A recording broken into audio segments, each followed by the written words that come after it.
Well, good evening, everybody. How are we tonight?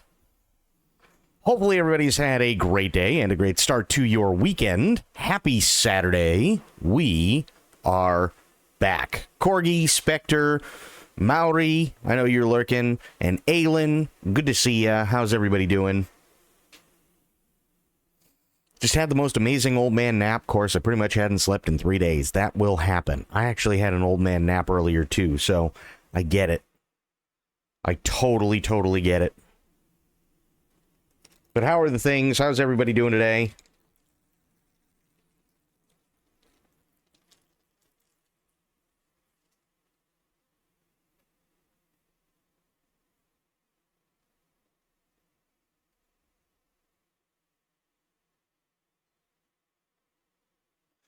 Doing pretty good. That's a good thing.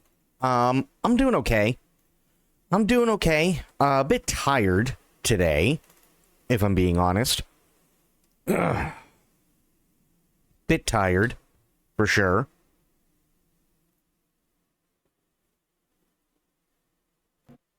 There we go.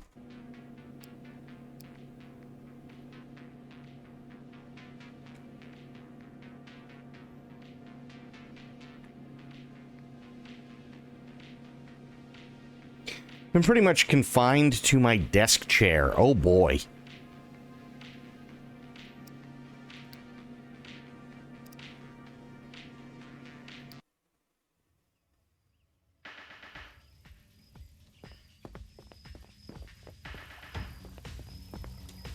Woke up very early. Yeah, I was up early too.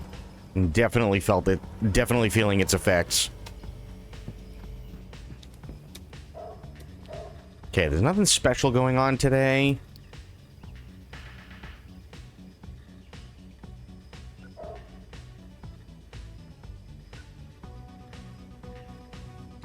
I'll let her do her thing first. No, it's early, but I got a question. Sure, go for it.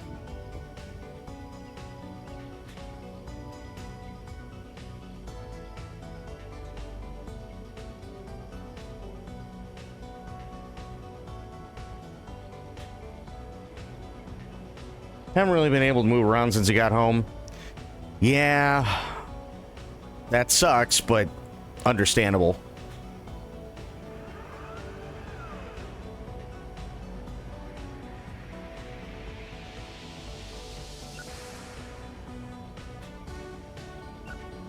Would it be so bad if I got Conan Exiles, read they were giving it a free enhanced graphics, or moving the engine to UE5? If you like that sort of game, go for it. In all honesty, I mean, my experience with Conan Exiles was not good, but I had it when it first came out. My experience with it was not good at all. But that was literally like day one when it came out, and it was really bad. I haven't played it since. I returned it because it was so bad. I played less than an hour because it really was that awful. And then the household, one of the streamer groups, they used to do a podcast. They were all excited for it as well. They picked it up, they tried it, and literally like 2 days after it came out, they had a podcast, and every single one of them went, oof. So, I mean, I get it, but I know that there's a lot of people that have fun with it. I know there's a lot of people that have fun with it. They really, really do. But I haven't checked it in years.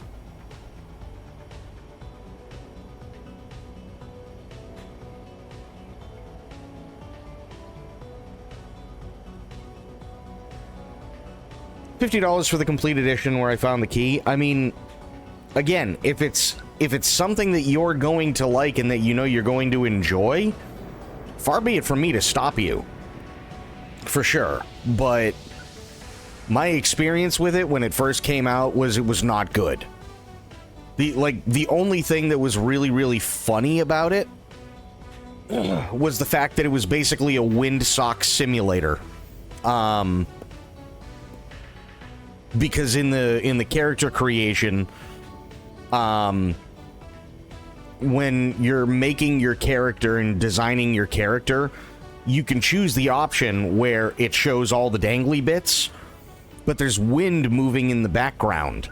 And when there were bursts of wind, your dick would look like a windsock and just kind of flop in the wind in that direction. That was the only thing that it had going for it at the time.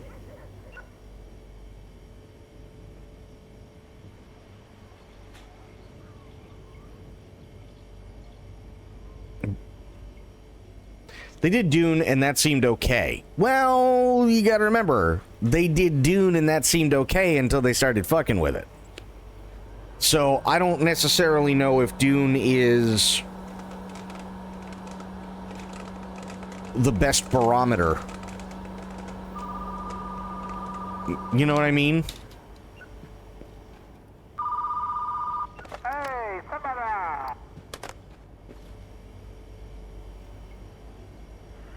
They did a pretty decent job on Dune when it first came out. And then they really started messing with things in updates, and everybody quickly lost interest because it was clear that they really had no clue where they wanted to go with it. And it was only recently that they came out and they were like, oh, well, we're going to take away the taxes thing, and we're going to redo stuff, and like all this other crap, right? And then by the time they had fixed all of that, nobody cared. That's just how it was. Let me see. AI knows best. Well, I saw the Titanic one. That one's actually really funny. I did see that. We'll have ourselves a good time. I'm a pimp. Baby, let's do this. Yeah, this one I saw. Hey, what's up, baby? Do I look that easy? That's what I like, a dominant woman. I'll have 2 number 9s, a number 9 large, a number 6 with extra dip. Excuse me. I needs me a drink and a lady. You still wearing prison issue, man? Yeah, so my biggest thing with the Titanic one is I think the longer it goes, like the concept is funny. But I think the longer it goes, the more it loses its luster, I guess you could say. That's kind of the big thing, right? Because we've all heard the lines, I'll take a number 9, a number 9 large, a number 6 with extra dip. Right? Like, we've all heard the lines. The picture itself is actually just really, really funny. And not to say that it's bad whatsoever, but you know what I mean. We know what I mean. So, that's under memes. Let me see here.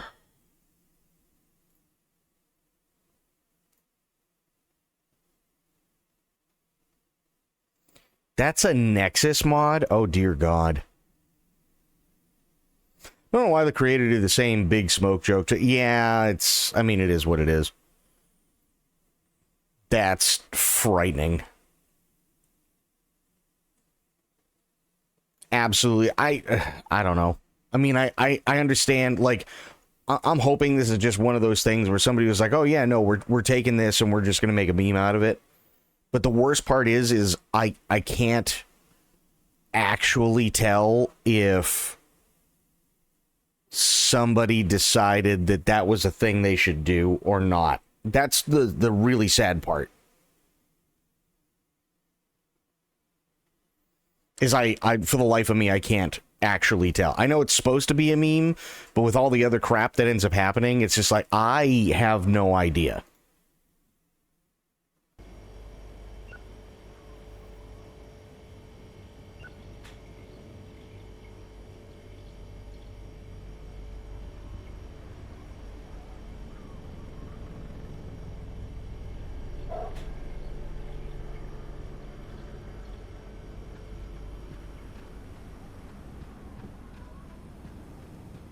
Okay, so we're running out of space for drama.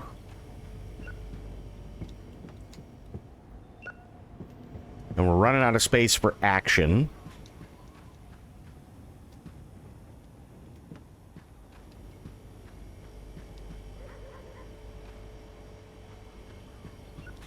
I wonder. Let me see something. Nope. Okay.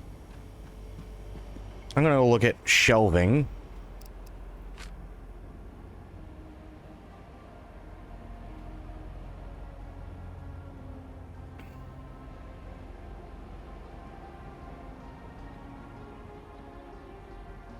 Hmm.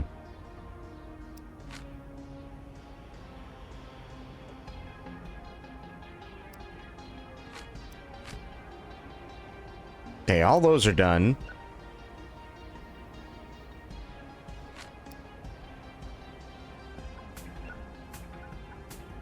Still funny? Well, that's good.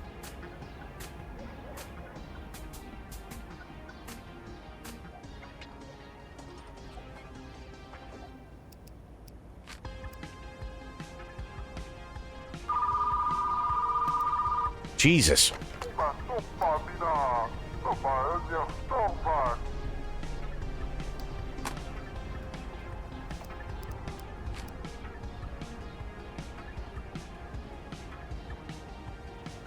Hmm.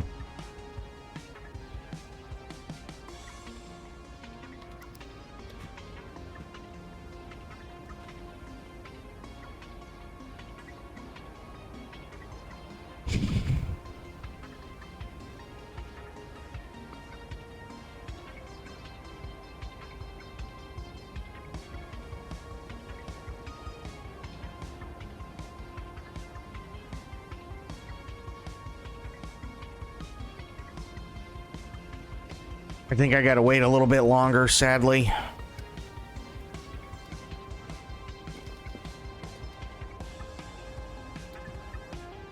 I think I gotta wait and make more money. What's wrong? Why didn't she... Okay, that was weird. I think she had a hiccup. Okay, all that stuff is good.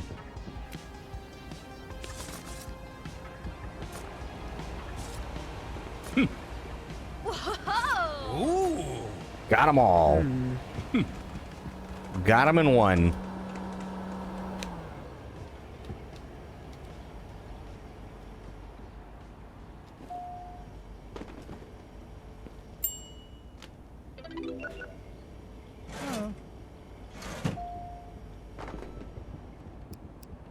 Secrets of the Forbidden Casket. There we go.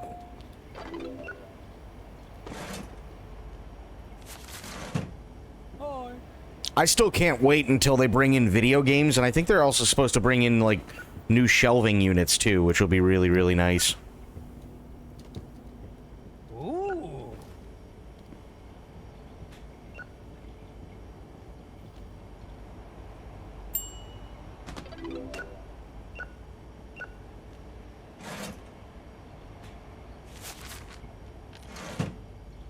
Because that'll be great. I want video game stuff, like, bad.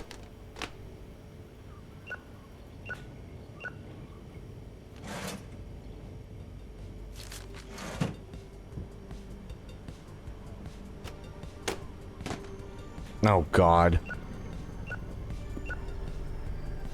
I think everybody would probably rather forget that that's a game that exists.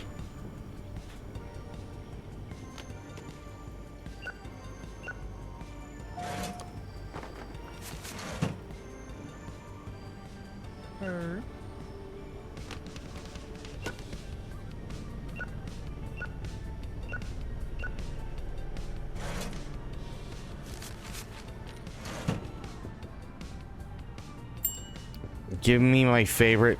sure, here's my favorite Christmas movie. Ooh.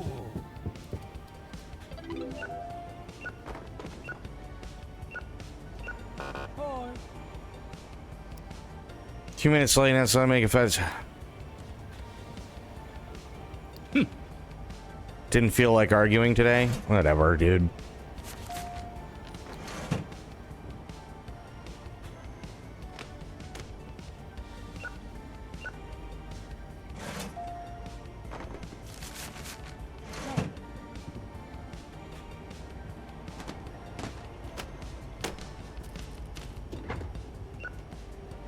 Didn't feel like arguing today is wild, isn't it?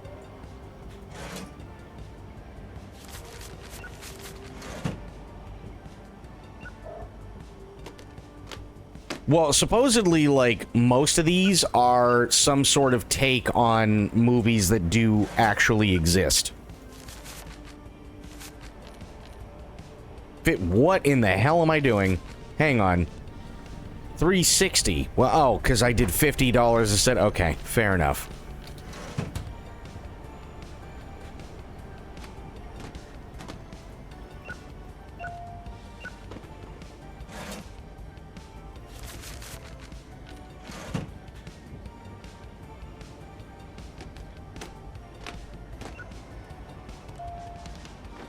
Nice, somebody bought it. No, get back here, soda. There we go.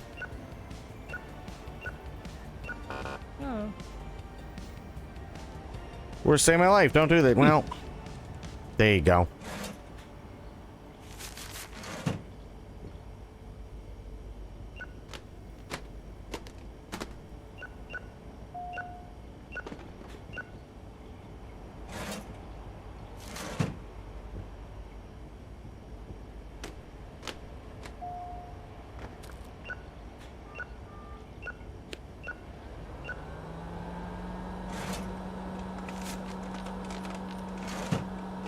Okay. So far, it's not a terrible day.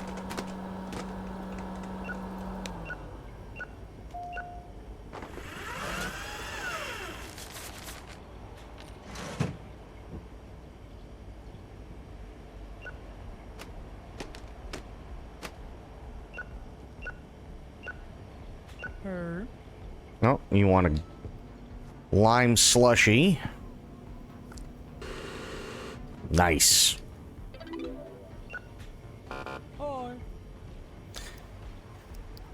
There you go. Yeah, sorry. I get it. Your goldfish died, but there's not much we can do.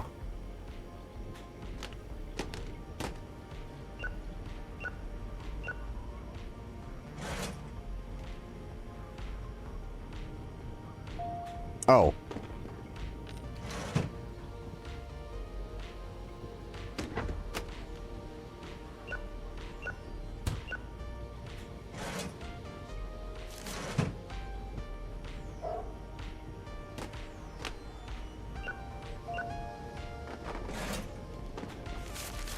There we go.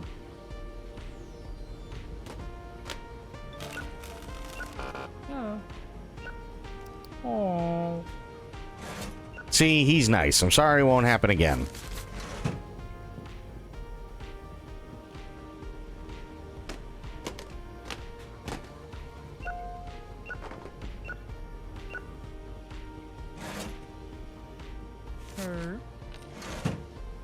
Oh god, what? Astral Golf Keg 3000.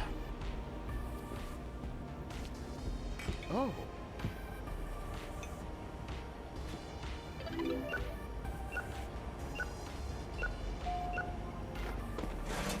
Okay, 3150.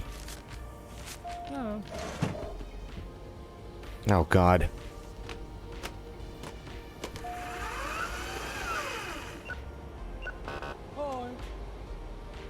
Huh?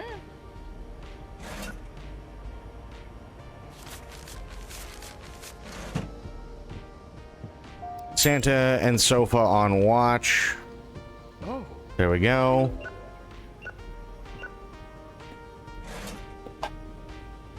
Yeah, I want to make more money so I can expand the store, but I need to make sure I got a good buffer.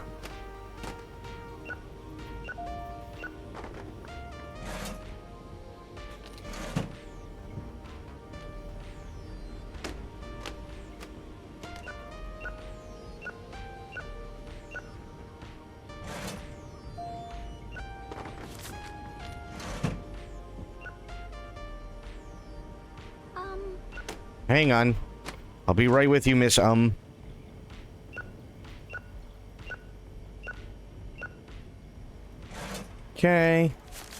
$2. The sorcerer through space. There we go. Ah.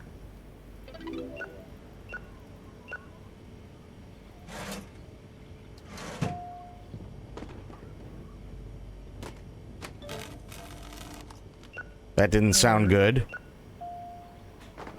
Oh, wait. I think that's 2 borked tapes now. Ranger's Butler. Yep, that's 2 borked tapes. That sucks. Oh. You want popcorn.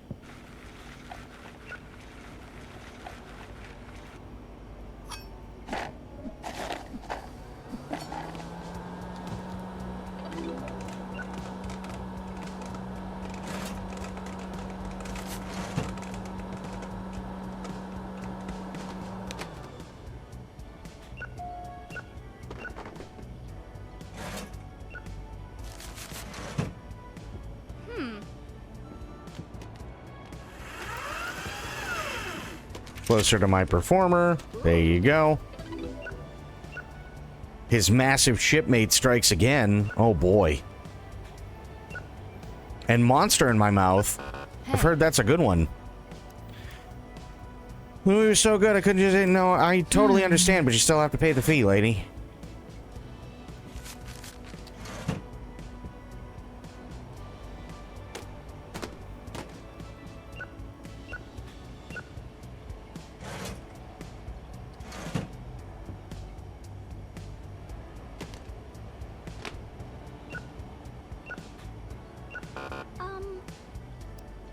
No, this works. You randomly assign late fees to customers to just make an extra buck while I'm not falling for it, okay?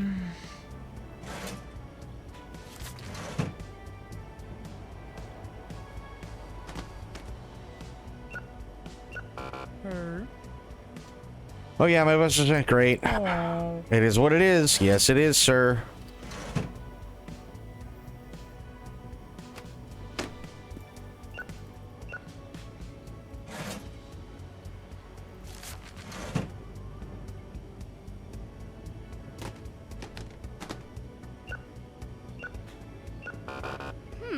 Oof.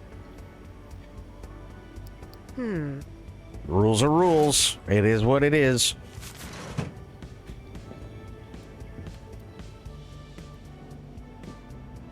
That sucks. These 2 are borked.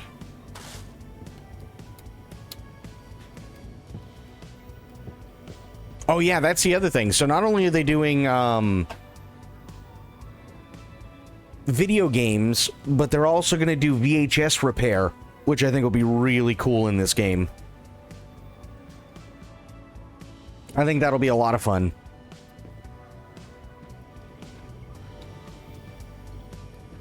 Okay.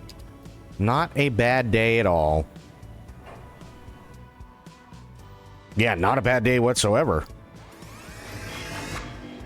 Almost 500 bucks. Yeah, new movie. Bad Dreams on Mel Road. So I gotta go here.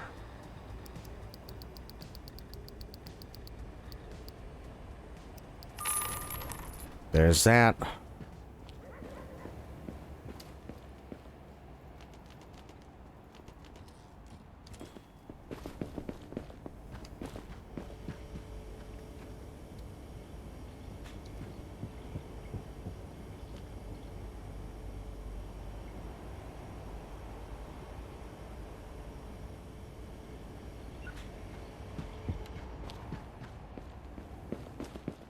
Okay. Nice.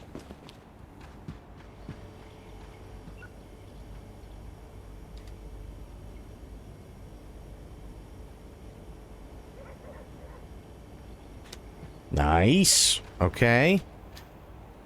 Now, what do I have for signage?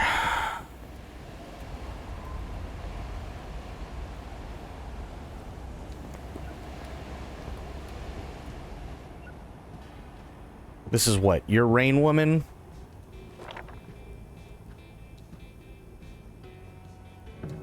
Let's put you there.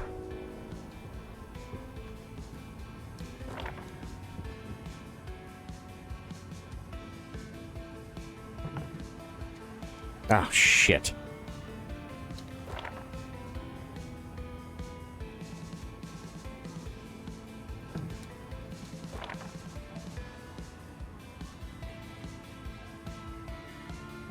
there.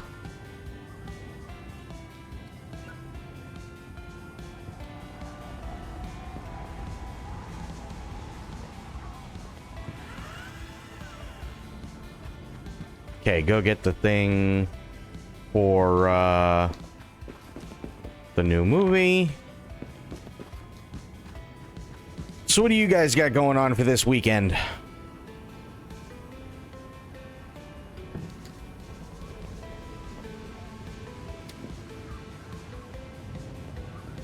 Okay, exterminate can move over a little bit.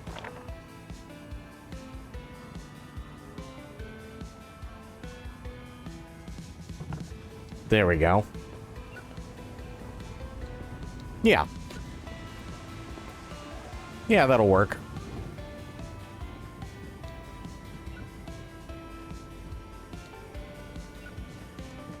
Okay.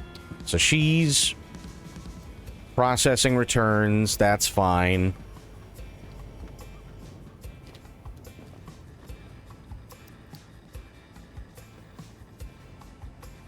Feed your FF16 and D4 addictions. Nice.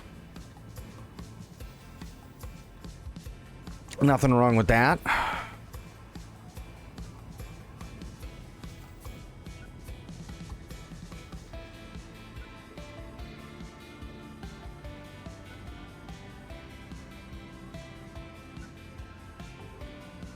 You're gonna play First Light tomorrow?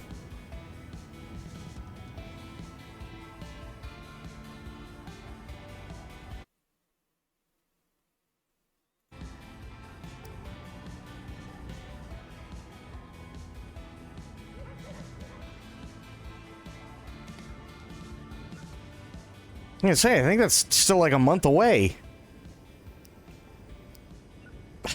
Yeah, I was like, wait a minute, I think you're like a month out.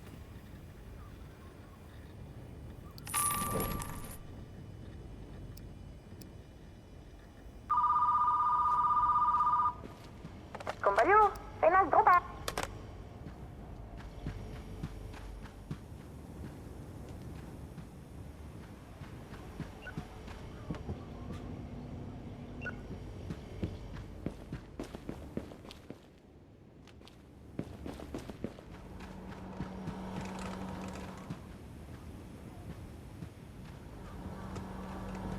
Yeah, it's next month. It's the 27th of next month. I don't know why I keep thinking it's May. I don't know. That's a good question.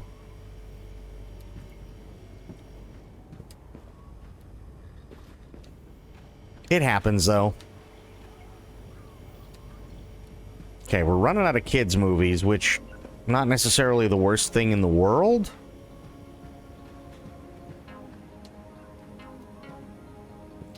I think... Here's what I'm gonna do.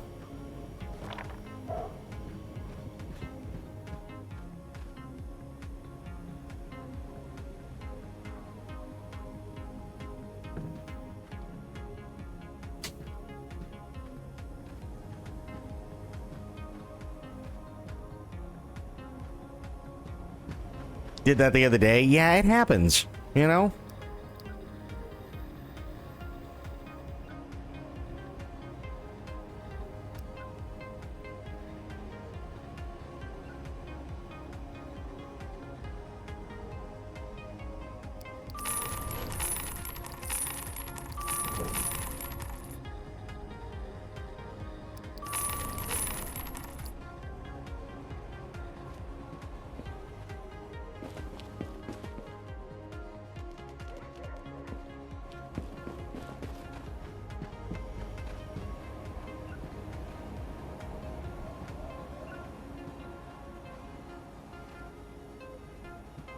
Good. Snowman Soldier. Good. Good.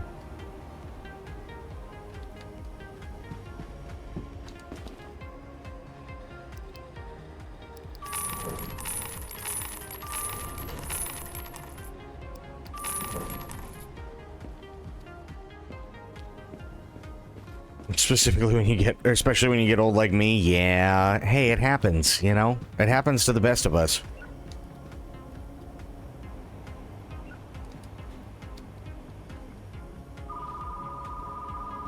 Oh god. Hang on.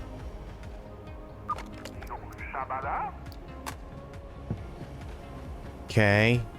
Ooh, oh, wait, no, there is more action here. Nice. When did I do that? I don't know, but I'm pretty good at prepping for the future, I guess. Okay. Kids are over here. I need to grab this.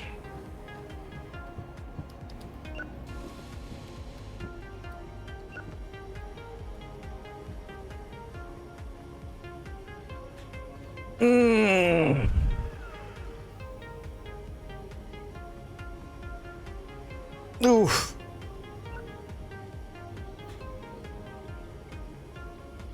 Oh.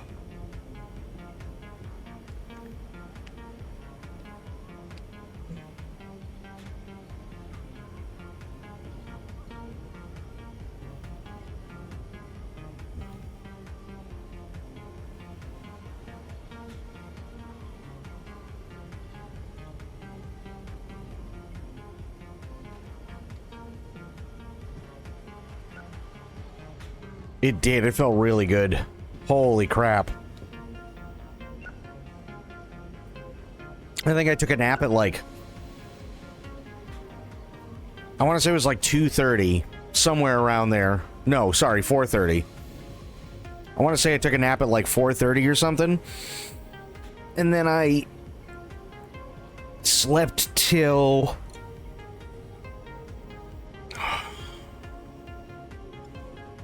I woke up at 6. And I said, no, I still need a little bit more. And then I woke up at 6:45 and went, I need to eat dinner because I'm supposed to stream in 15 minutes.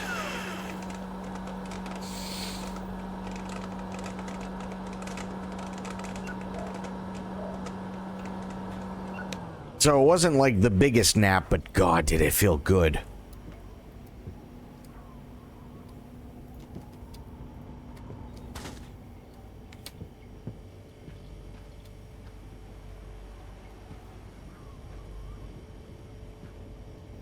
Okay, so I think we're all set there. I'm waiting to see what she comes back with in terms of like, oh, we don't have any room for this because I want to see where we're at. Your back would give out? Yeah, I hear you there.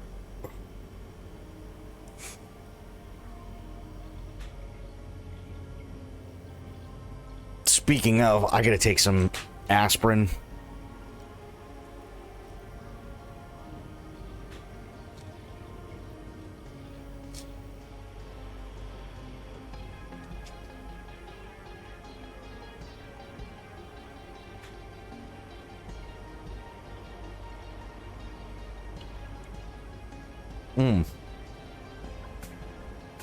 Oh, much better. It's a rainy day today, and it's supposed to be rainy tomorrow too. So like, my bursitis is kind of flaring up.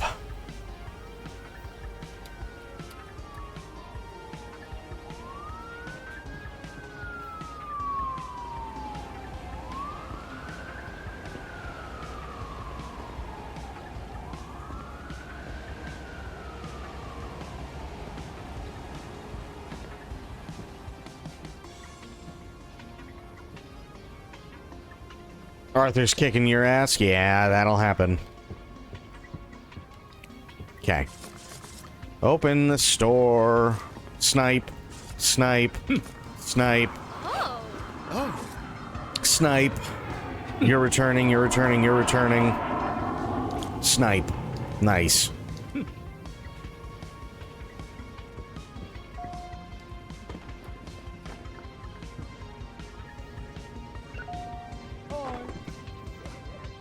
Pirate Night Elf. Oh.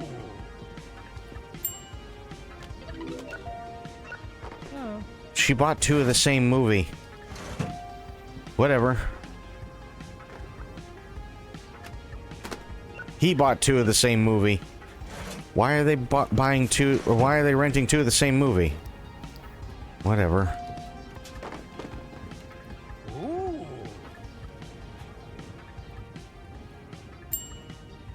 On top of everything else, yeah, that's not fun.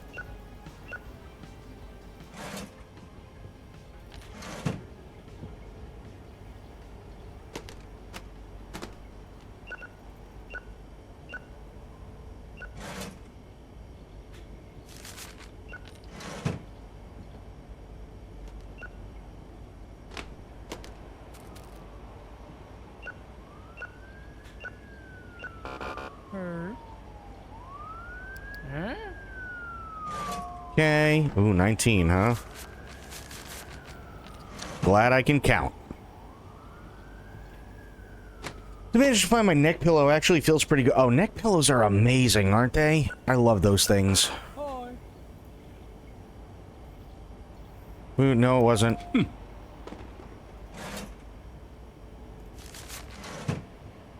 Oh. You can be pissy all you want, dude.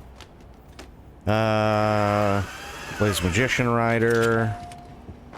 Oh.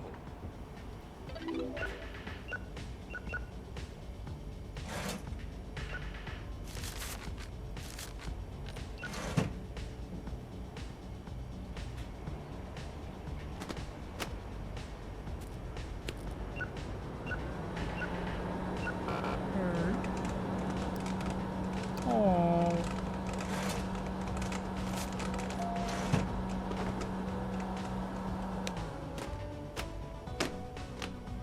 Hey. Okay. Good.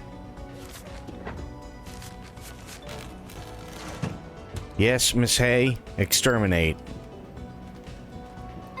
Wow.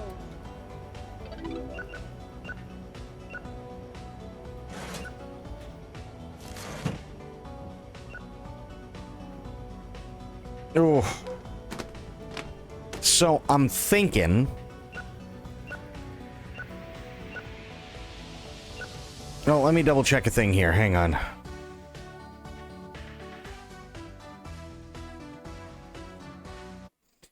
Let me see.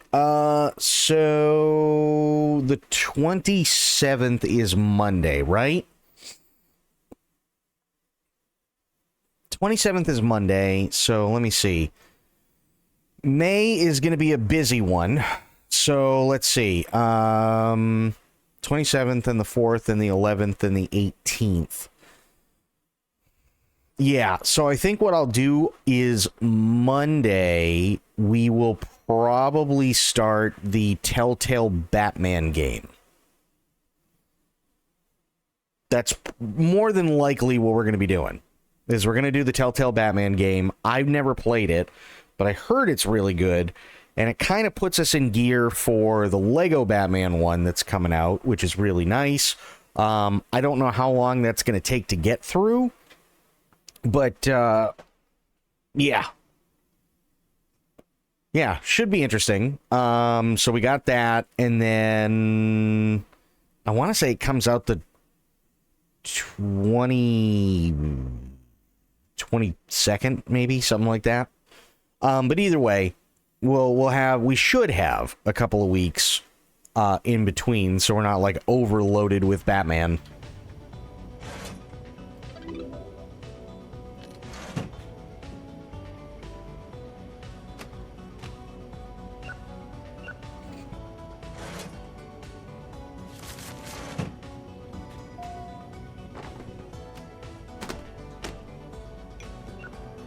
Also, just to let you guys know, there was the idea for the Lego Batman game. The idea had been floated for me to actually dress up like Batman, but we looked into it.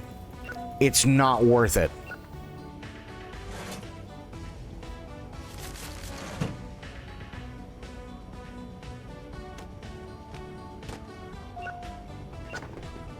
Because in order to get anything that looks good, you're going to be paying a shit ton of money, right? I mean, you're talking like probably the better part of at least $150, if not more, for a halfway decent like cowl, right? But the problem is that all of those are rubber, and rubber doesn't breathe. So now you have something that's black rubber, which doesn't breathe and is absorbing light on your face your movement is very restricted because it has to be really thick and stiff rubber in order to like not kind of wobble all over the place. And then if you're gonna do it right, you got to do like the black paint around your eyes, which attracts even more light. And I'd be doing that to look okay until I was so hot that I passed out in a room that doesn't have the best ventilation with big fuck off lights hitting me in the face, and it raises 10 degrees, if not more, when these lights are on. It just didn't really seem like it was a good idea. You know what I mean? Like, there'd be no way that I could actually, like, take in enough water to counteract sweating it out. Oh, my camera died. Hang on.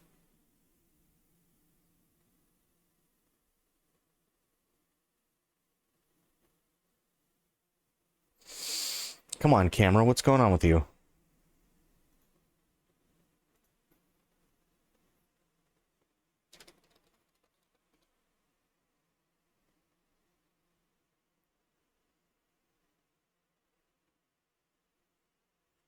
Like, would it be cool? Yes, it would look cool. Don't get me wrong. But, again, like, even this, right? Hang on, let me bring this up.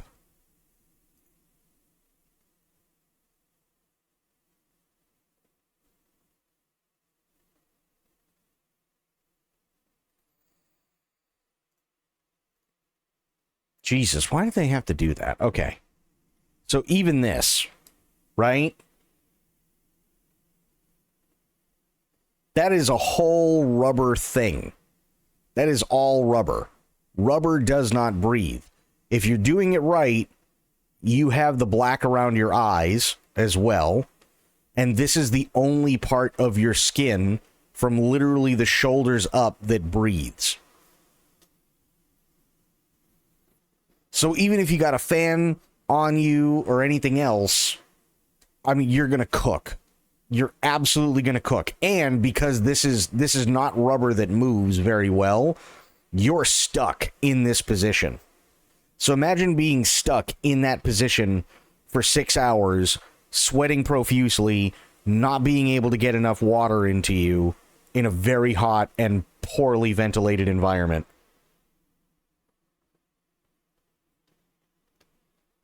The idea was there, and it's not a terrible idea. But again, that would just kind of be suicide for me, you know what I mean? One of those things.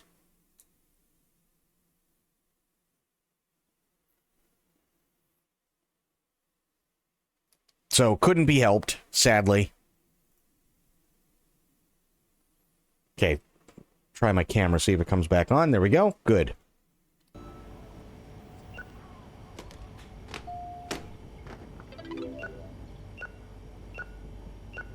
Oh. Huh? Hey, Medicine, what's going on, buddy?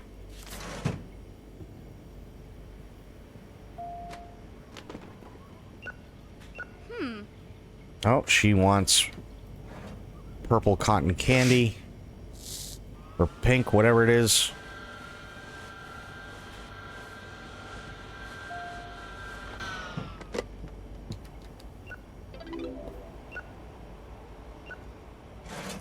There. 25 cents. The invasive relic. Oh. How are the things, Medicine? Oh.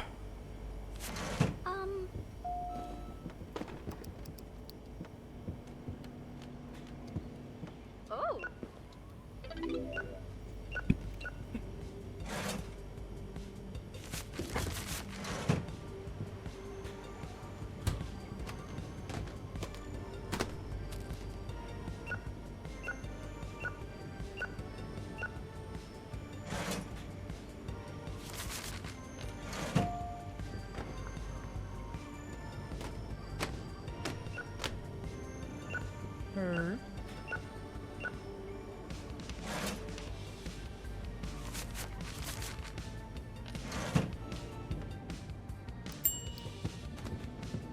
Forbidden casket. Oh. It's okay, good. Glad to hear it. Hey. Okay, she wants cotton candy. Taking it one day at a time. That's good. And you're all signed up for the new gig.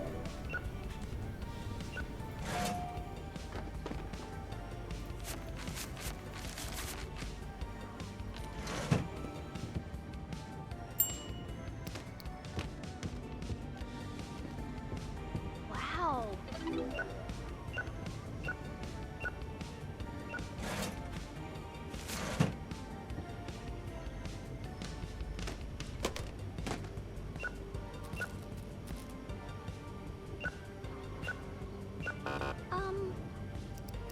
Hmm.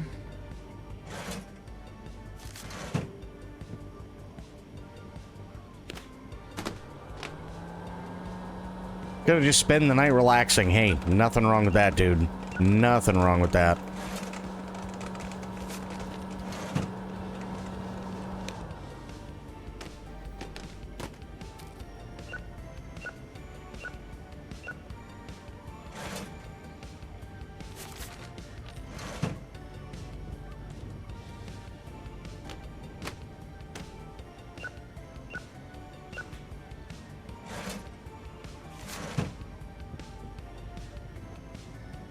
Last night got crazy. Uh-oh.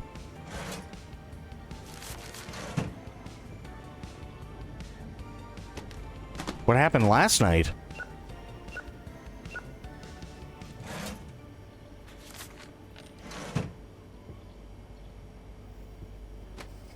I'm doing okay.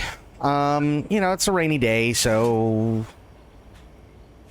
all my aches and pains are out and didn't sleep very well, but I'm doing as good as I can. No idea, but woke up in my bed. Oh, wow.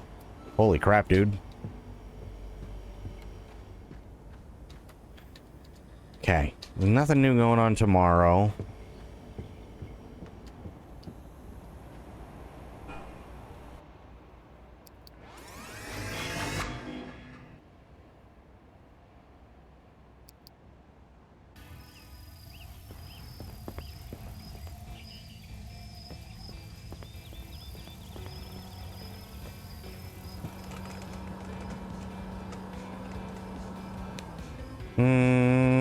Okay, those aren't bad.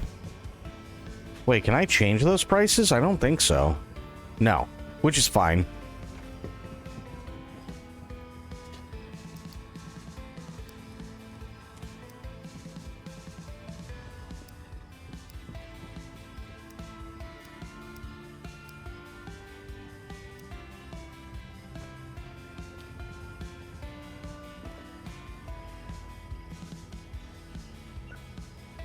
Okay, so new movie genre should be tomorrow. That'll be interesting.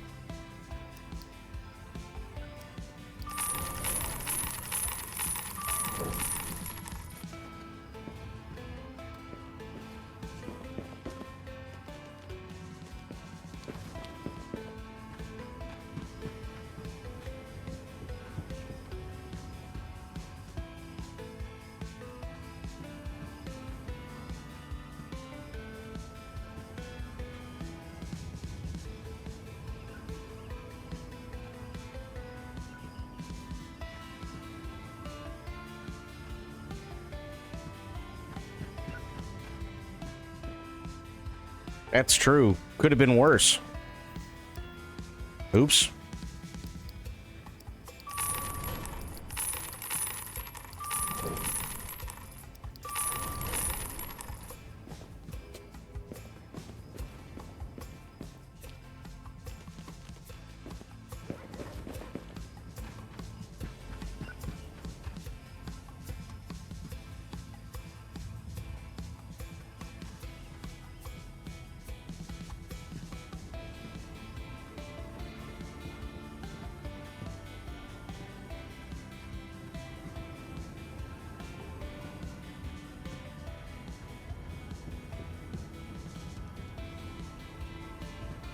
Okay, there we go.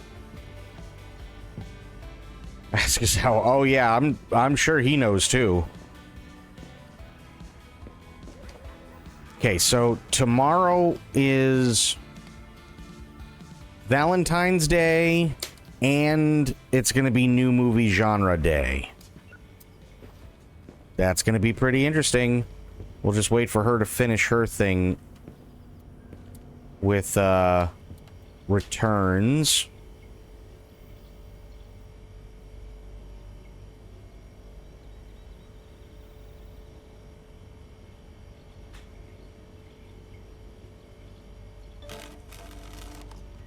Oh, that's a broken tape. 3 broken tapes. Ouch.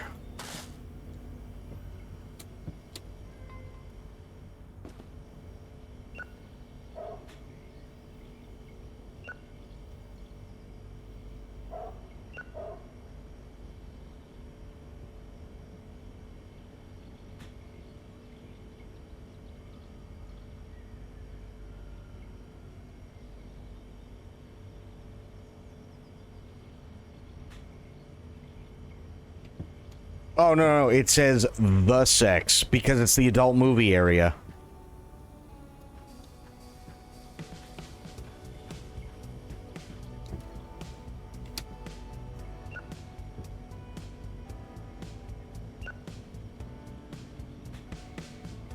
So, yeah, that's why. And currently, we have in stock titles such as Monster in My Mouth, Soaking My Minotaur, Poor Puppet You're Mine, My Sausage, A Woman's Fantasy, My Marine, A Woman's Fantasy, My Sweet and Tasty Outsider, Naughty Bath, The Swimmer's True Desire, My Bathtub, A Woman's Fantasy, The Milk Carton's True Desire, My Fiery Bear, Two Ladies for One Jester, Dripping on the Biscuit, and Gargling Shrooms Bathwater.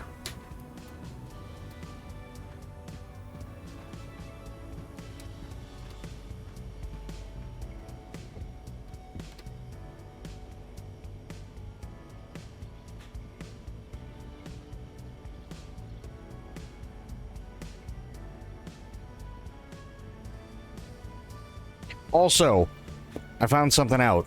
Do you see these TVs? Click on the TVs, you can change the channel. However, you can also go into the Retro Rewind folder, and you can put in your own videos, which is very dangerous.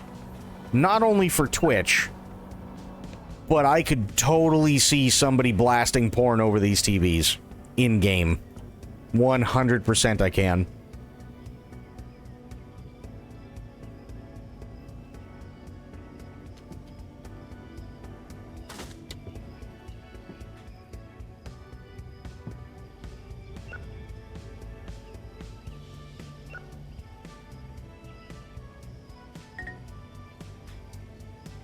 I have no idea. No idea if there's a big streamer called Shroom. Would it surprise me? No. But I've never heard of them. I don't know any of their content or anything like that, so...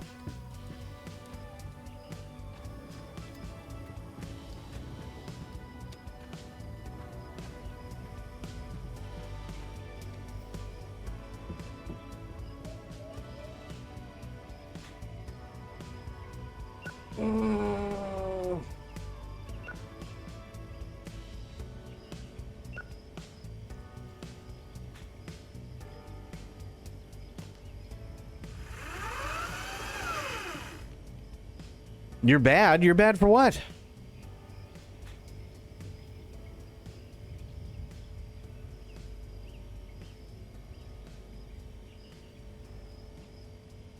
Oh, Shroud. Gotcha. Yeah, no. Shroud.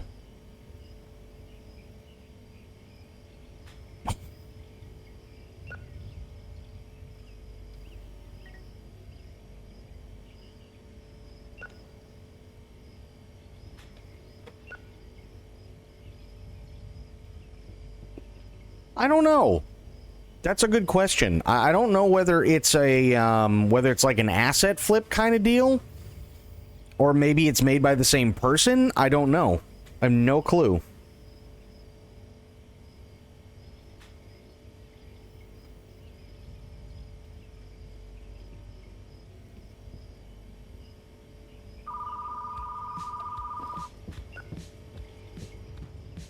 Numéro 5.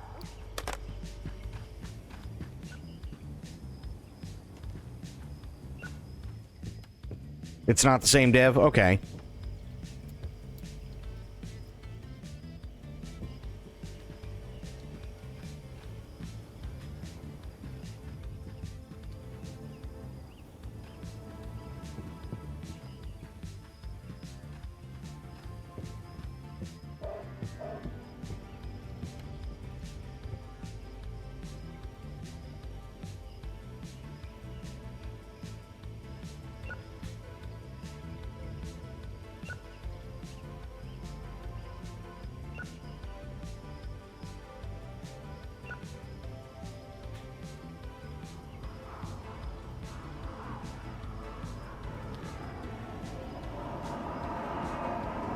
Here's my issue. I don't think that he's like a terrible streamer. I don't, right? But I think the issue is that when you get to a certain level, especially when you've been playing video games for a living your entire life and you've always been told that you're nothing but like the greatest, that you're the GOAT, you know, shit like that, and nobody's willing to tell you no, you end up in this sort of echo chamber, and then you come up with these crazy ideas, and everybody just, like everybody and their mother who wants to be incredibly parasocial just goes, oh my god, yes, no, exactly, King. I don't have a problem with him as a person. I have a problem with him when it comes to some of his takes. So, for instance, when he wanted to try and do anything and everything that he could to get Arc Raiders to win Game of the Year over Expedition 33. Which, A, is just stupid. Like, from a logistical standpoint anyway, it's just that it really is stupid, because that wouldn't happen. But B, more importantly, the fact that he even tried to rally his people to do that in the first place was galactically stupid. Even if he never played the game, he didn't even stop to think that there is literally a category for best multiplayer game. And the majority of people are not gun and ball gamers.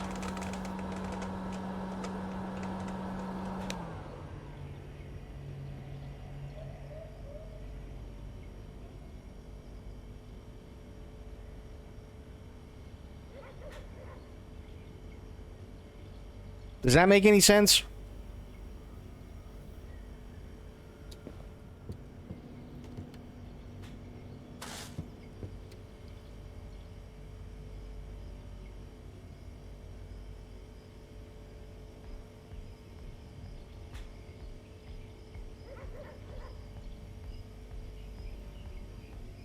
Like, it really bugged me, because it just showed how little not only he but his audience didn't know about how stuff like that works. And it's all like literally they all explain it on the website. Don't you ever bring up that word again? I almost got a heart attack. What word?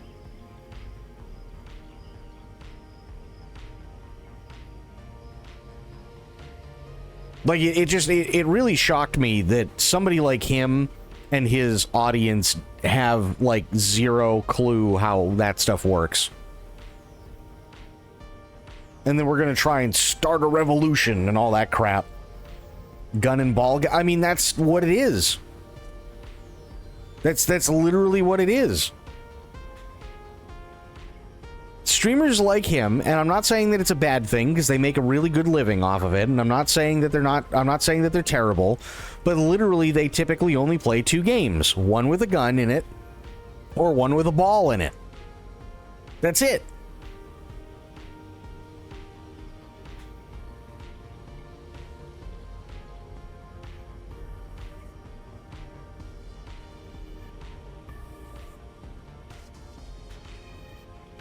That's typically all they do.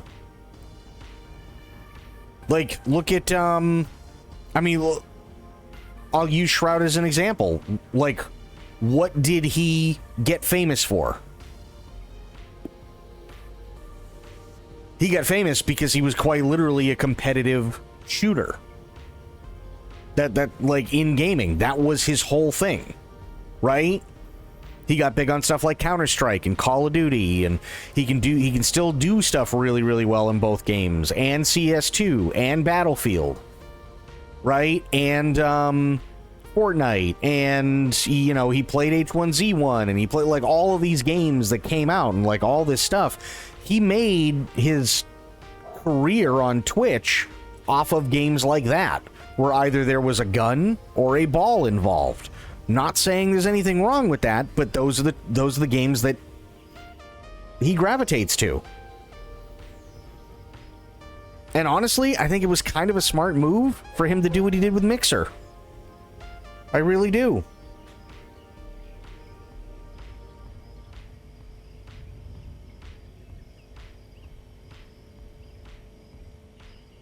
I mean, think about it. Like, the dude is literally set for life. He doesn't have to do anything for the rest of his life. Oh, no, I know, Corgi. I know. But that was, I mean, think about it. That was literally one of the smartest decisions he and a couple of other people ever made, right?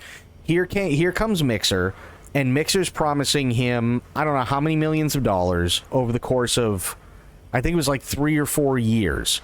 But Mixer didn't even last 2 years, so even though they went out, they still owed him all that money, so he goes to another platform for millions of dollars for less than 2 years, and then comes back with a bag full of cash to Twitch, and is ready to just do business as usual, which is what he was doing anyway.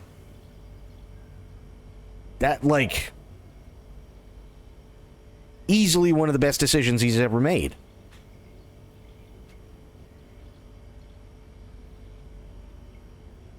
I can't fault the guy for doing it. Not at all.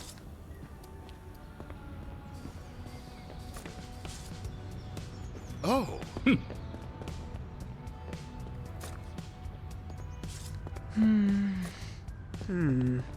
Ooh. No, he's not stupid at all. And like, I'm not going to sit there and go, oh, well, he knew that they weren't going to like, I have no idea, right?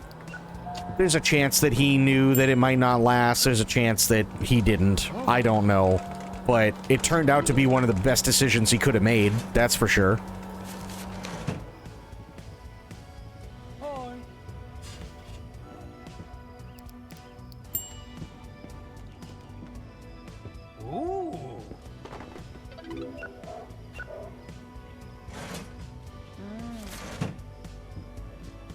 Knows how to listen. Yeah, that's true.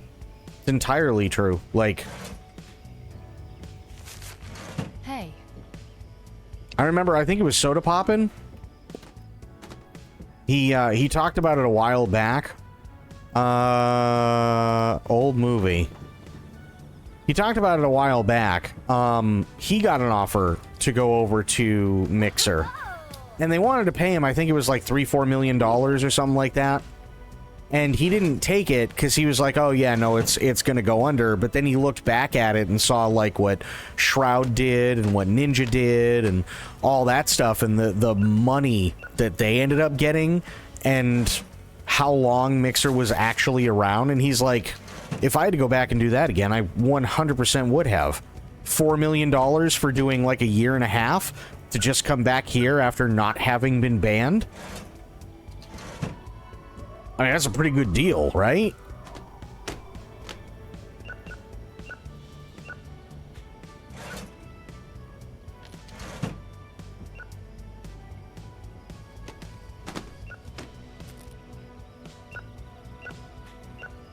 I mean, shit, I would have taken that. Easily. Oh.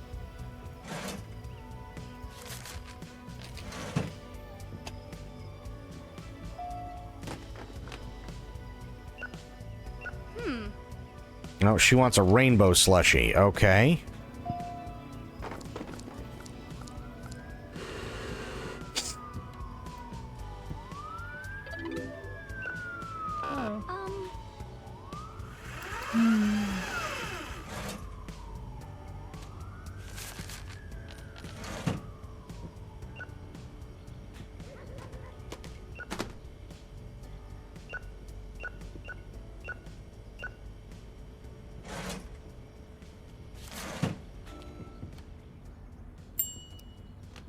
Can I get a good one this time? Last movie I recommended was terrible. Well, you probably wanted me to give you a terrible movie.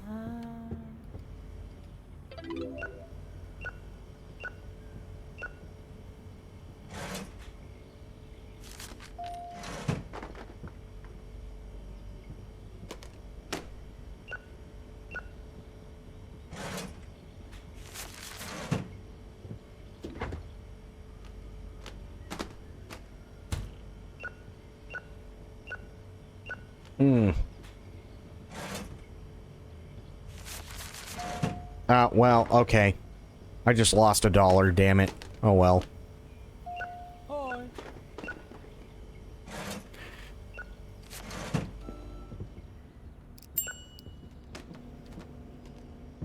Ooh.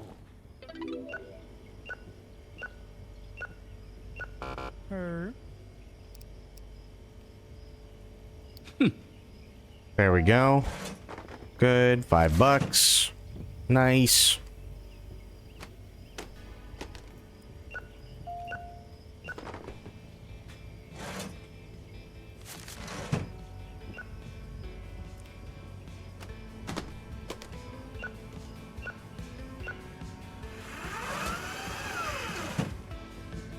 Hey. Have a fantasy movie. Ah.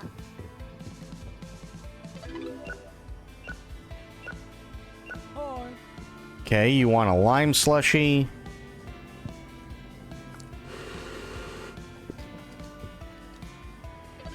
Nice.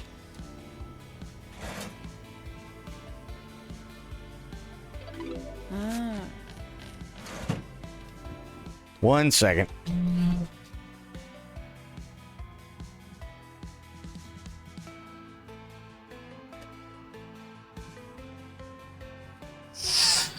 Okay. Oh, okay. So we need more. Let's what? Horror?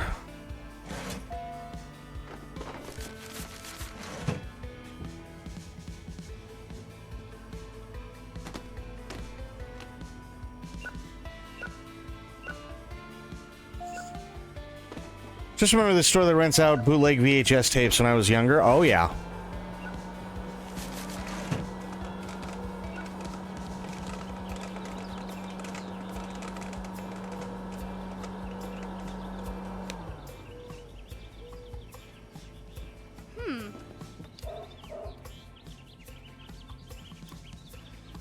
We have an old movie.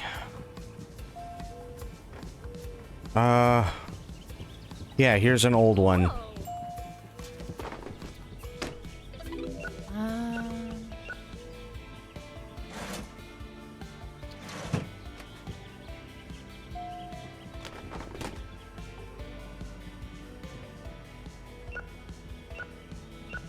Oh.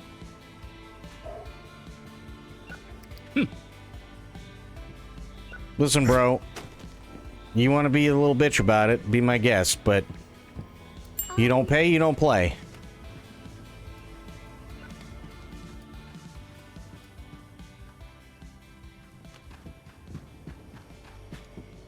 Okay, here, let me...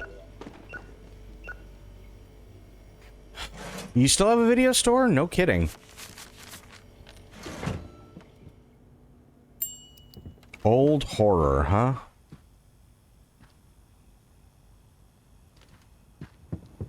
Ooh.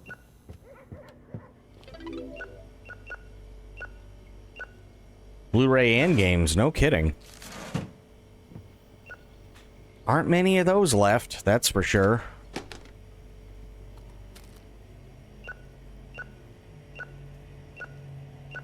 Her.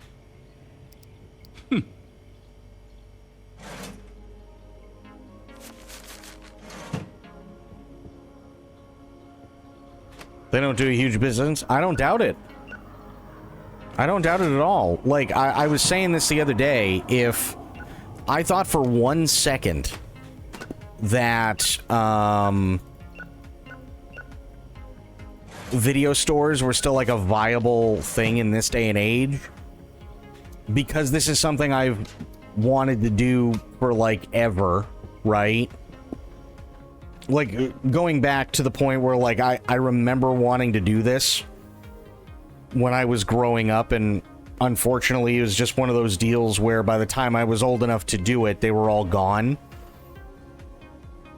If I thought this was still a viable business, yeah, I probably would have tried to take out a loan and run a video store by this point.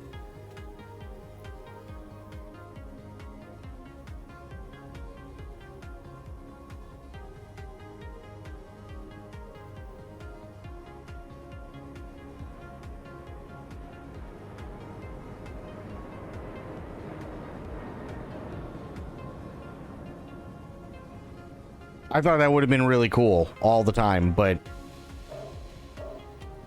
sadly, unless you're doing, like, nostalgia bait at this point, or you're just hanging on, I mean, there's really no point to doing it. Like, shit like this used to be magical, right? You could do VHS, Super VHS, Laserdisc, Beta. Then you had all your different video game, all your different video game consoles, and then you had your DVDs. And the DVDs were magical because they had all these great menus and stupid little mini games, but all these extras like behind the scenes features and documentaries and then Blu-ray comes out and HD DVD come out. And yeah, everything looks great. The picture looks fantastic. But the magic is gone. They don't have any of that extra stuff on many Blu-rays at all. It's just stock, like, screen cap with title and the play button. That's about it. I want to go to the last Blockbuster too. I think that'd be really cool, just for nostalgia.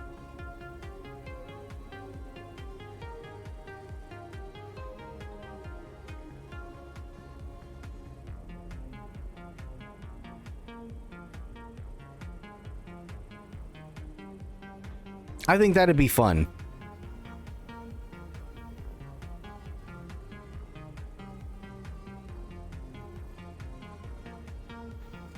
Like, even if it was just to, like, show you guys around in it. Like, oh god, hang on, let me see. Can I find...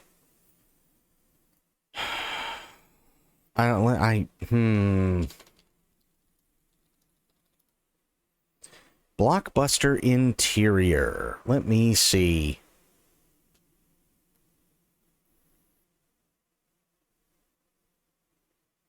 Ooh, okay. Oh, yeah. Wait a minute. Hang on. I can go to YouTube. I can't remember his name. AVGN did a thing on it. We can watch that, actually. Did you rent video games at some point? Probably.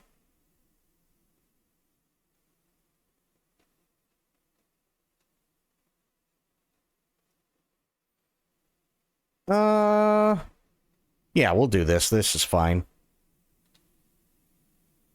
Here. No Turn way. right, then your destination will be on the right. Wow. True, what's going on, buddy? It's over there. Your destination is on the right.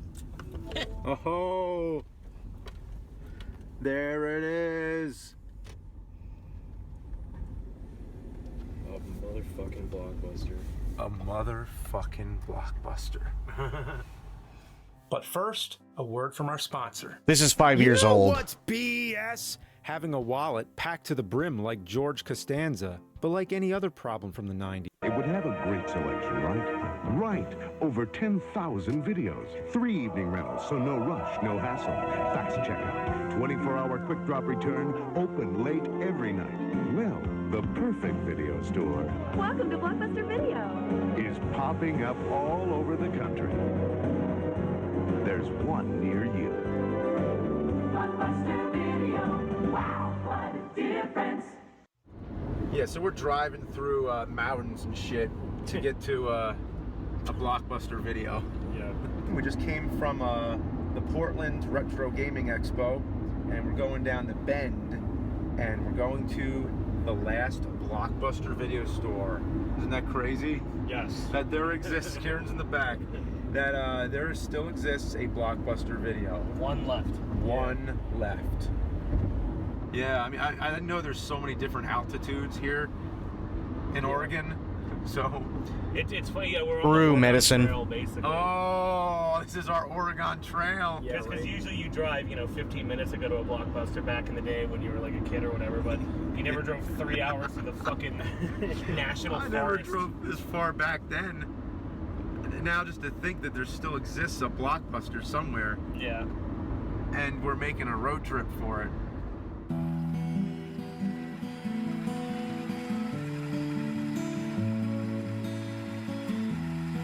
Wow.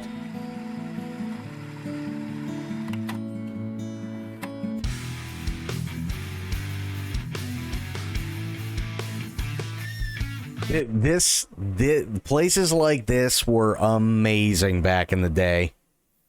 I was at Burger King today, and this teenage girl cashier did not even want to work there. Yep, sounds about right.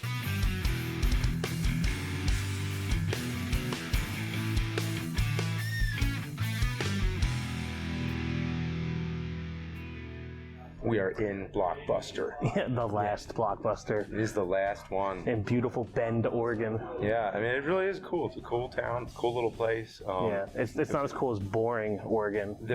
Yes, we passed a sign that there's a place called Boring, Oregon as well. Well, this is not Boring. This is Blockbuster. No, it is definitely feels like we just stepped into a time machine. Yeah. Yeah. Yeah, I mean, this is exactly the way it would go too. I'm starting to remember the paths I used to take to walk around, make sure you cover everything. Yeah.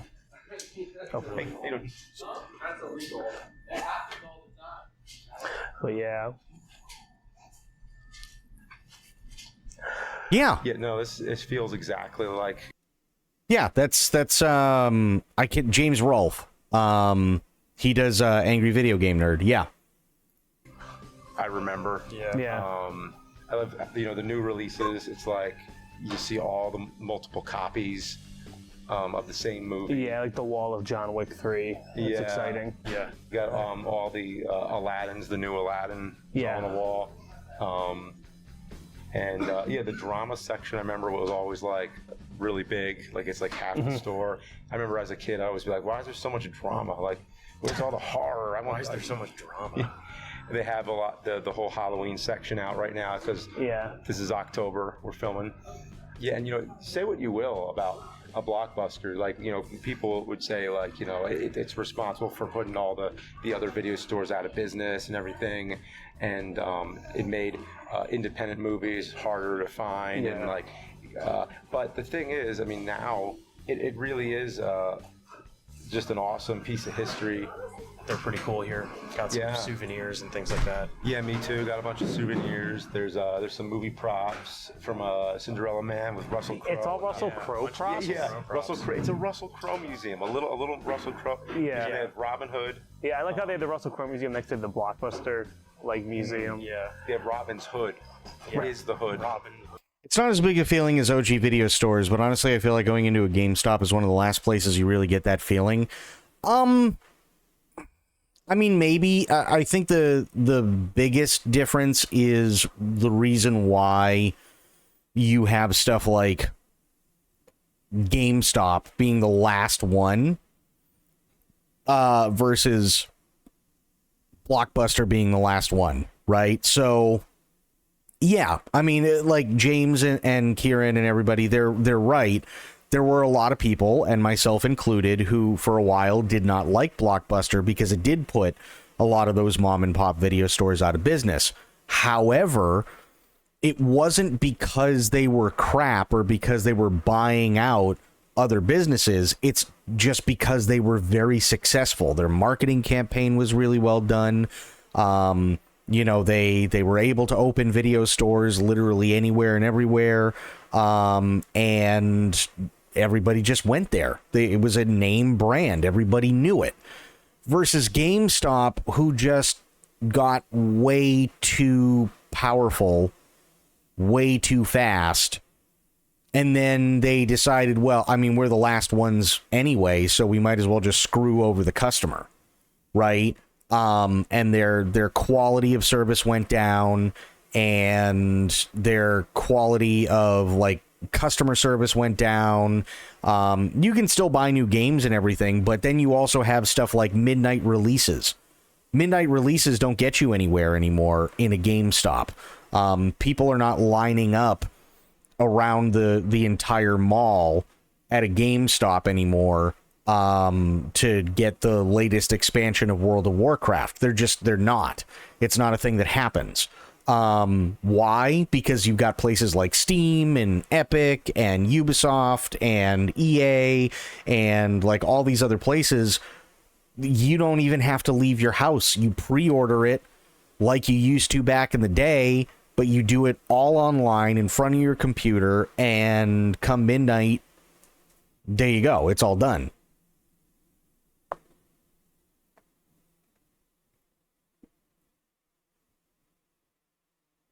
Do they even do them anymore? I have no idea. But I mean, like, that's the thing, right? Like, back when you had stuff like that, you know, when you had Babbage's and you had GameStop and you had Electronics Boutique and you had all these others, KB Toys was another one, or Toys R Us and so on, right? People would be lining up, you know, around the store waiting for that midnight release, whether it be Halo 2 or, you know, the new WoW expansion or whatever it was. That's gone. So, like, the appeal of actually going to a GameStop, unless you specifically are looking for, like, a physical copy of something, which in and of itself, by, you know, today's standards, is very hard, it's not even really worth going into a GameStop anymore.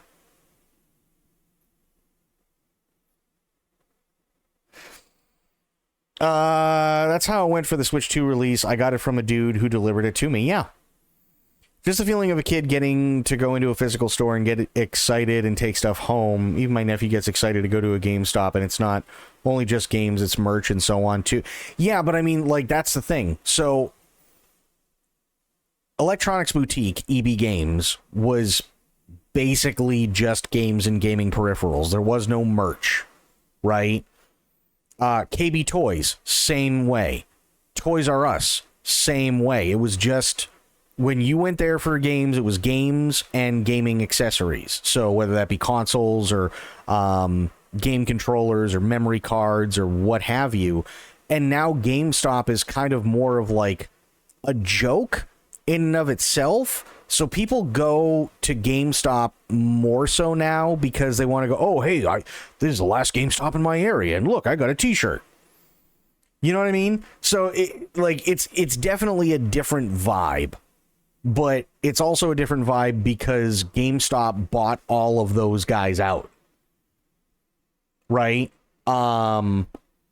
Like, they bought EB Games, but EB Games bought out Babbage's and KB Toys, I think, and Toys R Us, and, like, Toys R Us bought out KB Toys, so then there was Toys R Us, and Toys R Us went under, and then EB Games started to kind of crap out because GameStop didn't know what to do with it whatsoever. So then they closed down all the EB Games, and then Toys R Us closed up, and then GameStop, if I remember correctly, basically bought all of the inventory from Toys R Us, which had bought out KB Toys. So it's like they just bought up whatever they could, and they said, well, the customer doesn't matter anyway because we're the only place they can go, so screw them. You know what I mean? Like, it's a different vibe. Yes, they're the last ones. But when it comes to Blockbuster did it because they were successful.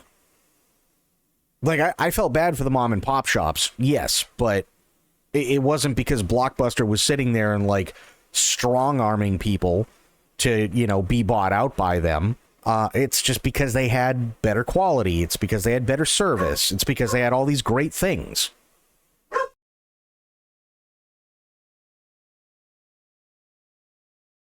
So, yeah. It's, you know, one of those deals. It's fun. Yeah. Yeah, they have, like, the movies to buy. There's always, like, the bargain bin. Yeah. There's all the candy, the way the aisles are laid out. Everything is exactly the same. Yeah, pretty much. I think their anime section's a little lacking, but what are you going to do? Yeah. Oh, okay. And they don't have Street Fighter the movie. They don't have Street Fighter the movie. That's bullshit. Yeah. Yeah. So I think we should, like Kieran, so Kieran used to work at Blockbuster and he has his card on him. So we're going to try and use it, and you have a... So that is your old Blockbuster. This is my original one, yeah. From when I worked there. And you're going to try to use your old card. Yeah. You can, they told me they'd update my account. Wow. So, wow. But I figured we'd rent something. So we're going to rent Doom Annihilation, which is awful. It is awful. And I guess you have a laptop in your car, I guess we'll watch it a little bit. I have the last laptop that, the last MacBook that has a DVD player in it at the last Blockbuster. Yeah. So, all right, well, let's go try renting it, I guess. Let's do it. Yeah. Friday night, 1994. And this is what I mean, right? So we were talking about Pizza Hut the other night. Pizza Hut had one of the greatest advertising schemes of all time. Right? They knew that people were going to video stores every Friday night. So what did they do? They combined it. Here's a family. It's Friday night. They're going out. They grab their pizza. Or sorry, they're going out. They stop off at the video store. They grab, you know, a couple of movies for mom and dad. They grab a couple of movies for the kids, maybe a video game, and then they stop off at Pizza Hut. And that was a thing that happened throughout the 90s and the early 2000s. With a lot of families across the country every single Friday night. My family did it. So how's it feel to be renting a movie? The first time in a long time, I don't know. Yeah. It's like, it's a dream come true, man, let me tell you. On shelves, as far as the eye could see. No Blockbuster video. Every weekend we would go. Then we bring the movies home. You know, even back then, this would have been silly to watch a movie outside the actual Blockbuster. So that's it. That's the end. Yeah. Well, all right. You know what? Do you remember that thing Blockbuster used to have where if the movie sucks, you could bring it back and get your money back? Do they still do that? I doubt it. You know what? I don't think we're going to have to pay a late fee, at least, because we're right outside the Blockbuster. So now that we've rented a movie, let's return a movie. Yeah. This is fucking trash, so I guess we'll just return it. Return it there. Actually, James. Yep. Would you like to do the honors? I would love to do the honors. Get rid of that piece of shit.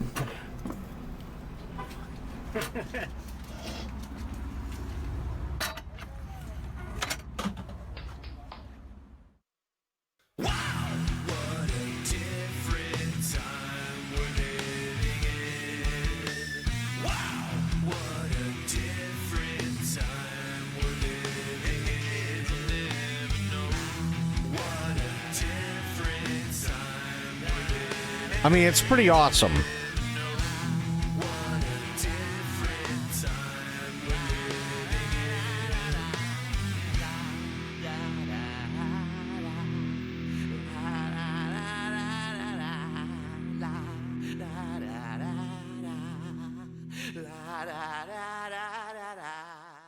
So yeah, go like it. It's Cinemassacre. Go show him some love. But yeah, I mean, how that's got to be so like insanely nostalgic. Going to the last Blockbuster. Well, I have Shadowbuster.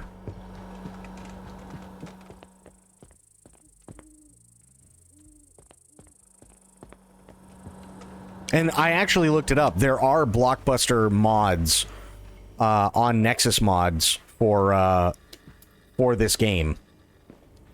I almost put them in, but I was like, eh.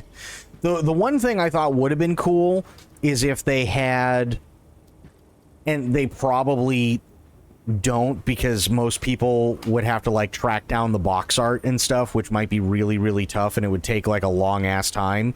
So apparently every single one of these movies is like a riff on a movie that actually exists, right?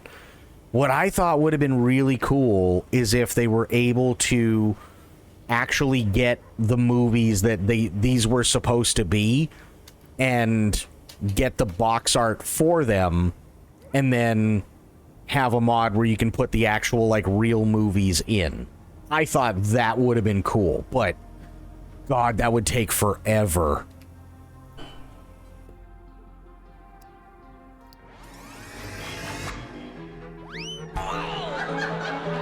Comedy, gotcha. Well, actually, hang on. Let me see if I can find it really, really quick. 90s TV adverts. Oh, yeah. There's tons of stuff. Retro Rewind Nexus mods. It is the one you said. Yep.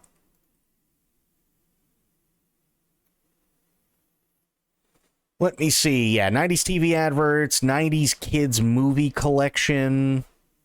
Yeah, here we go. Junior Mints for candy. Economy QOL adds F2 and 3 keybinds to give yourself money and XP on demand. Configurable amounts does not set the game's cheat flag. Oh, well, whatever. VHSifier, a simple. Oh yeah, this is to set up the movies that you want on your TV. Let's see here. Extended release, which is kind of cool. 80s and 90s music videos, which again I'd get DMCA'd for in a heartbeat. Bird ambient noise fix, which is nice. 80s and 90s MTV music videos, again I'd get DMCA'd for that in a second.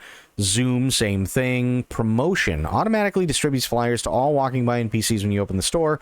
They react naturally based on your store's popularity, no matter the interaction. Okay. Auto restock snacks, QOL. And then yeah, after that they start getting raunchy, so I can't go really any further than that. What is this? Real Movies mod. Let me see. Mod replaces the game's fake movie lineup with real movie titles matching real cover art and categories, so your shelves feel way more like a real retro video rental store, which is great, but what I want is stuff like, I Know What You Did Last Summer, but I Know What You Did Last Summer next to the movie that's supposed to be I Know What You Did Last Summer. So I want both. Does that make any sense?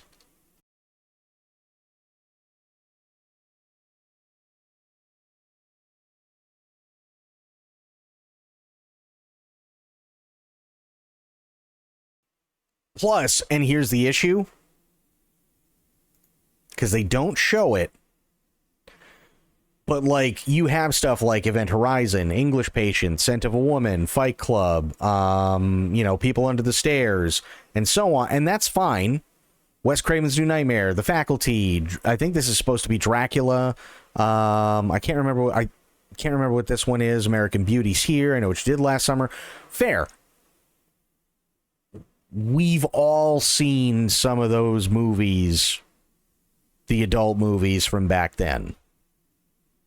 That would not fly on Twitch. Like, oh boy, that would not fly on Twitch. So it's like, that's kind of a tough one.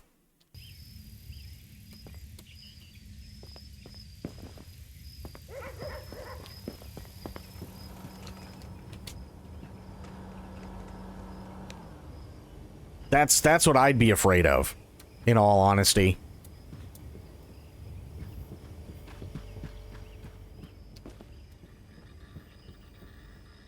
Okay, new movie genre, and it's Valentine's Day, so... Market. There. We gotta spend some monies today.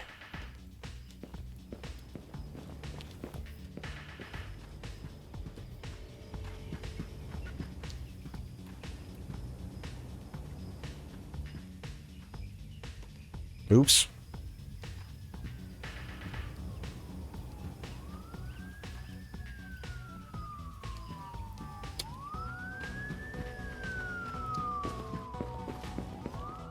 Okay, these are all comedy.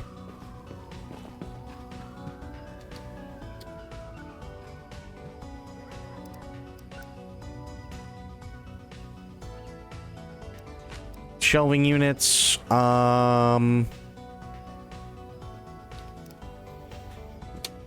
Let me see here.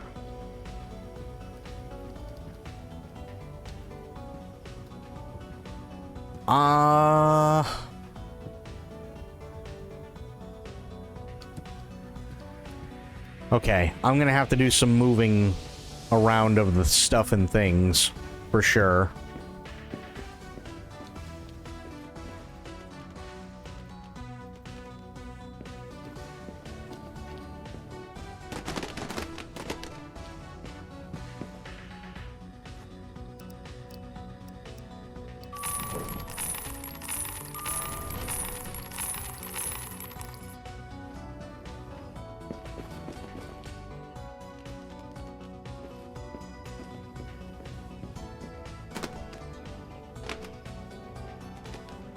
Nope.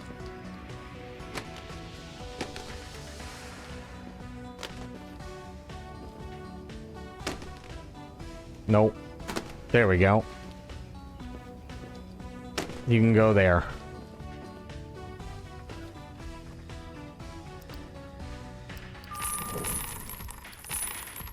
Okay.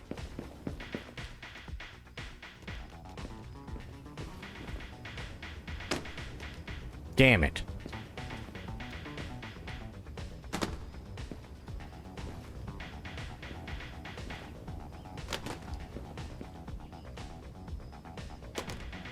Perfect. Okay. I'm gonna need...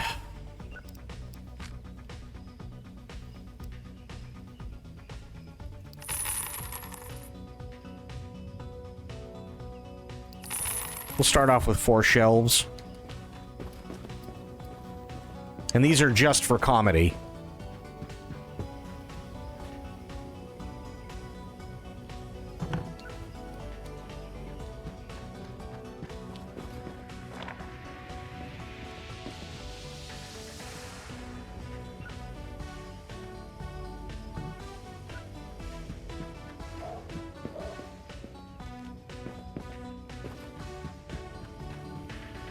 I gotta at least put 2 here, so that she doesn't try and put anything else there.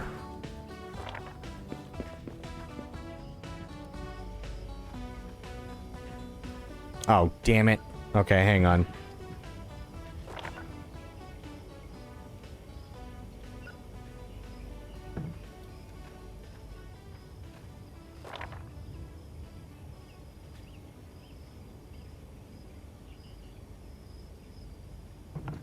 Good. Oh, yeah. Wait, hang on.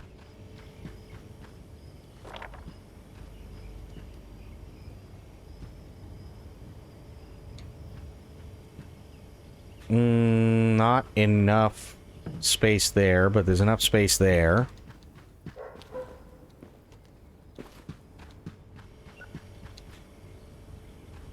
Good.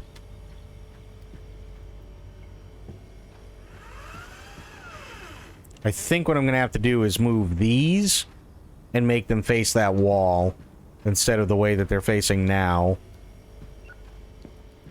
I think that's what I'm going to have to do, which is going to take a little bit of doing. Oh, God. What now?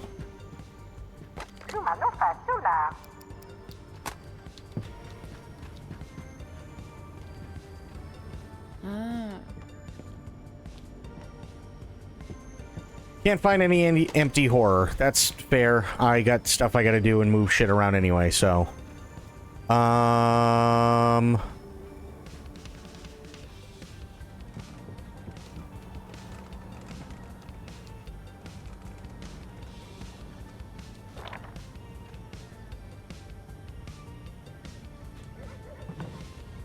Good.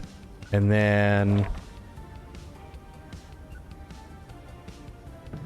Good.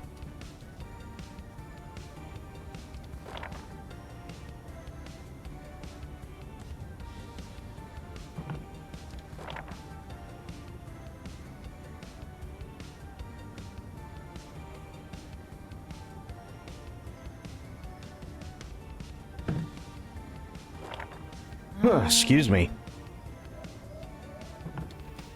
There. There.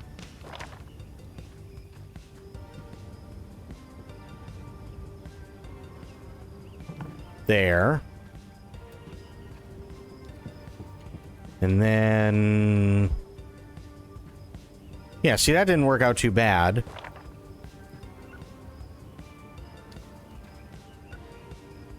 There.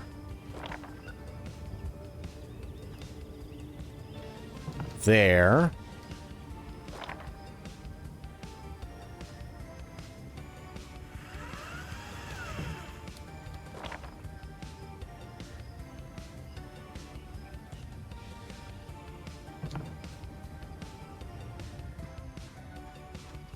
Okay.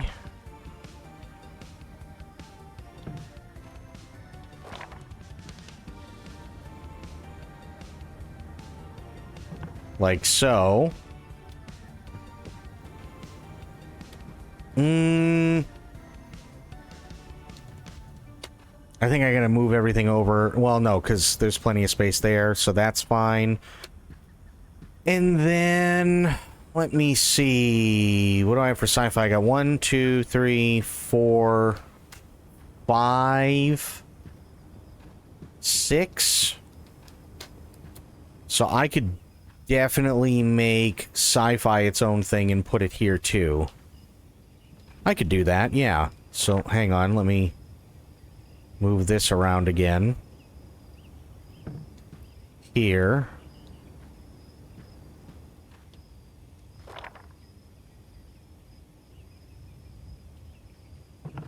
Good.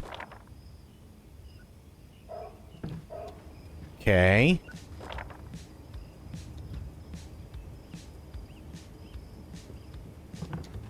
Okay.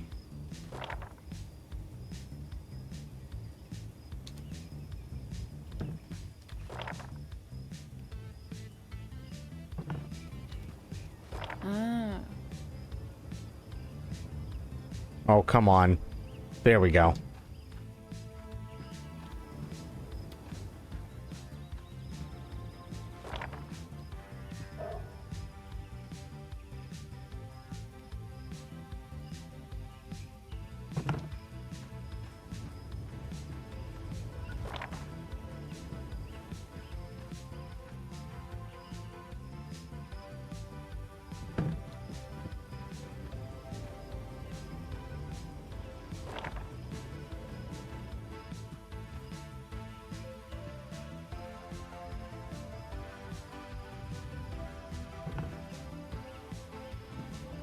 Good.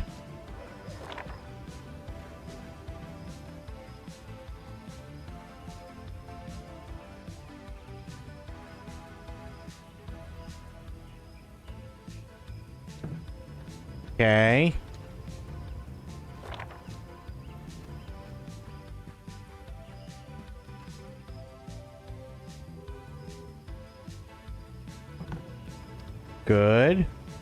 I got one more sci-fi, right? Yep. Perfect, actually. Like so.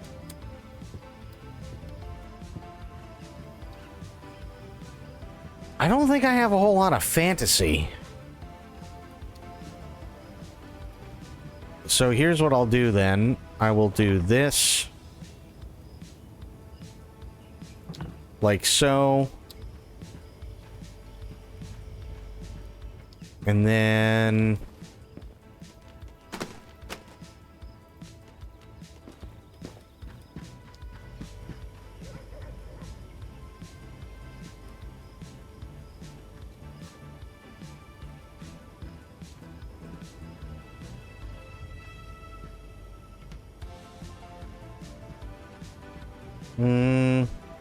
yeah, I'll put it here. That's fine.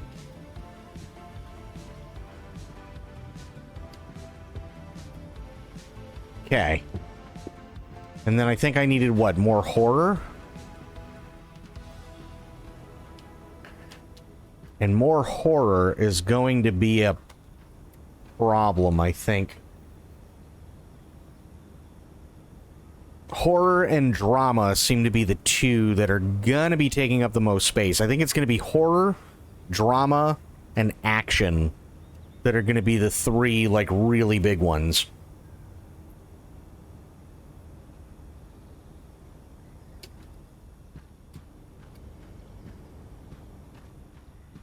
I think. Which, that also makes sense, so... There's no more Christmas... Oh, shit, there is no more Christmas. Okay. So we got what? Christmas. And these are all horror.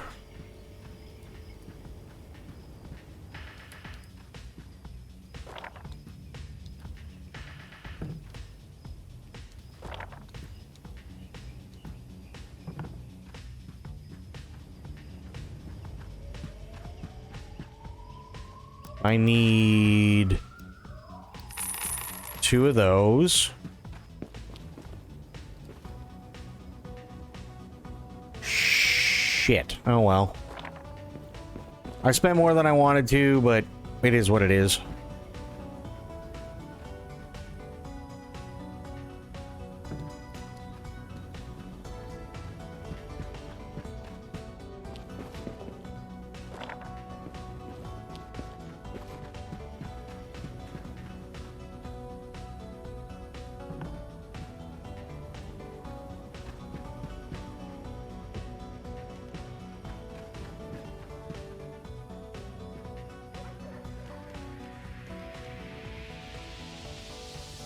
There we go.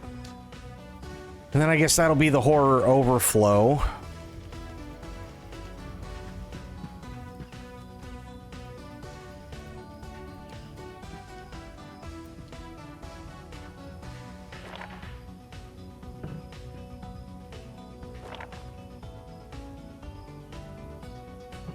Like so.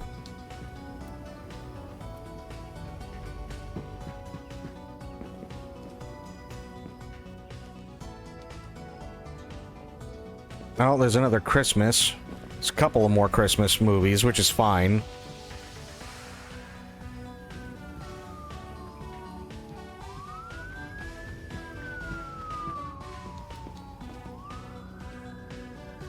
Christmas, science fiction, fantasy.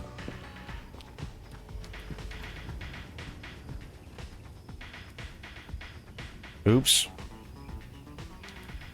Fantasy's over here. Christmas, or science fiction, and then Christmas.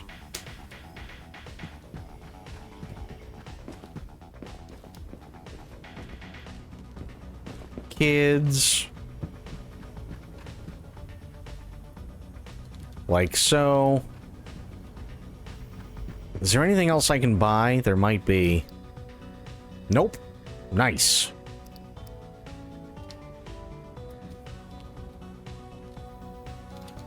And then we have a new release coming in 2 days. Okay, and she's ready.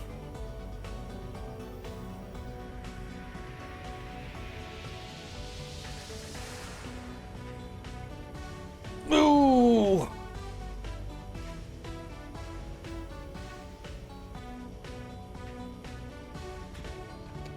Okay, I'll tell you what.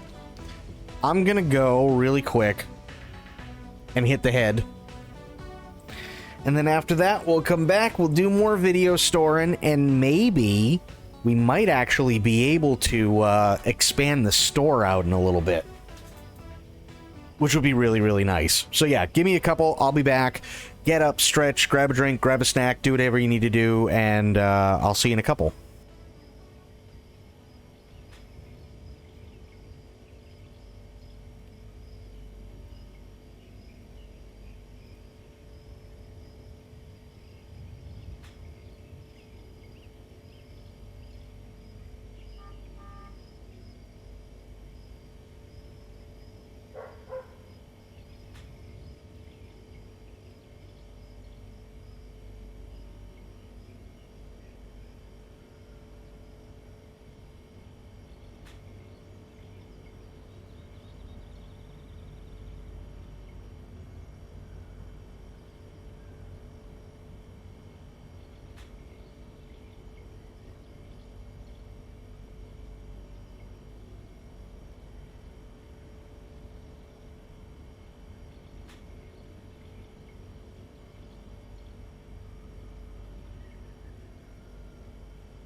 Alright, I is back. Did the popcorn machine turn itself on? Yeah, it's like an automatic thing. It is, it is.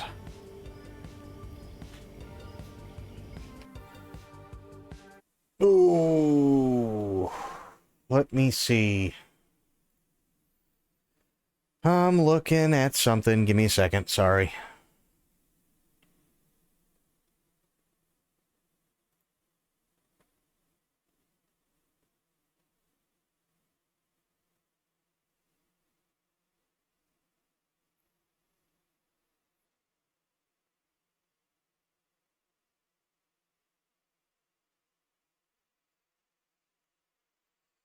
I'm just looking at a thing really quick, sorry. Won't take long.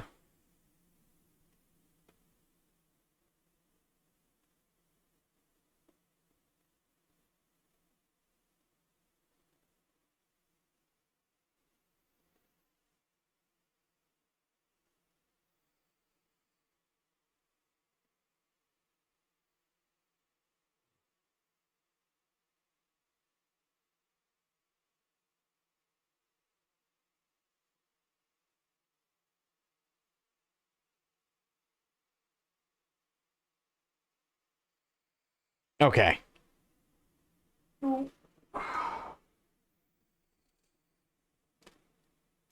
There we go. Much better.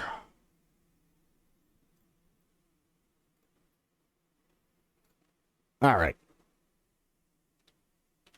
There. Now, let's open this fucking thing.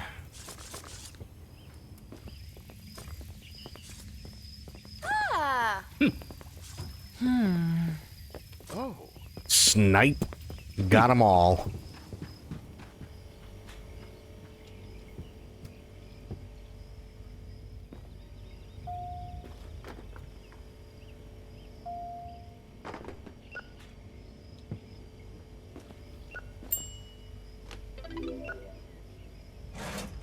Okay, $3.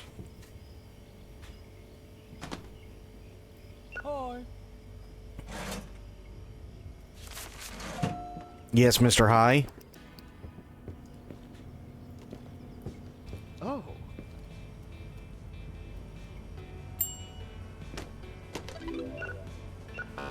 Hey. Curious how VHS... Oh, God. She was curious how VHS tapes work, so she took it apart? What the fuck?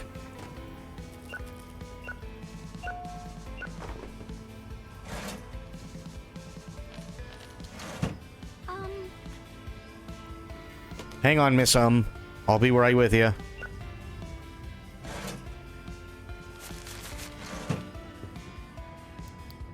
Paladin's tree wishes.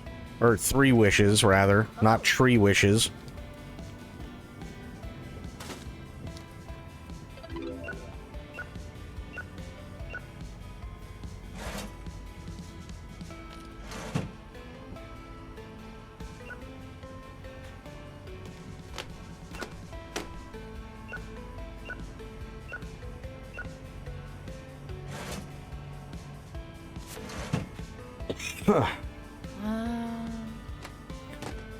Some people's kids, I swear. Uh-oh. What happened?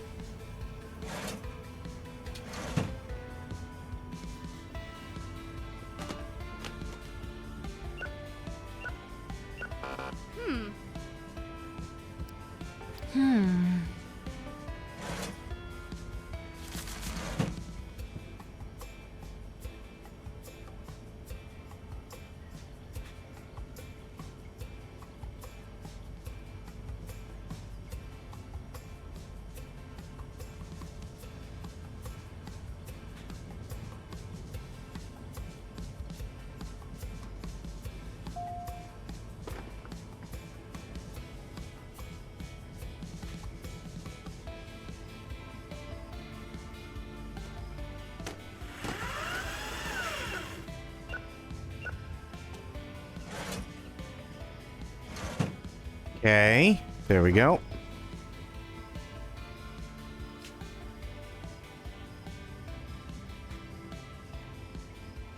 Just in general, fair.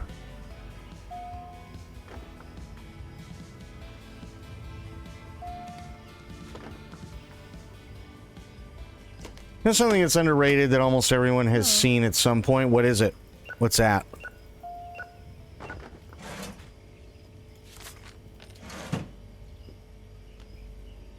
Oh, I gotta talk. I gotta take care of this guy. The cougar wants my ghost. Oh boy. The art on the side of U-Haul trucks? Yeah.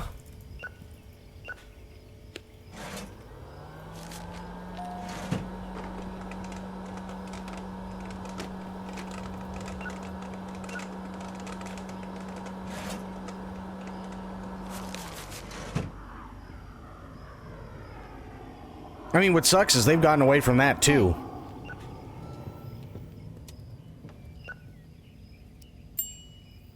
Rent a bad movie. I mean, take your pick. Here, bad movie.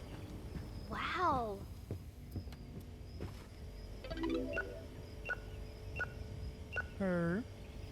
You want a lime slushy. All right.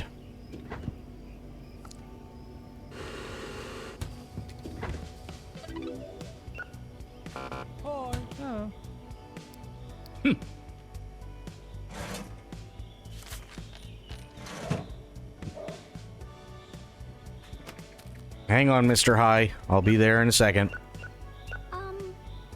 She wants popcorn.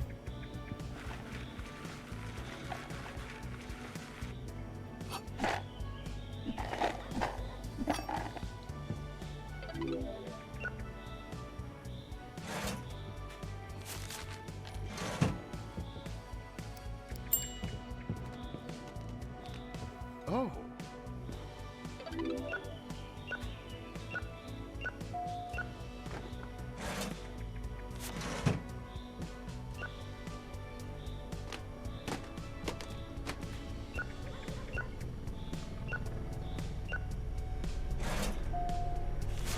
Okay. She needs to go to the bathroom. Okay. Hi. Now, hello, Mr. High.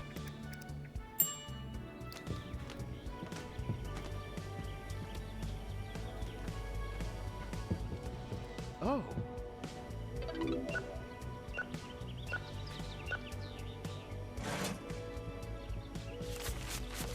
There we go.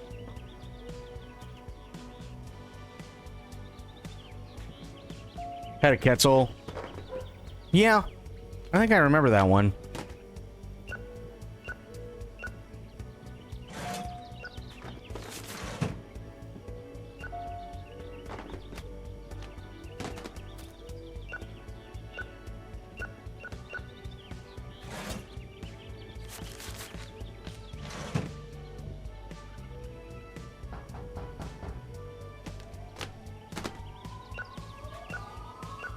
Hey. You're damn right you'll pay, lady. Okay, I'll be right back. I gotta go get stuff from the scalper. What do we got? Power Man and Cake. The Newlywed Trooper. Love is Light as the Fairy. The Saucy Virus Delivery. And My Pumpkin, A Woman's Fantasy. Nice.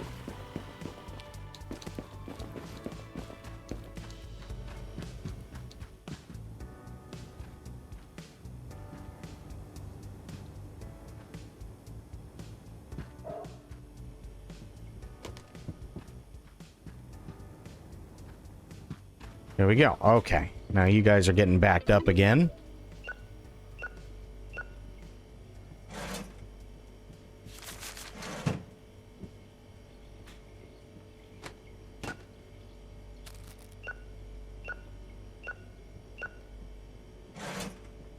Okay.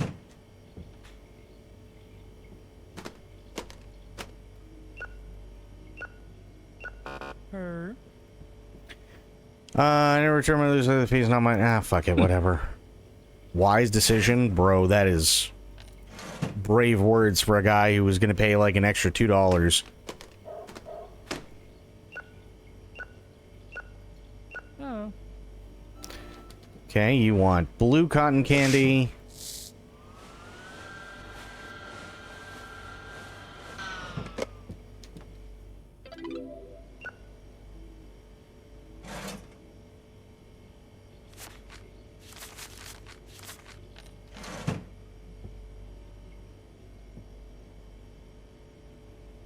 That it? That everybody? How's she looking? She's good back there. Drama. Is there... No, there's a spot for drama. There we go. Okay. Not bad.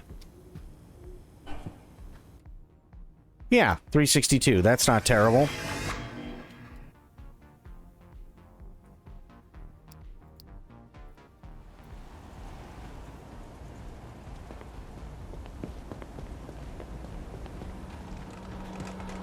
Oh shit, wait a minute.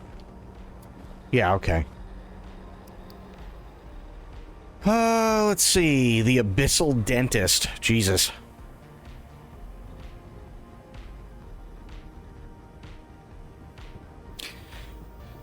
So what's everybody got going on for the rest of this weekend? Anything fun? Anything good?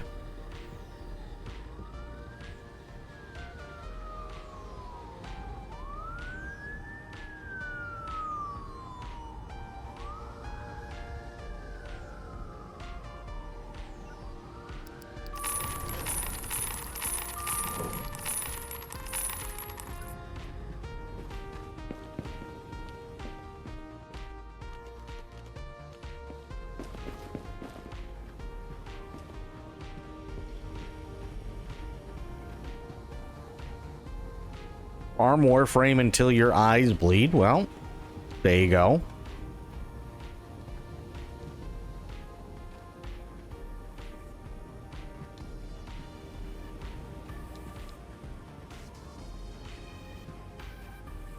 Okay, comedy, more sci-fi. Oh boy. Fantasy.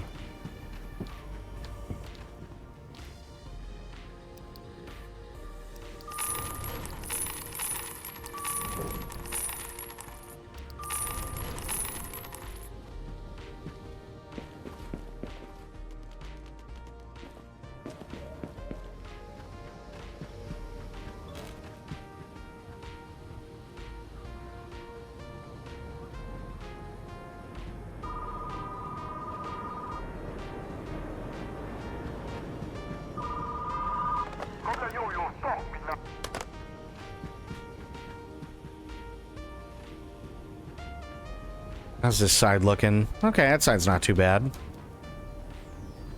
There. Good.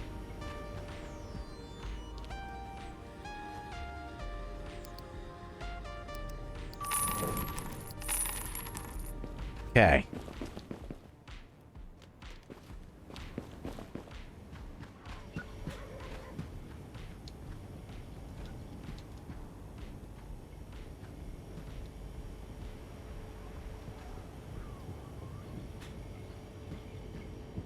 We're not looking too bad, so I'll just wait for her to finish her thing up.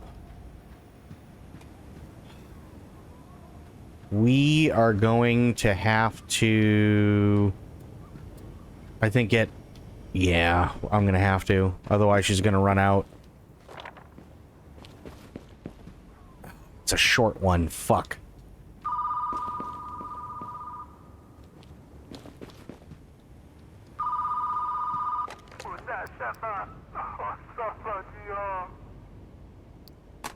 Why is the horror section so small? What do you mean? It's getting so big. We're running out of room.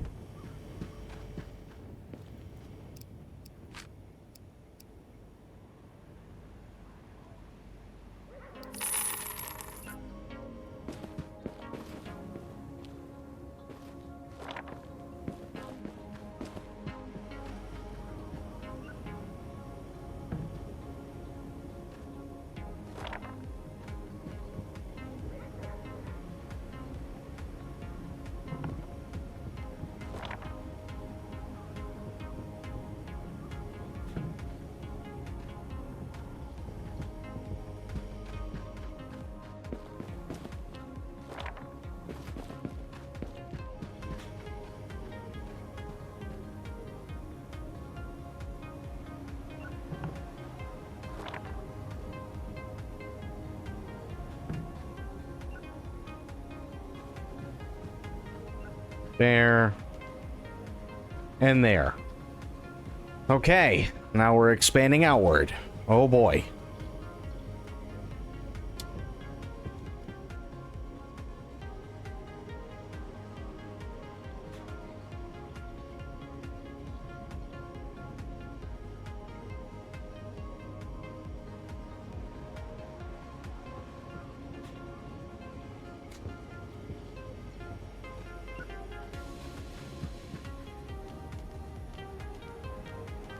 I forgot these were here. I can take these. Put them on here. Still have the overflow back there.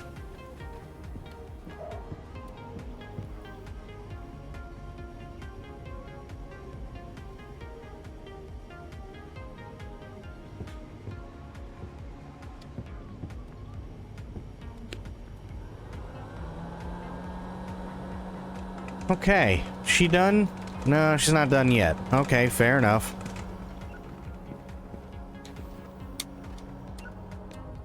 So, Aylin, how about you? What do you got going on this weekend?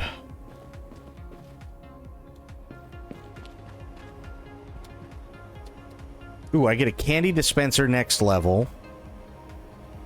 And then another new movie genre at 17. Okay. Any empty drama or mixed shelves? Oh, shit. Okay. Fair enough. So, yeah, it's getting tougher.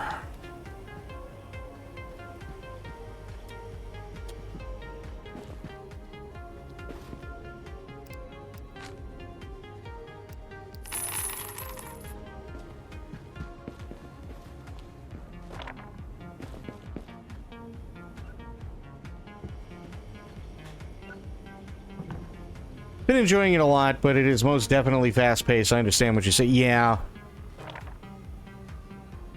It is a fast-paced game, for sure. No denying that.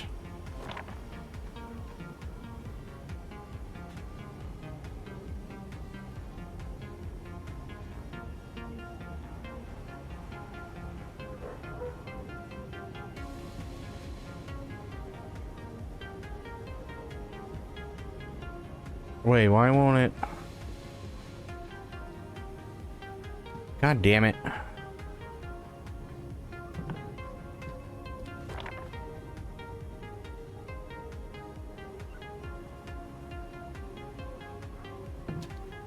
There.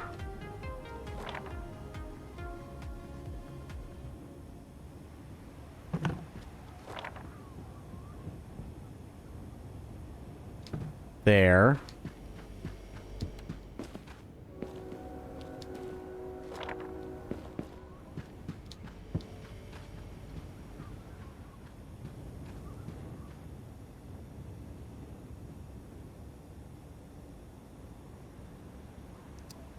Come on. There. And then this guy.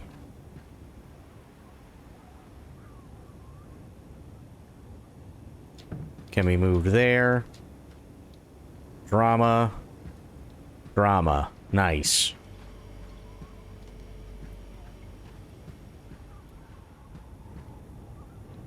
Hell yeah. Okay. Crisis averted. For the most part. How's she looking? She's done. Let's do this. Snipe. Whoa. Snipe. Snipe. Wow.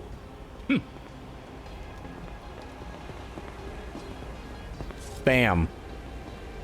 Ooh. Oh, I haven't seen her in a minute. Nice.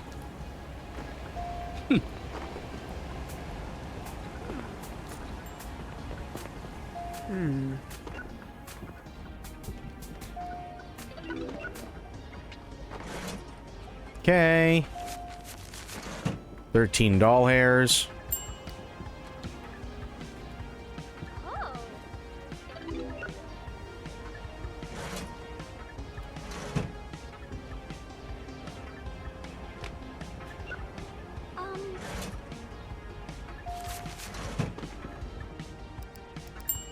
Old movie, huh? Oh.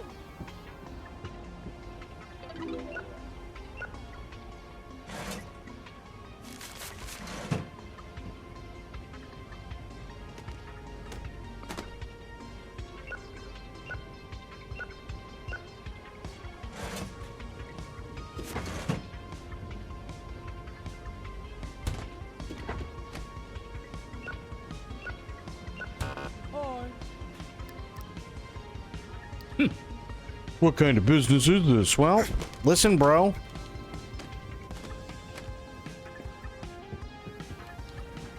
You either pay or you don't play. Simple as that, man. I don't know what to tell you.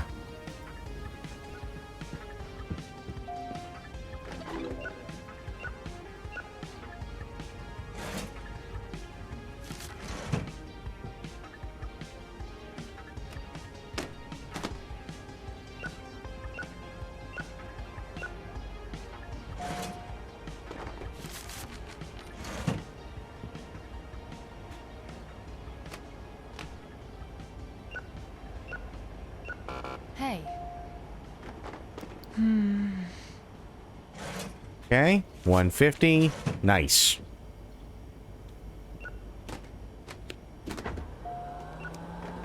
Damn.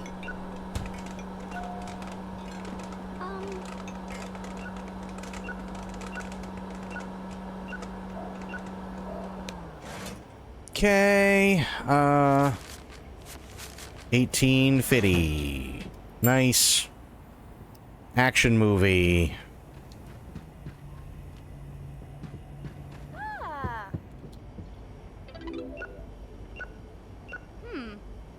She wants popcorn.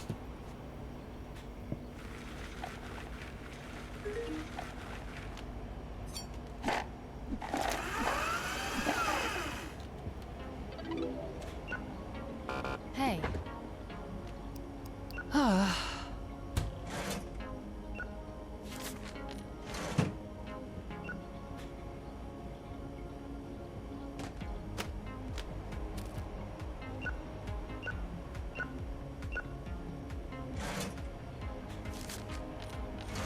Okay.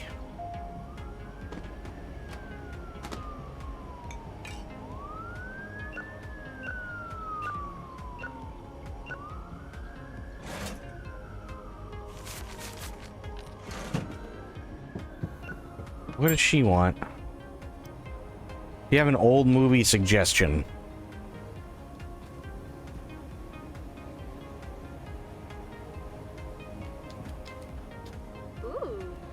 There, old movie.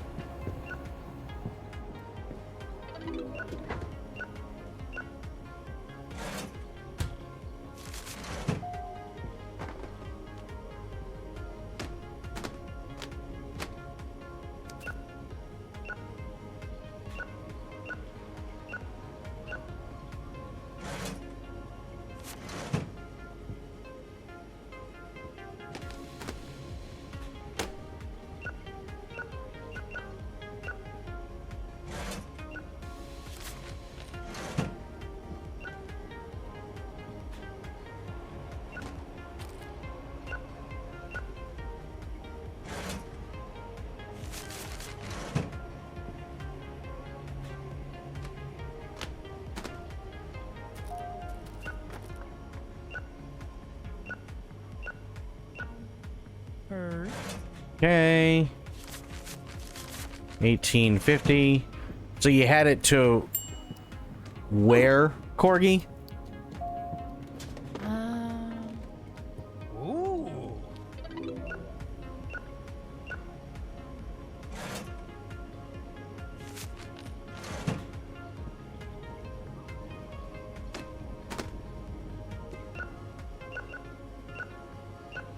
Oh. Huh?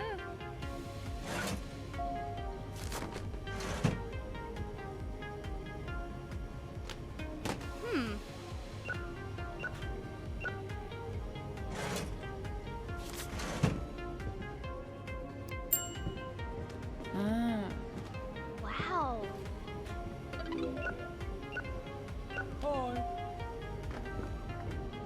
Blue raspberry slushy.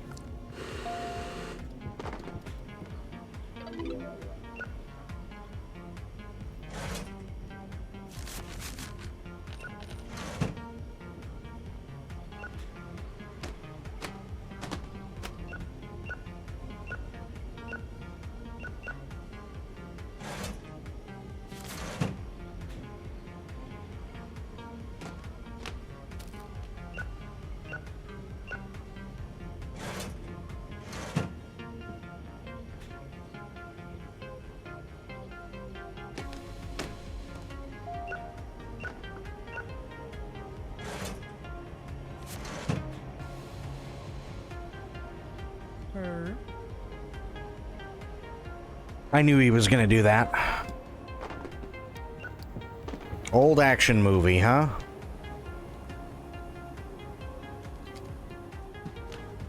Ooh.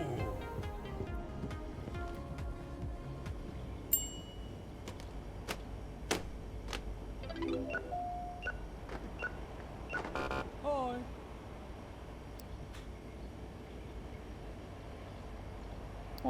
Sorry, buddy. Gotta do it. Any science fiction room. Okay, well that's not good.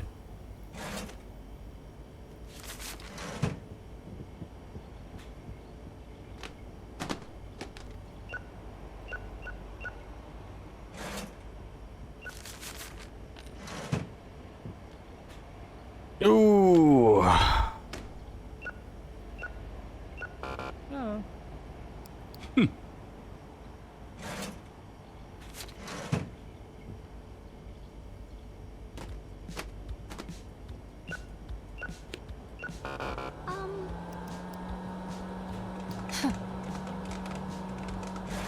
Listen, lady, you broke the video. Not my problem.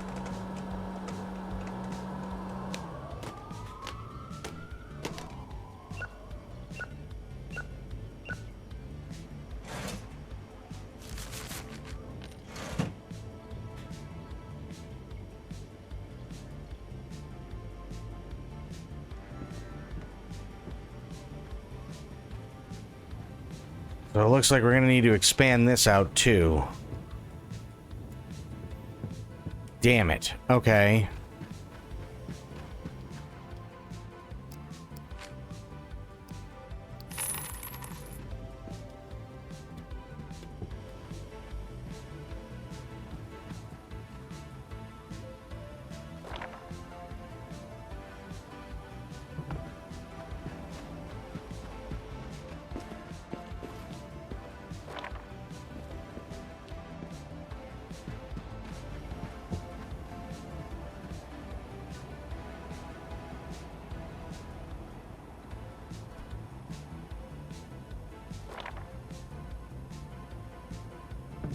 There.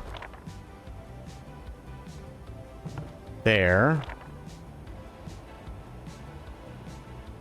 There.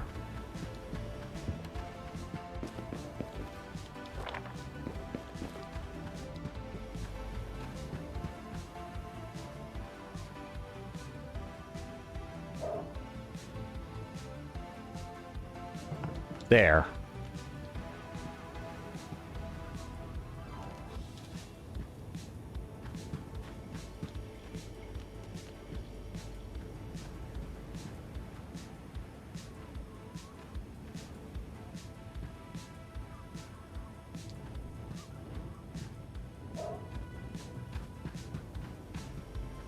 We are running out of room.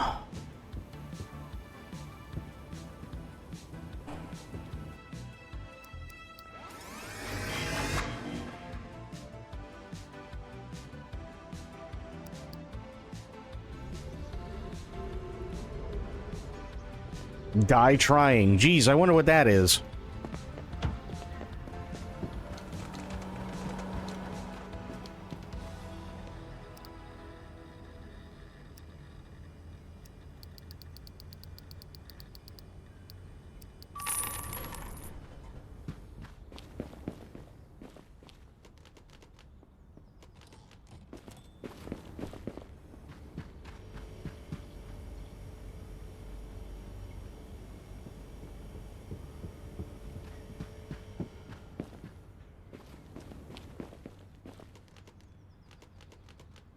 Okay.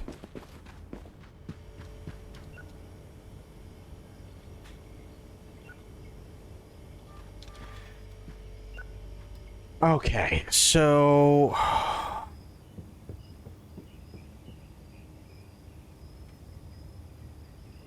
Huh, gotta think here. Where do I want to start putting stuff?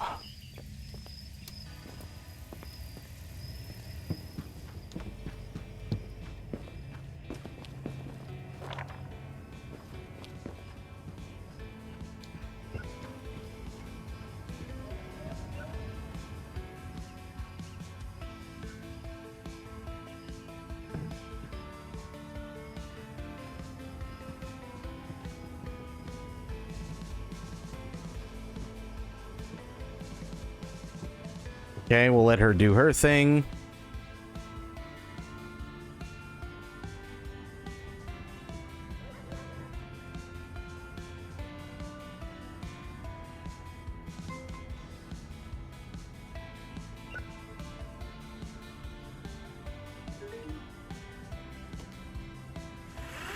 Ooh.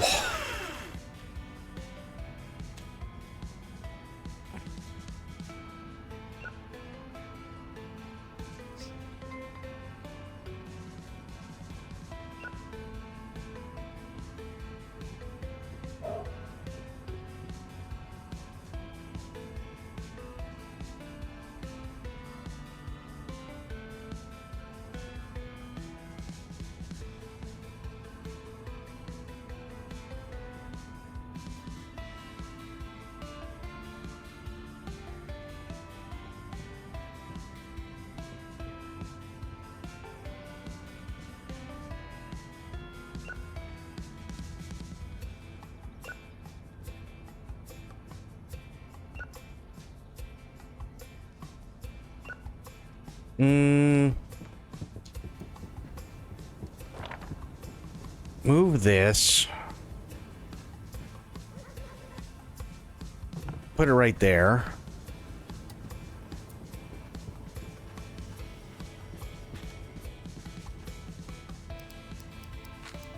Decorations.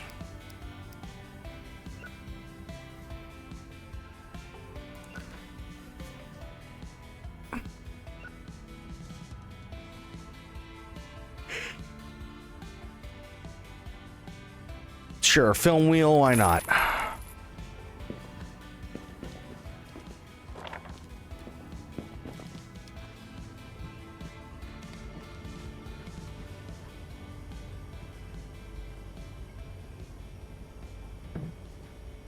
That'll work.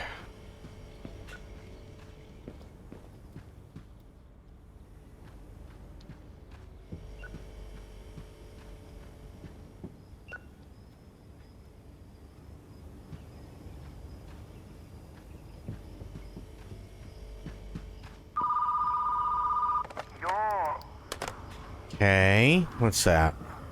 No, that's not what I wanted.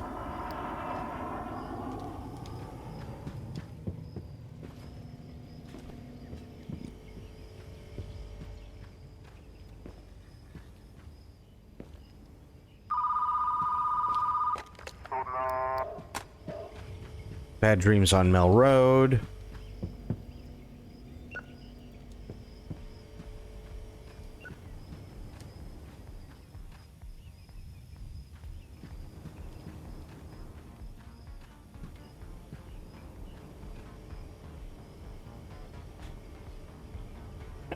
Oh, I gotta replace the snacks.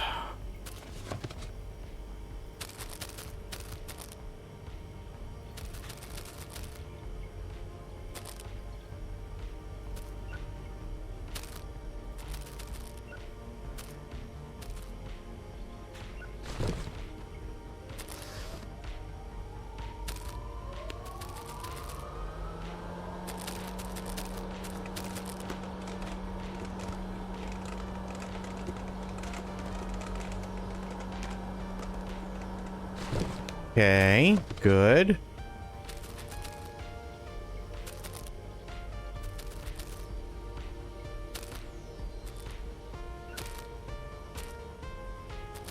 There.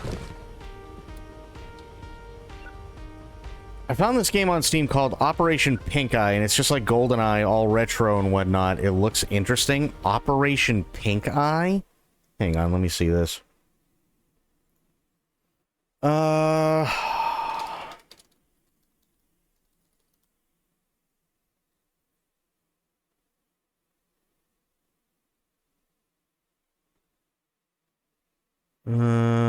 Let me bring up Steam.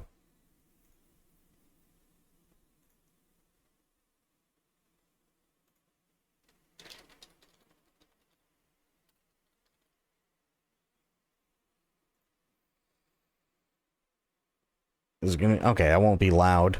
Welcome to a world where the United Kingdom never formed. Tensions are high between the independent nations of Scotland and England. Take on the role of Ken Maxwell, Scottish Secret Service. There have been rumours flying about that English election candidate, Alexander Wright, has connections to a terrorist group in South America. We think his intent is to manufacture a chemical weapon to invade Scotland. You have to infiltrate Wright's house in Cumbria and see what you can find.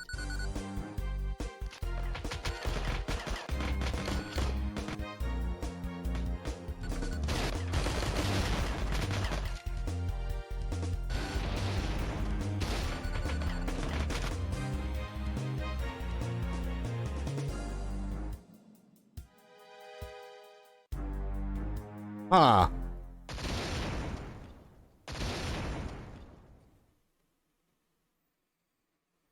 I mean, it kinda resembles it. I mean, it's definitely not as refined by any means. That's for sure.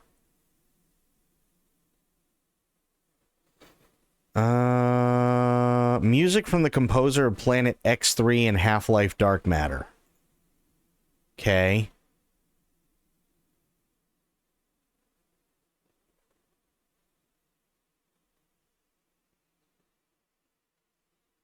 Huh. Oh, give me a second here. I wanted to see something. The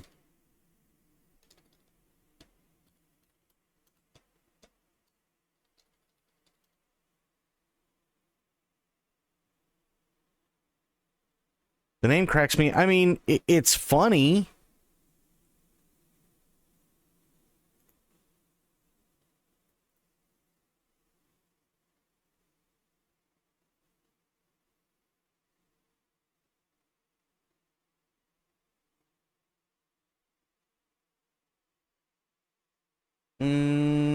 Oh, no shit.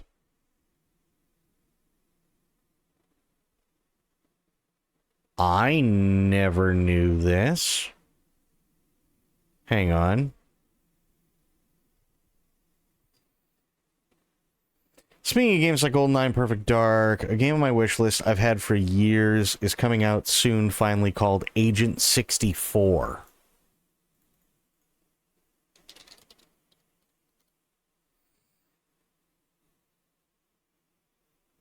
Agent 64 Spies Never Die. Let's see what this is all about.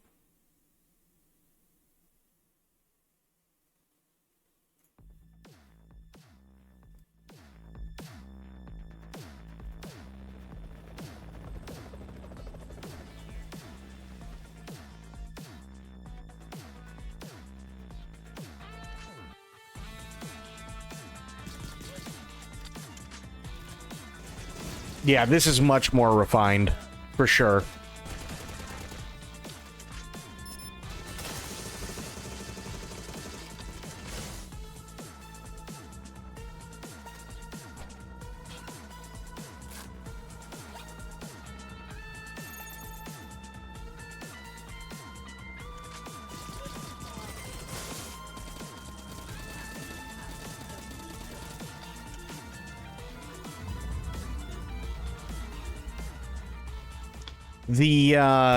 The guns aren't as refined, like the models.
I mean, if it's one guy, this is impressive for one guy, that's for sure.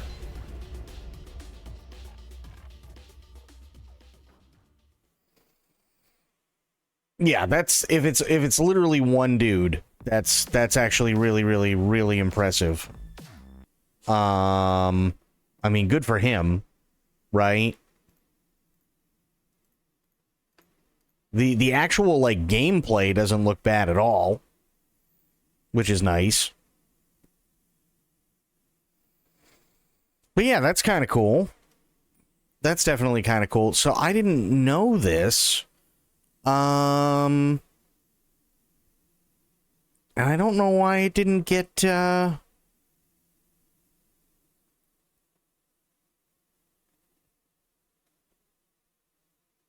I don't know why it didn't get the same publicity, but they did a GoldenEye remake, and it came out for the Wii, the DS, the N-Space, and then it also came out for the 360 and the PS3. I didn't know that. Interesting.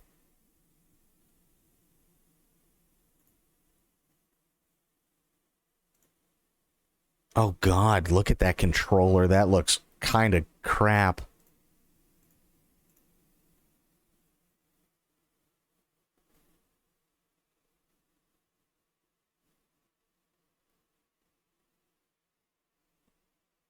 Huh.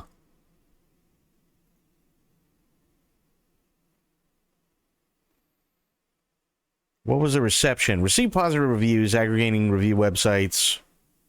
Game Rankings and Metacritic gave the Wii version 83, almost 84%. 81, and Nintendo DS 68 and 64, which fair. IGN gave the game Editor's Choice Award, praising its multiplayer component and its well-created, well-crafted story, while criticizing the lack of voice chat. The reviewer Craig Harris concluded by acknowledging that the game, as of its release, is the Wii's best first-person shooter. GameSpot also praised the game, awarding it an 8.5 out of 10. Joystick gave it a 4 out of 5. Nintendo World Report awarded the game an 8.5, with the reviewer stating, frankly, I haven't seen a more impressive Wii shooter. Official Nintendo Magazine gave it a score of 90. Game Trailers gave it an 8.6 out of 10, indicating that while most aspects are well done, the game's performance suffers from inconsistent frame rates, particularly during split-screen play. They also derided the menus as bland and not very crisp overall due to aliasing. Digital Trends gave the game an 8 out of 10, complaining the enemy's AI's simplistic strategies and lack of adaptability. While the multiplayer gameplay was highly praised by the reviewer, the lack of voice chat was seen as a significant omission.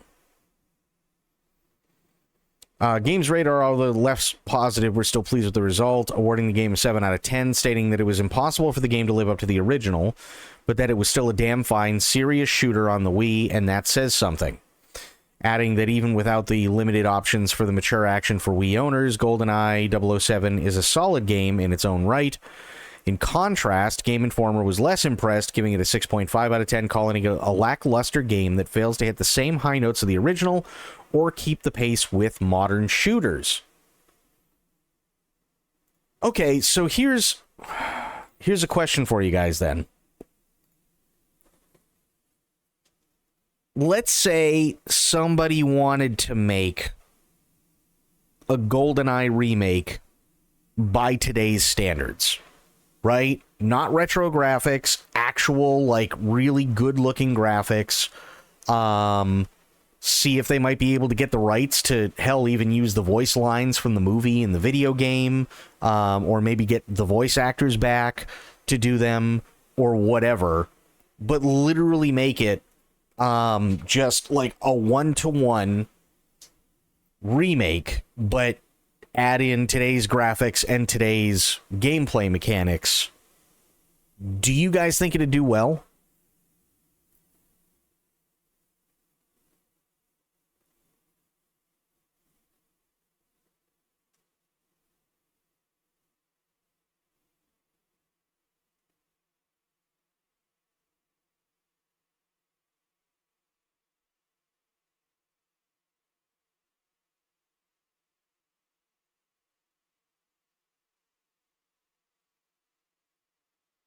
Because I don't know if it would. I honestly don't. I know that there was, shit, hang on, let me look it up really quick. Go to library.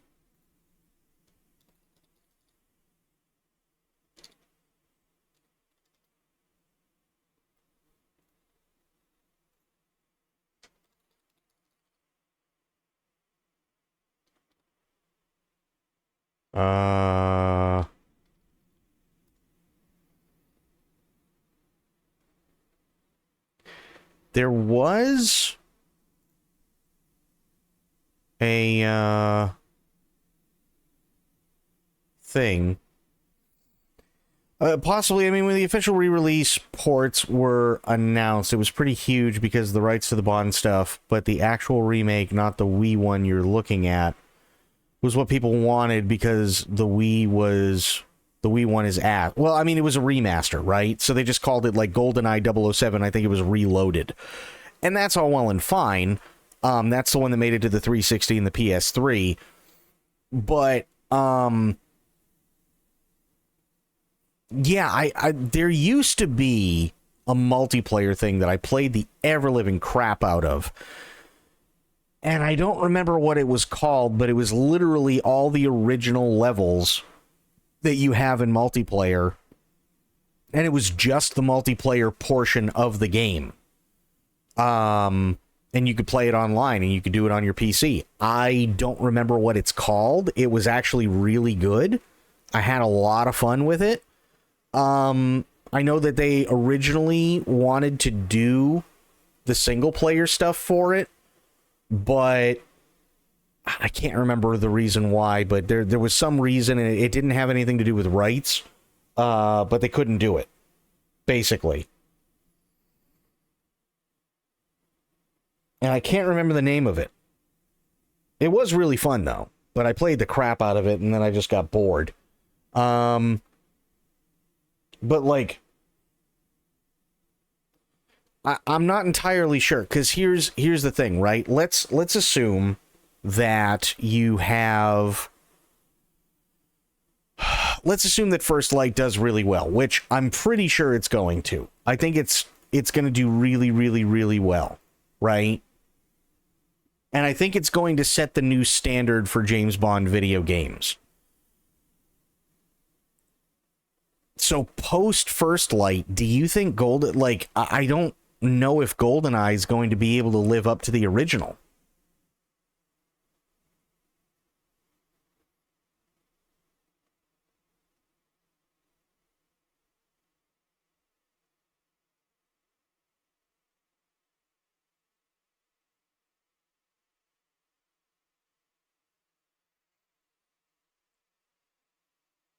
Like, I really don't know. I have no idea. It's, yeah, I don't know if any Bond game will live up to GoldenEye, even First Light. Okay, but see, here's the thing, right? We're not comparing First Light to GoldenEye. What we're doing is we'd be comparing a GoldenEye re-release. So, like a remake. Because it would bring it into today's graphics and today's game mechanics and today's controls. We'd be comparing this like imaginary thing to First Light. Like, nothing's going to ever replace the original GoldenEye release and like how people absolutely love it. We know that. So there's no point in comparing First Light to that. But I mean this imaginary remake where everything is up to date and you have the latest graphics and you have the latest mechanics and controls and everything else. Do you think it would do well post First Light? Is back from her lurking time. Well, welcome back. How you doing?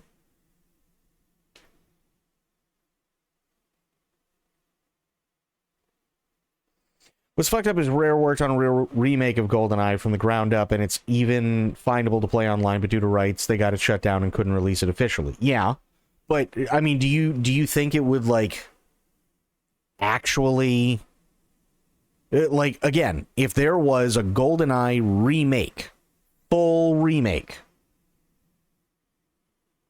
For instance, like what they did with Metal Gear Solid 3 for Delta, right?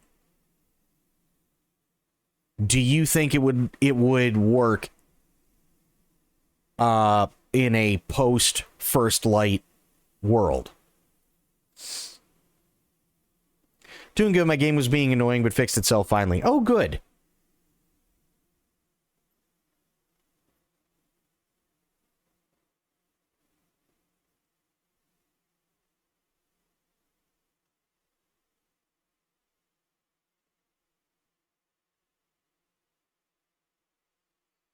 Like, I really don't know if it would. Oh, that's what it was called. GoldenEye Source. That was the one that I played. Here we go. This is the one that I played a few years back. GoldenEye Source. You can download it and you can play it for free. It's only all the multiplayer stuff, the original multiplayer maps, and they have all the characters that you get to choose from. But GoldenEye Source is actually a lot of fun. It's a lot of fun.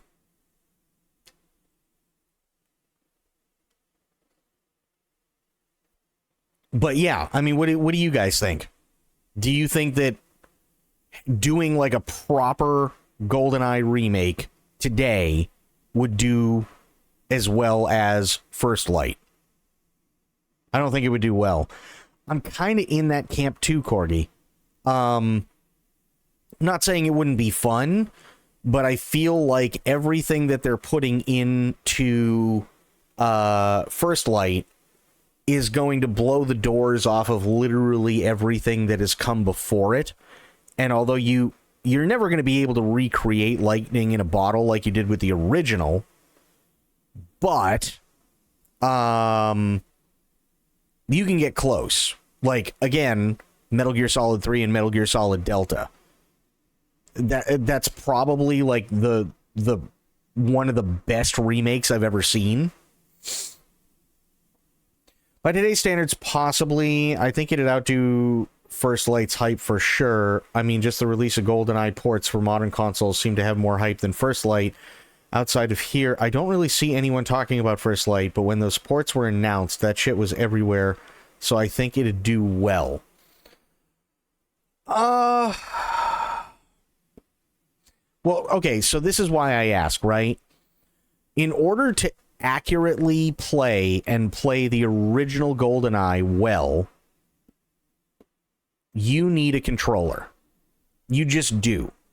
GoldenEye Source comes close, but if you really want to play it the way that it was meant to be played, you have to play it with an N64 controller. And let's be honest, Nintendo has been known to make controllers where everything that is on whatever platform they have out at the time specifically only works as intended on their controllers, right? So if by some miracle back in the day somebody was able to port GoldenEye, the original N64 GoldenEye, to say a PlayStation 3, it never would have worked.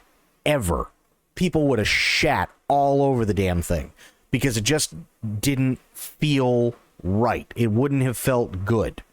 It wouldn't have felt natural, which is probably one of the reasons why they did the GoldenEye 007 Reloaded for the PS3, because now it's updated and has all the, at the time, modern controls and everything else. And that's great. But even by today's standards, the original GoldenEye, the only way to like really play it and play it well would be to use an N64 controller that's set up so it can plug into USB, right? So they'd have to redo all the controls. You'd have something more akin to GoldenEye Source, but then you'd have aim down sights. I kind of feel like when it comes to what the N64 version is, you had GoldenEye, you had Perfect Dark, you had Turok, and you had a couple of others on the N64 that are like the precursors to what we know as FPS shooters now. Right? I will not go and play Turok. Like the new one that's coming out. I won't. If Perfect Dark came out, because it's been so long, I would have given it a shot, for sure.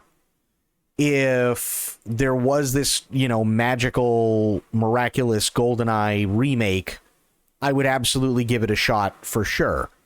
But there's no way I'd ever compare it to the original. I'd have to compare it to today's FPS games.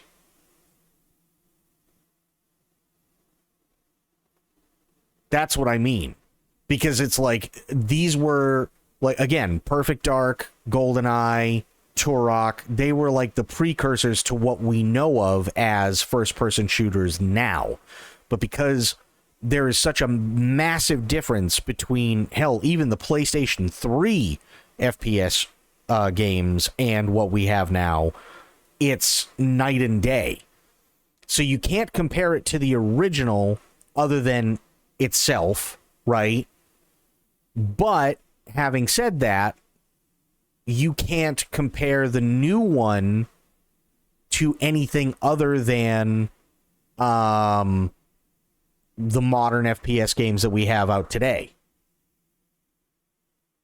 So it's kind of in this really weird place.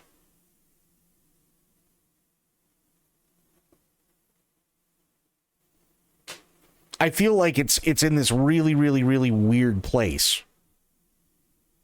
Speedrunning GoldenEye, I was doing PC port using mouse and keyboard. It was so good and fun to play on mouse and keyboard. I'm not saying that it's not fun. I'm not saying that whatsoever. I'm saying that like, for instance, there was no such thing as ADS in the original GoldenEye 64. There was none. You could not aim down sights. It was, with the exception of one gun, you could not aim down the sights. You had a little reticle that would come up, and then you had to move the analog stick in order to place the shot where you wanted, and most of the time, because of that, you'd have to stand still. Even in GoldenEye Source, if you want to aim, you have to stand still. There's no WASD while, using that stupid little reticle. That's just how it was. And again, you could only ADS with one gun. Everything else had that reticle. So now, if they were to do a remake of the original GoldenEye, I don't think anybody would want that reticle. If they're doing a proper modern remake, they'd have to do ADS. But now that changes how everything works, right? Now you'd be able to move while aiming down the sights. That changes fundamentally how everything works. You'd have to redo the enemy AI, because let's face it, the enemy AI was, for the time, it was great, but compared to what there is out there now, it's like really bare bones simple. Which again would fundamentally change the game entirely. The graphics would have to be completely updated. That wouldn't change everything entirely, but it'd have a really nice coat of paint on it. That's all well and fine. But now people are going to want voice acting. So what do? Do you try and pay like an insanely stupid amount of money to get the actual actors to come in and revoice all their lines? Do you get the rights to use the lines directly from the movies? Because, I mean, you could do without, but people are going to piss and moan because it doesn't have voice acting in it. You know, like, there are a lot of things that are going to fundamentally change how the game goes if they did, like, an actual proper remake.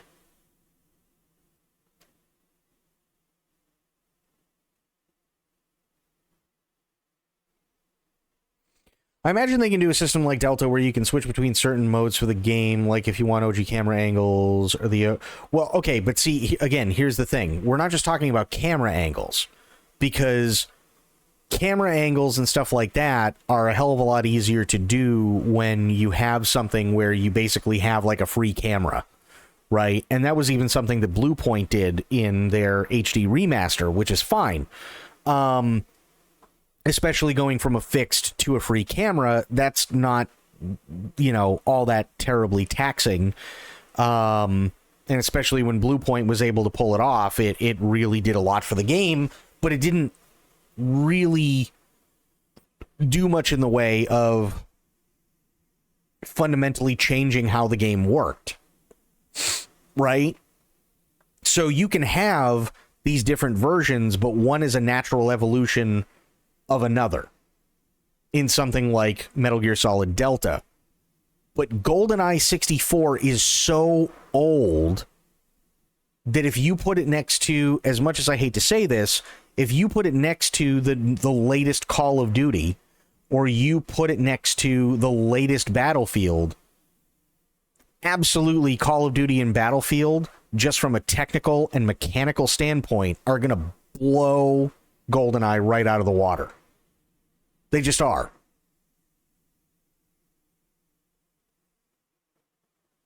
So the only thing that you could do to really appeal to people who play those FPS games now would be to make it more so like those FPS games in terms of mechanics, aim down sights, crouching, like all of this stuff that we take for granted now, we didn't have back in the day. Right? And I mean, we were used to getting, if we were lucky, like 12 frames a second playing with 3 other people in multiplayer, and God forbid there was an explosion that got in there, you'd be down to, like, if you were lucky, maybe 8 for a little bit until that explosion went away, or multiple explosions, right? People wouldn't stand for that nowadays. They'd want at least 60 frames a second. They'd want beautiful graphics. They'd want to be able to sprint. They'd want to be able to just do a normal run. They'd want to be able to duck. They'd want to be able to ADS. They'd want to be able to do all of these things. They'd want voice acting. They'd want, like actual, you wouldn't just be able to sit there and do the karate chop thing, right? They'd want actual, like, melee combat. You'd probably have it more along the lines for the knife kills, something along the lines of what you see in Battlefield or Call of Duty. So, like, all of these things fundamentally change the original game. So, would it stand up, and would it be as good as the original?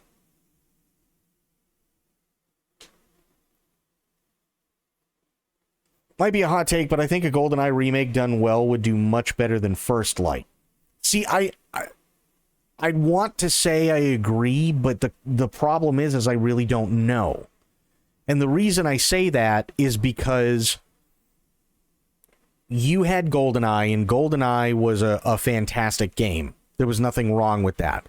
The only thing that we had to look forward to that was going to be the closest that we'd ever gotten to something like that was going to be Perfect Dark. But Perfect Dark got shit canned. It happens, sadly. So we won't really ever know how Perfect Dark was going to play out. Perfect Dark could have easily been like the first step toward that GoldenEye, that magical GoldenEye remake, right? And that's all well and fine. But we'll never know. Yeah, Perfect Dark got canceled. Here, I'll show you. Perfect Dark canceled.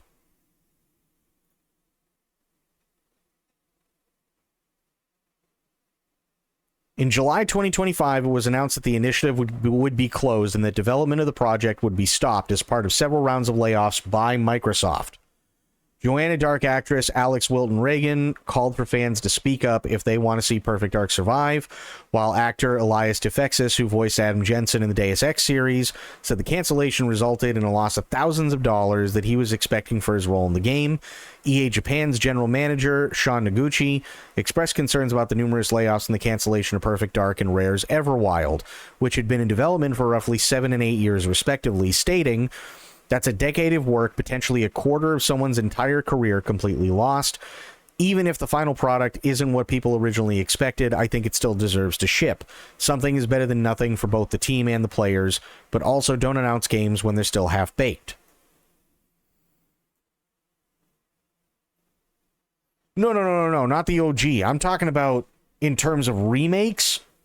this Perfect Dark was literally the this could have been like the thing that was like the stepping stone to making that magical GoldenEye remake.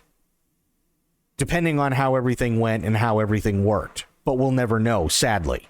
Right? That's what I mean. Let's see.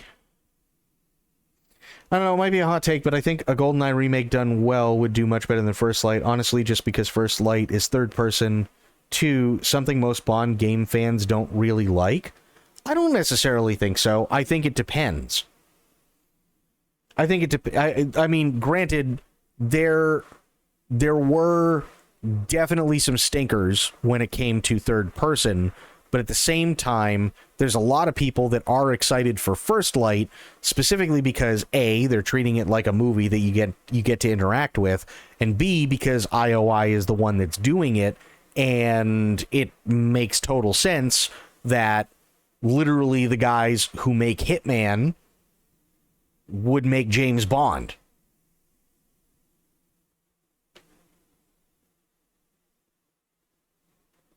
Right? Now, I'm not saying like every third-person James Bond game is good, but there are spy games out there, including a couple of James Bond games, that generally speaking, a lot of people really liked. For instance, even though it was stupid fucking hard, Mission Impossible for the N64 and for PlayStation. People generally liked that game. It was really hard, but people generally, you know, from what I remember, people generally liked that game. There were a couple of others that did, you know, relatively decent when it came to the PlayStation for James Bond that were third person. And that's great. But then they kind of entered into that period of time where the James Bond movies got really, really hokey again. And that was pre-Daniel Craig. And then I think they only did one Daniel Craig game. Daniel Craig James Bond game. Oh, they did a bunch. Okay. So let me see here. Featured several. Yeah. The key games include Quantum of Solace in 2008, Bloodstone in 2010, GoldenEye 007, the 2010 remake, and 007 Legends, offering a mix of first-person and third-person shooters. Okay, fair enough. So what was... I think this is the one I was thinking of, was Bloodstone. Reception, mixed or average, which, again, fair. Best original video game score, best original score, best graphics, performance by human male, original music, score for video game or interactive media, original video game score, original composition. So, I mean, it was up for awards. Sure.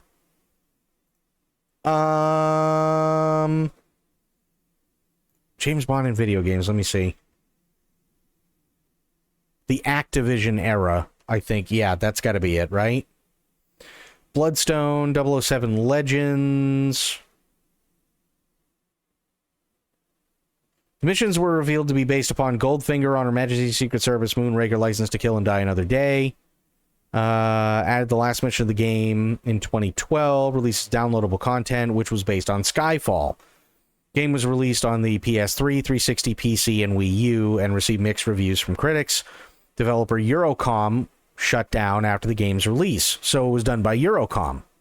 Fair enough, right? Because Eurocom was, it was okay.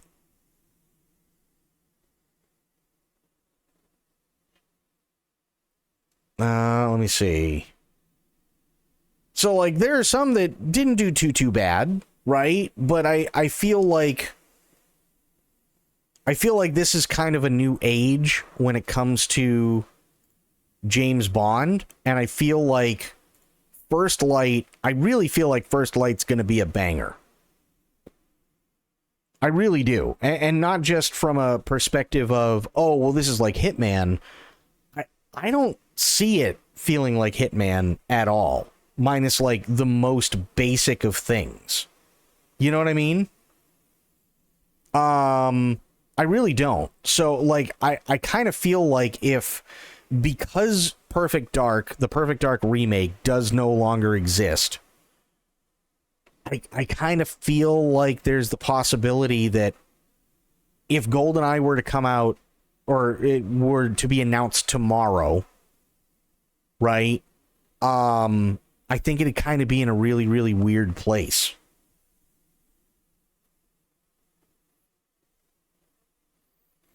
I really do. Because, again, think about it, right? 2000, I think they said, what, 2010?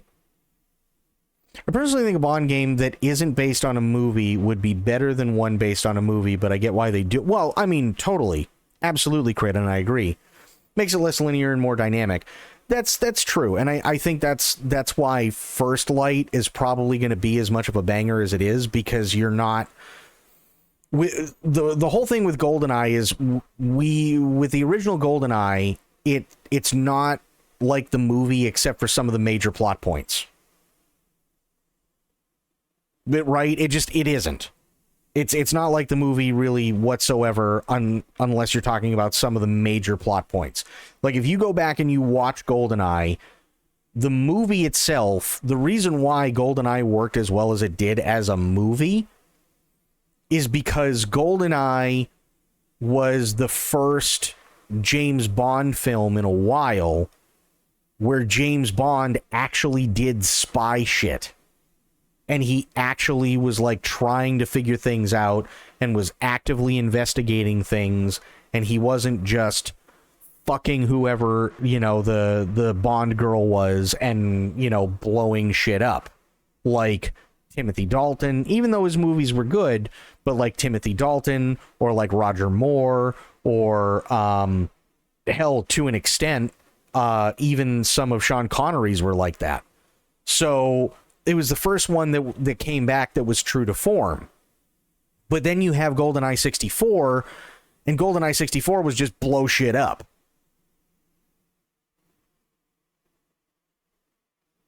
Hitman feels more sandboxy, and everything we've seen in First Light doesn't really give that vibe.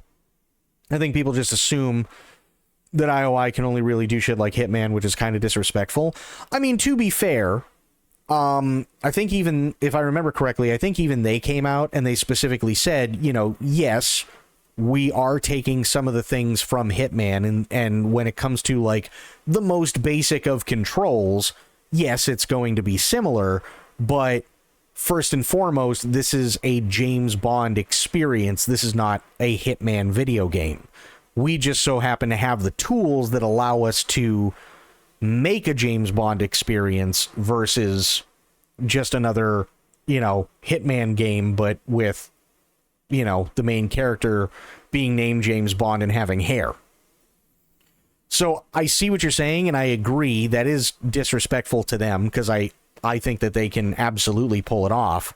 But that's why I also think it's kind of a new era for James Bond games, because they don't have to rely on, let's just blow shit up constantly. As we've seen from the dev diaries, the whole thing is like, yes, there are going to be points where, yes, you do blow shit up, but that's not really what you're trying to do. You're trying to figure out the story. You're trying to eavesdrop on people talking. You're trying to bluff your way through different areas. You may have to do a couple of different takedowns, but they're, they need to be stealthy. You don't want to sit there and just run in and start firing. You may kill civilians if you do that. You definitely don't want to do that, right? So there's a lot of things to it.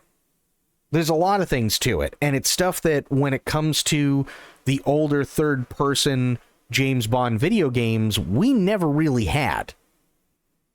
We never really did. And most of the time it was because the tech just wasn't there, or in some instances it was because people were just looking to make a quick buck. And James Bond was popular at the time.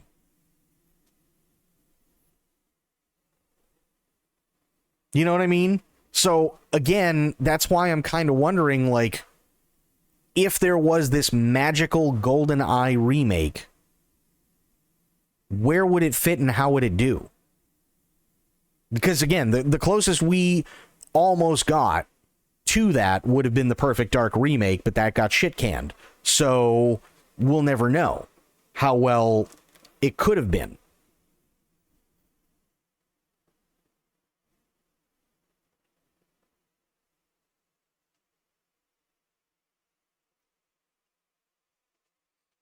But then, again, like what Crit said, the other thing, too, especially with IOI doing their thing, is it's an original story.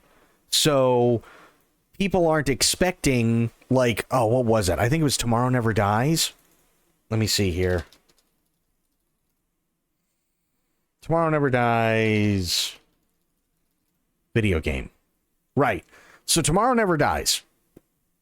Everybody expected... Here, I'll bring it up. But I will bring it up on YouTube because I hate doing that. That's dumb. Turn this down.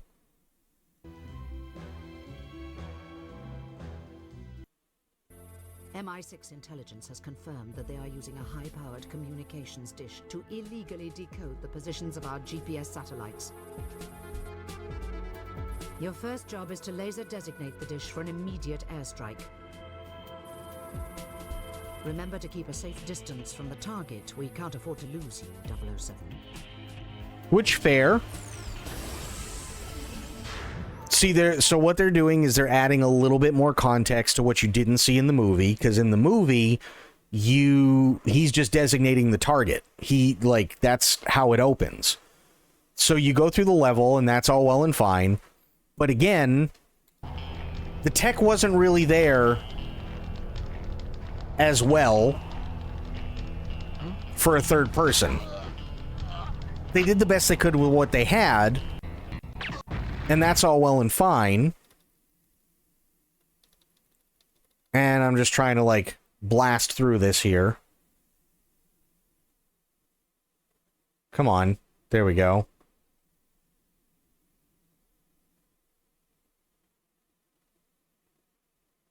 But then it just goes, okay. So we're doing all this, and then we ski.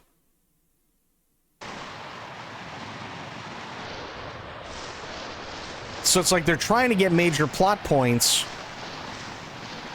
but unfortunately, just like GoldenEye, it only mostly does major plot points.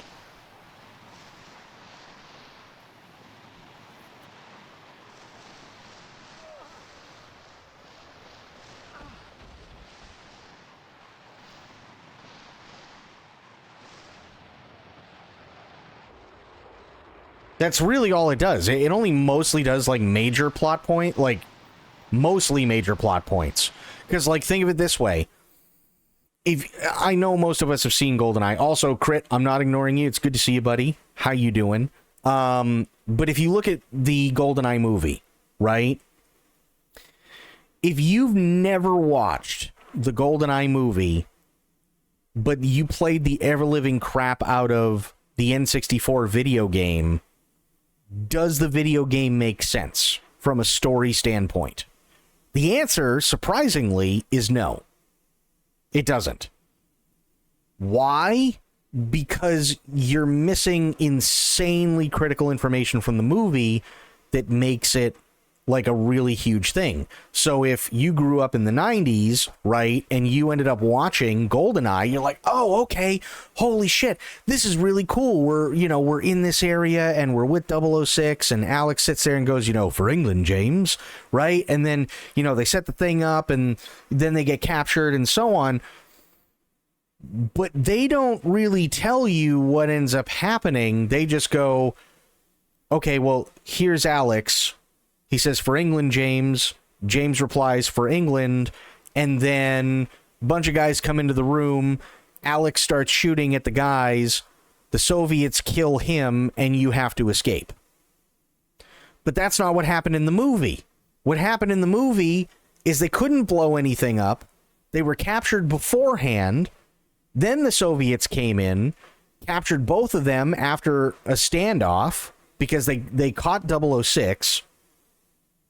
He supposedly gets shot in the head. That's when James blows everything up, and that's when he goes out to the runway and jumps off the end of it off the bike to get into the plane to go away. And then later on, you find out that the main bad guy staged all of it through the Soviets to betray his own government. You don't get any of that whatsoever in the original game, which is why they only mostly do the major plot points. again, when it comes to First Light, they get to craft their own James Bond story and don't have to worry about all these major plot points that they may or may not be able to hit, because whatever they put in there is exactly what they want. Do you know what I mean? Like, does any of that make any sense, or am I just talking out of my ass?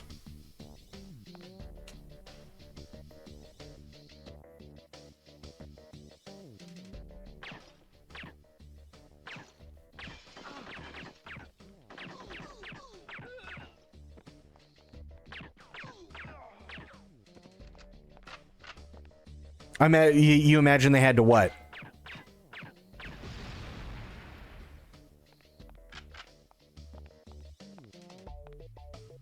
They probably couldn't make it based off a movie or Bond actor because it'd be a hellhole to try and get the rights for it all. Well, so that's the thing.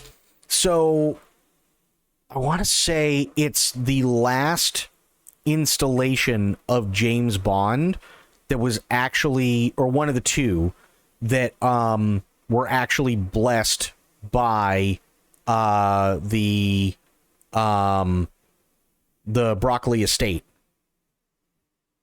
before everything got switched over and now it's just Amazon MGM, right? Now at the time, from what we know, there's going to be two different versions. There's going to be two different James Bonds. There's going to be the one for whatever the Amazon MGM movie is, and then there's also the one that we got through IO Interactive. That's all well and fine. But the difference is that both of them are going to be wholly original and separate from one another, which I don't necessarily think is a bad thing, because I think you can do really cool video game stuffs with one, and then you can do really cool movie stuffs with the other. I don't think that's a bad way to go about it at all. But I think it's important that you, especially nowadays, you don't want stuff like this anymore. Right? Where it's just, it feels kind of janky and so on. And again, even comparing this to GoldenEye, this does feel janky. Right? Decent for the time, especially considering it was on PlayStation. But again, 64 had it nailed, GoldenEye had it nailed. But you can't have GoldenEye as it was now if you were going to make that game. So it's got to be something that has all the right controls. It's got to be something that has the right feel. It's got to be something that isn't janky. It's got to be something that allows you to feel like James Bond, or you're in a James Bond movie while being its own thing and not trying to copy a movie, because this is what you get when you try to copy a movie. And even when it comes to 64, it didn't really copy the movie all that well.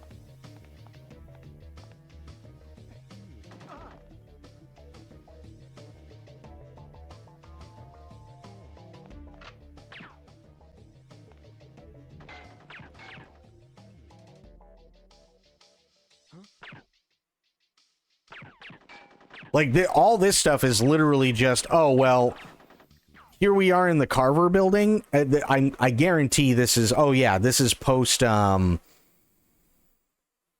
let me see. I don't even know if they have it. Yeah, I think this is all supposed to be, like, this area right now. This is all supposed to be post having the affair with Carver's wife, with Terry Hatcher. And then he goes back the next day and he's trying to investigate the stuff, and you have that giant paper mill and all that stuff, or the news printing mill, right? And you have all that stuff and he's investigating, but up until basically the last like 5 minutes or so, there's really no action. So they're just sitting there going, well, we got to make it an action game, and now you're just going through shit nobody's ever seen before and nobody really cares about, but you have to do it because you need the major plot point in terms of being there in the first place, and it needs to be an action game.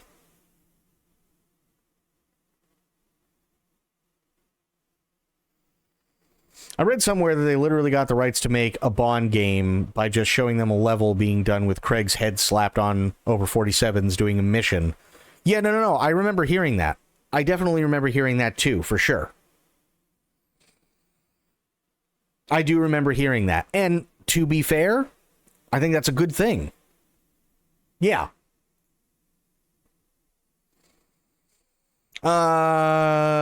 Studio behind the famed stealth series Hitman.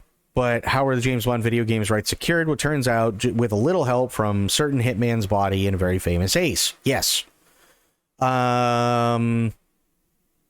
Let's see. That the head of the most recent screen Bond, Daniel Craig, was sculpted onto the torso of 47 and dropped into the world of assassination. Yep. We actually did put Daniel Craig in there. We just modeled his head and put it in instead of 47, just for demo purposes, giving an impression of what these living, breathing spaces mean in an IO game. And if you're acquainted with the franchise, there is this level called Sapienza. True, good level. With the virus in the caves underneath the compound, so we showed some things off there, and yeah, it was well received. Fair. And that makes total sense. Absolutely makes total sense. It was just for demo purposes, right? I think what they saw in us, and what we are also conveying is our angle would be to deliver a 360 experience where it's not necessarily about only shooting and cutscenes. There's certainly that in our game as well, but it's also being able to explore the part of Bond, the Bond fantasy where he is in social spaces, where he's not only using his fisticuffs, but also his charms and bluff, and figuring out different ways in those social spaces to overcome the obstacles or get what he wants. How would a charming Bond fare in a situation like this, where he doesn't have to necessarily resort to violence? Yeah. Exactly. Exactly. That makes total sense.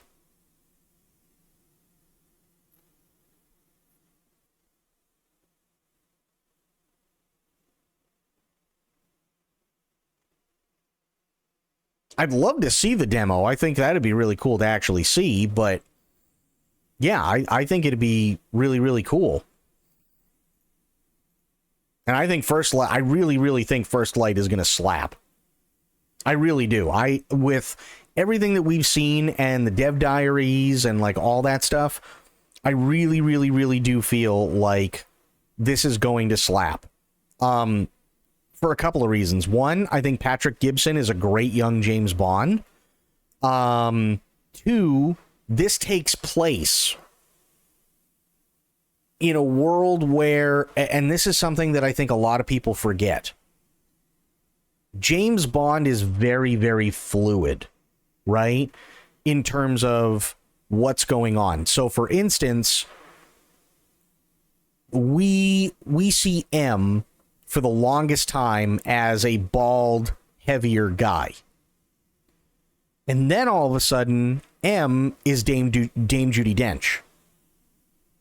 Meanwhile, we have yet another new Bond. We also have, after like 4 other Bonds, right?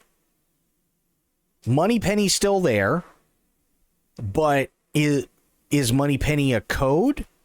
Like M? Or like 007? Or like Q? That makes a lot of sense.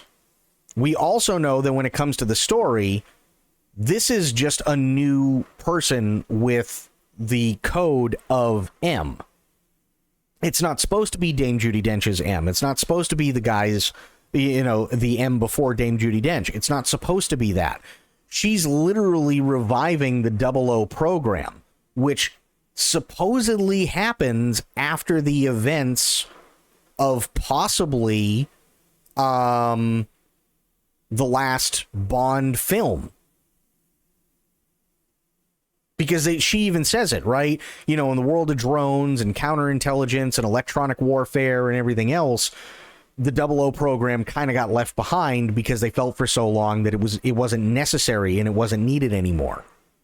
Right? So it may not outright say it, but at least it's insinuated, okay, this is still in the James Bond universe. This takes place after X, Y, and Z. So you have Moneypenny, but it's a different woman entirely. You have M, but it's a different woman entirely. Q, but it's a different guy entirely, and like so on and so forth. They're just taking up the mantle. So this is a brand new James Bond. And again, suspension of disbelief. But we've been doing that for years with James Bond anyway, because we've had Sean Connery, George Lazenby, Sean Connery again, Roger Moore, Timothy Dalton, Pierce Brosnan, Daniel Craig, right? And everybody just goes, oh yeah, no, that's James Bond. So it's like, you know, I get it. Or like Felix. There have been, like, Felix has been in multiple old James Bond movies. He wasn't just in the Craig stuff. His CIA buddy. He wasn't just in the Craig stuff at all.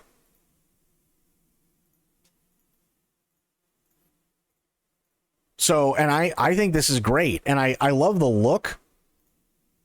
I really do when it comes to this young James Bond, because he's got the sort of brogue that like a younger Sean Connery had.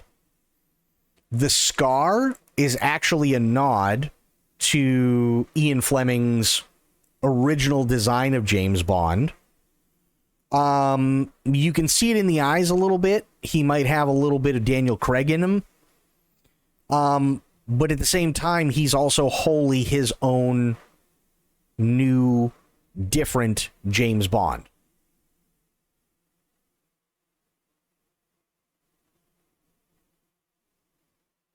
Which I think is really, really cool. I think it's really cool. I'm really excited for this game. Because I'll be honest, I think the last time there was a good, I think the last time there was a really good James Bond game was GoldenEye 64, like one that everybody really, really wanted to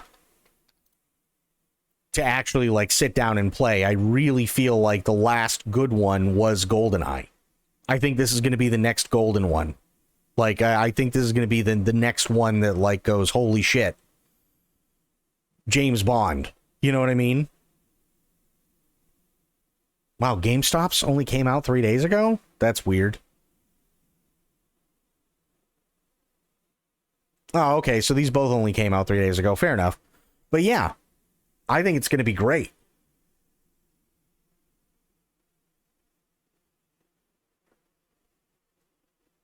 And I feel like, I can't remember who said it. I think it might have been you looking it up, True. But like, I want to say somebody said something along the lines of like, people said that Lana Del Rey didn't know that this wouldn't be in a movie.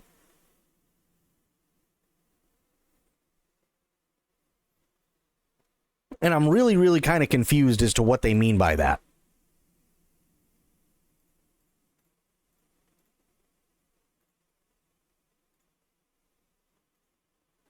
Like, I'm kind of like really confused as to what it is that they mean by that, because I guess my biggest question is, why wouldn't she do it as if it was going to be in a movie?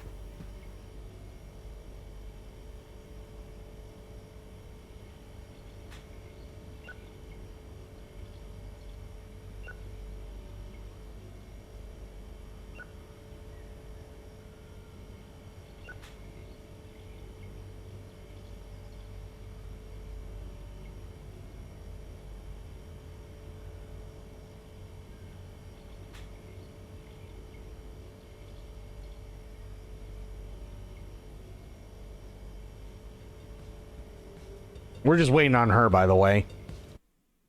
That's all we're doing. We're literally just waiting on her to do her thing.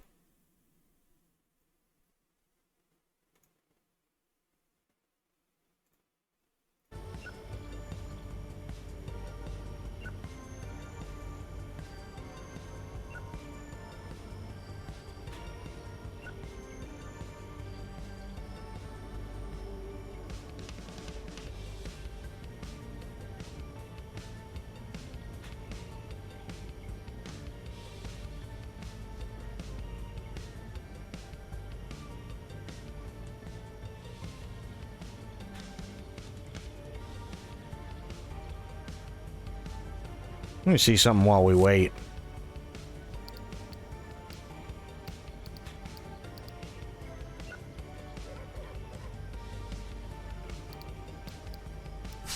Whoa.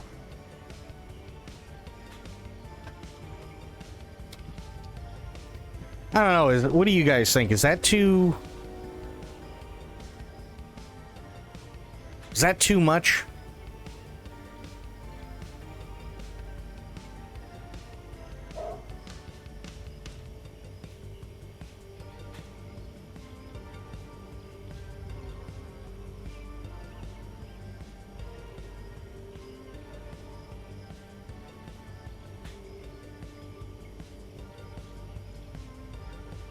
The entry to the sci-fi section.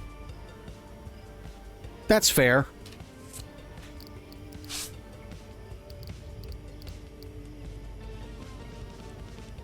Twitch brand. Well, this would be Twitch brand. And for a video store, no. Calithia, good to see ya. How you doing?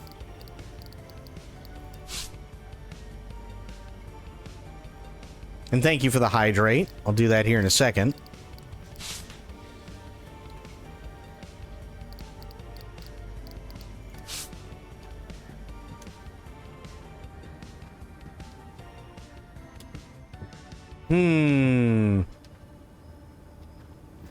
Yeah, I think you're right. I think this would work really, really well in like a sci-fi setting. Once we get more sci-fi stuff, I think that might be the way to do it.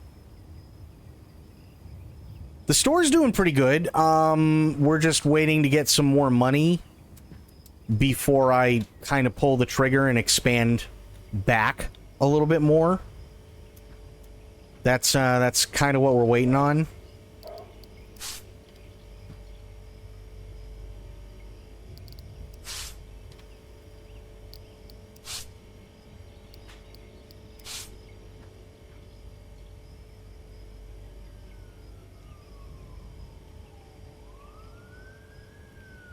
When you did more walls, I was like, it's a bit much, but when you stand back, it actually works. Yeah, I'm wondering, though, if maybe I do that for, like, sci-fi in the arcade area when I get those.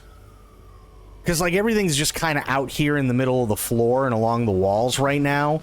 So, like, when I expand, I could probably get more sci-fi stuff, right? And then make it its own separate area.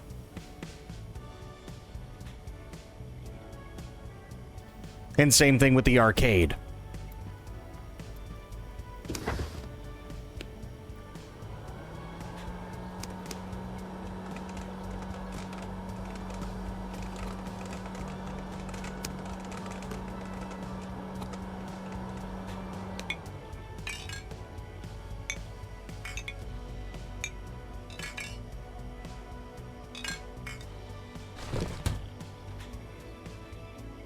Okay, how's she doing? She's done. Good.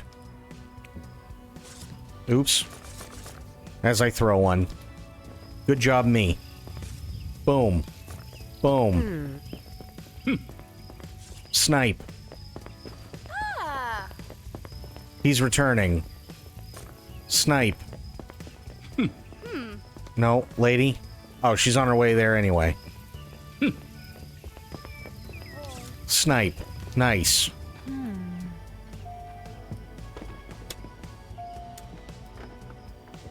Let me see here. What's tomorrow? Oh, today's new release day, and we already got the new releases out, so that's fine.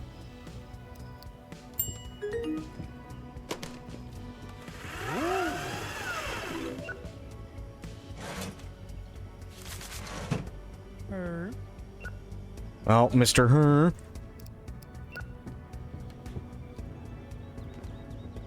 Oh.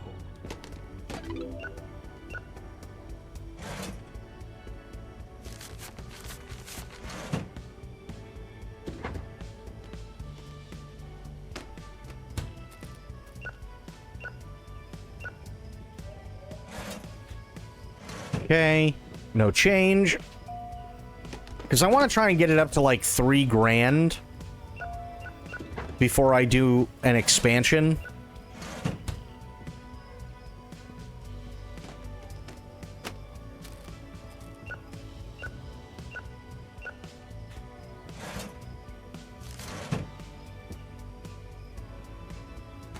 The only issue is that we are kind of like rapidly running out of room. Hi. Huh?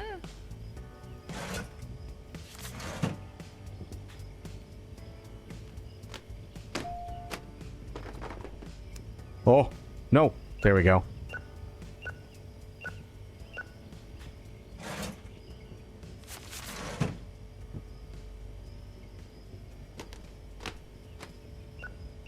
Hey.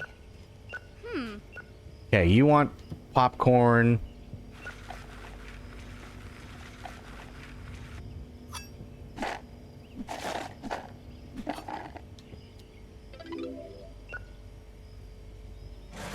Good.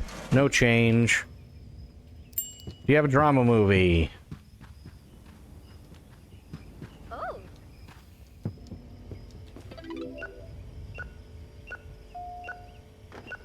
Oh. Oh. Okay. Yes, Miss Whoa.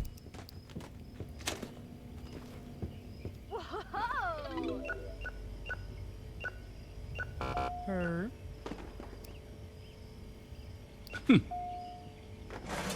Yeah, you're gonna pay, dude.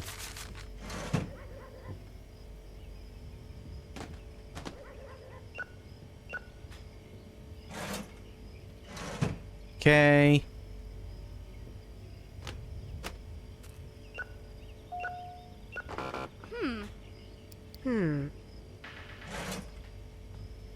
Hi. What? Oh, God. Yes, Mr. High. Bad film you could rent tonight. Ooh. Here's your bad movie.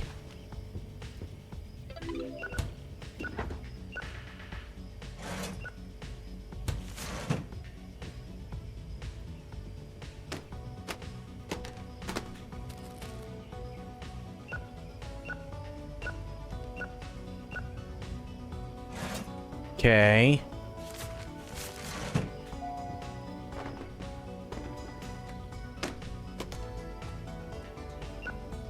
Hey. 1 second, Miss Hay.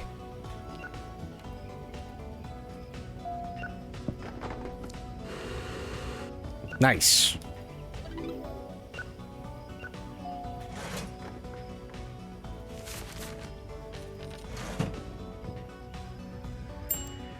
The ape forever yours.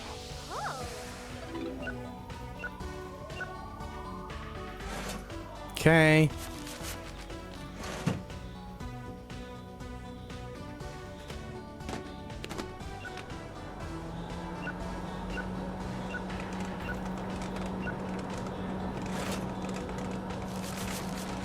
Oops.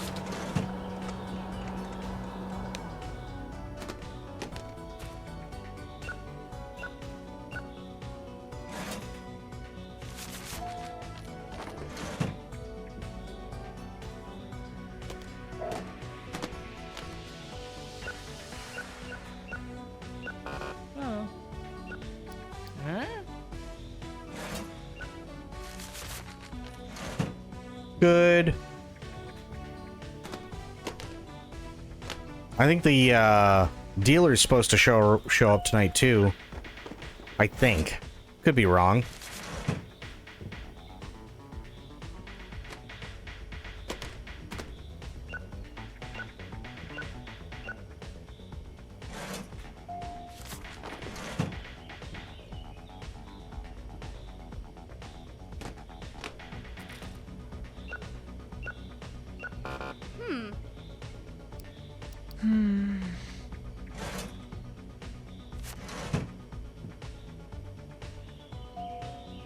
Come on, put your stuff down.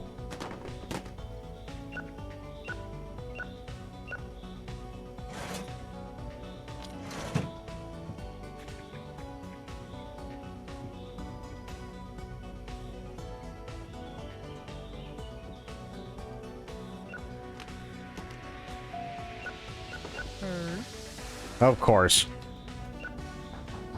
Yep. There's the dealer. I'm an idiot. He wants cotton candy.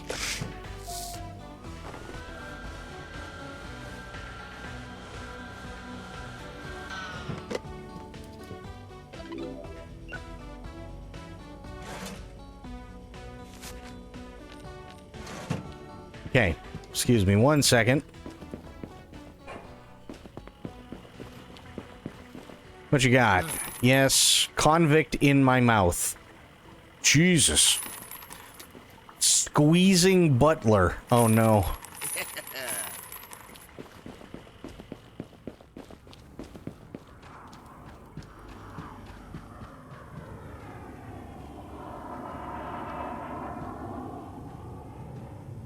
Put that one next to monster in my mouth.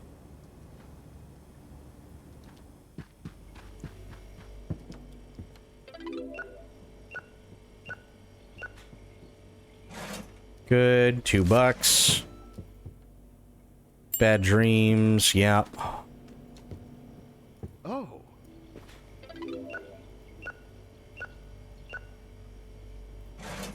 Okay.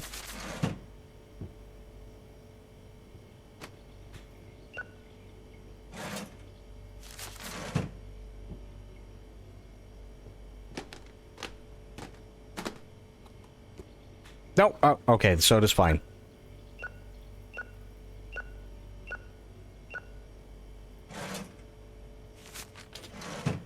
There we go.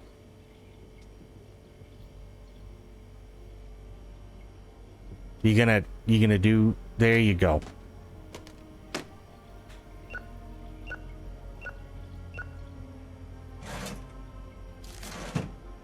Okay. Not a bad day. Not a bad day at all.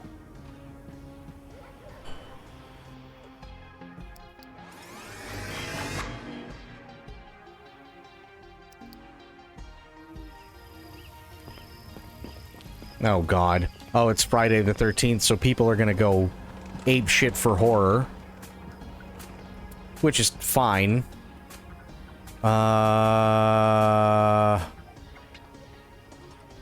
I get the candy dispenser at 16. Okay. Bro. What are you doing in my back room?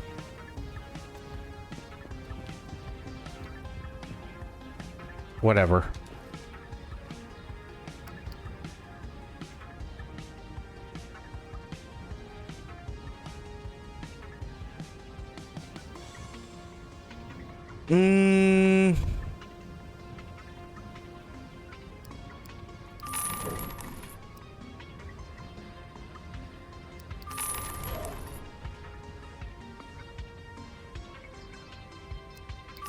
And we'll do 10 randos.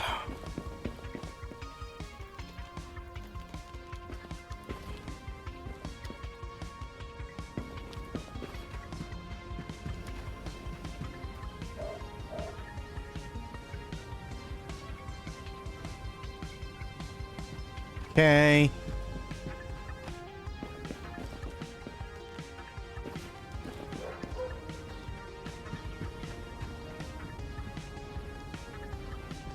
Okay, we'll wait for her to do her thing.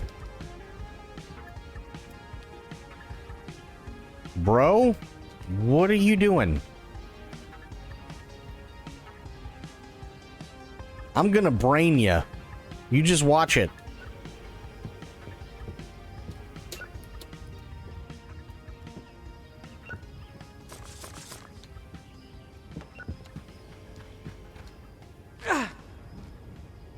That hurt. Am I? Yes, you are in my way. You're literally in the back room. Go away.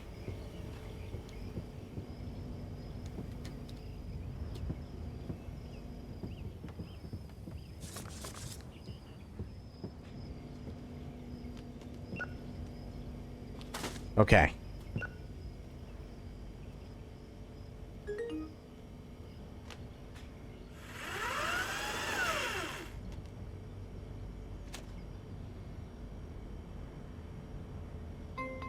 Why are they creepily looking through the window? Because I think they're being funny because it's Friday the 13th.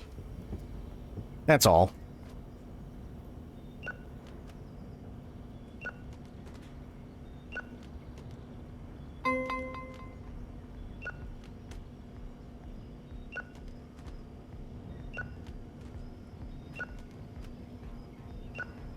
Balls. Okay, that's not what I wanted, but whatever. Okay, let her get back in and do her thing. Yeah, I placed the reserved one there. There.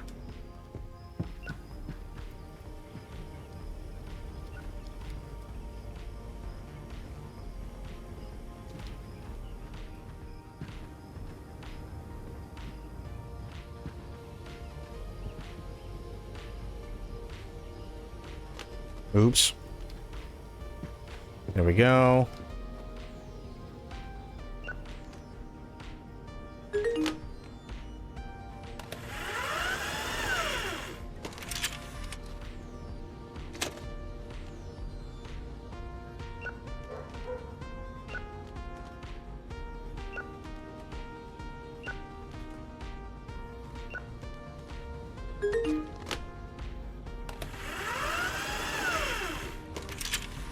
Okay. There you go. All yours. I'll put this stuff back. Here. This is new. This is not new.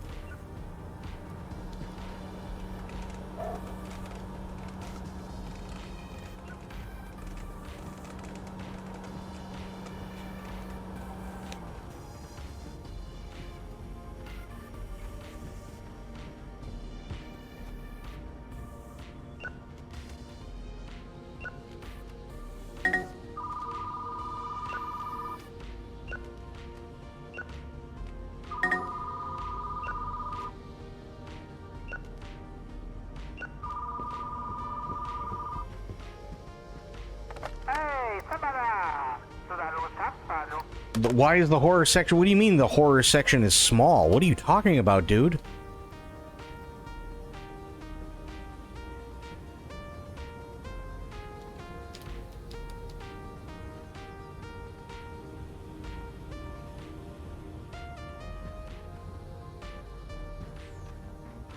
Okay, kids, kids, kids. And this is drama. Okay, she's all set. Open. Hey, idiot.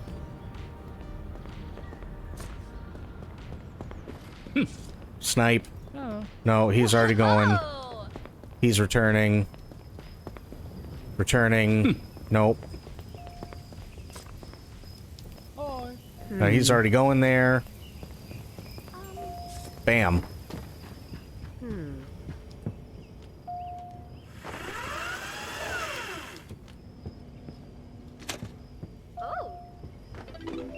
Okay. Hey. Hang on one second, Miss Hay. Her.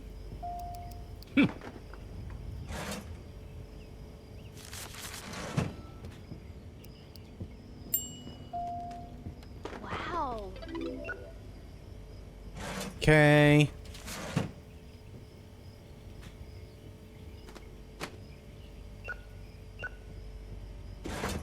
Good.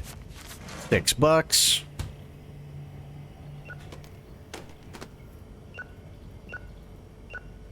Oh.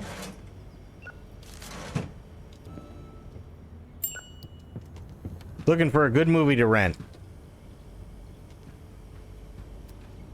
Oh. Here's your good movie.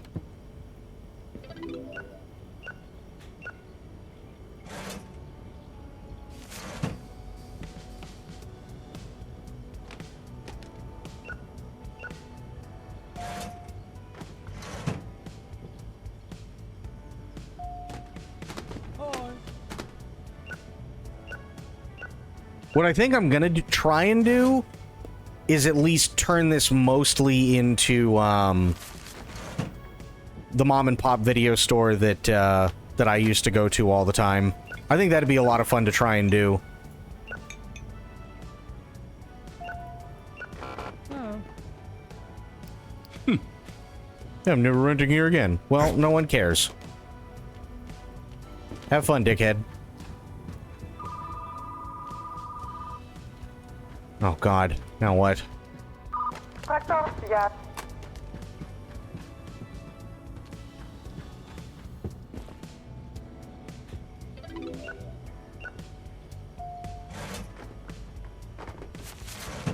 think I just gave him 4 instead of 3.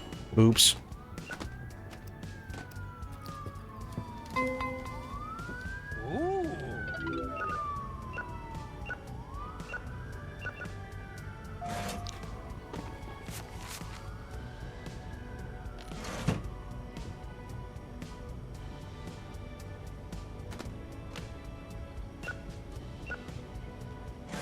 That, and I also kind of can't wait until I hit level 20. They do that, I tell them, okay, insert name here, I'll see you next week, right?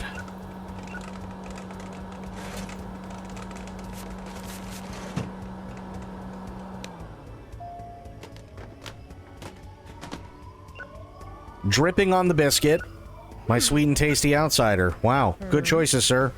Oh, and you want cotton candy as well. I guess you like it sticky? Damn, dude.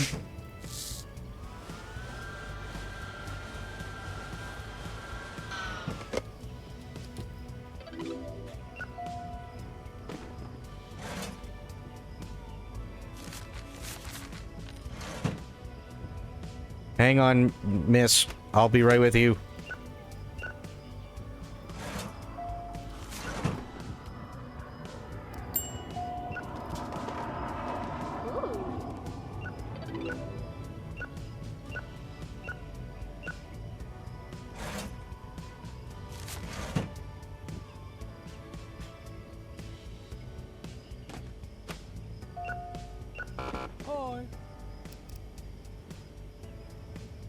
Yeah, I'll let you do it. I'm definitely coming back here. Good.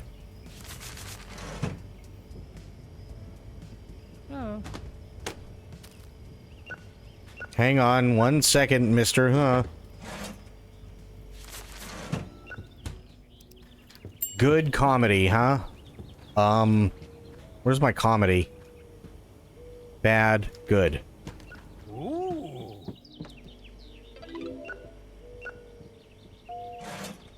39.50, Jesus. Hi. Letting our trooper go. Oh.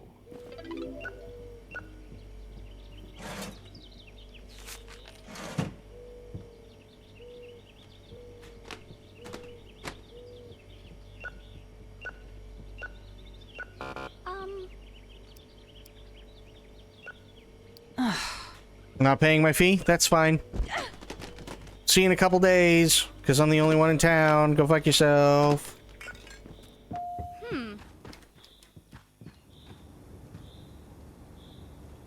Oops. Nope. This is new. Good.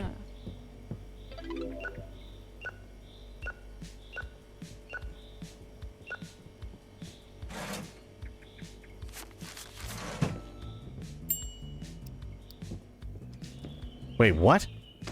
Been waiting for the release of Bad Dreams on Mill Road. You mean literally the one under the thing that says new releases?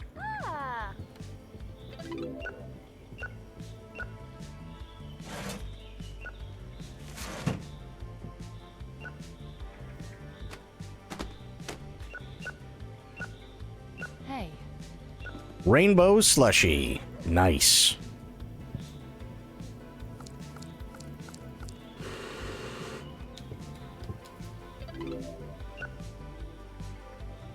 Any empty romance shelves?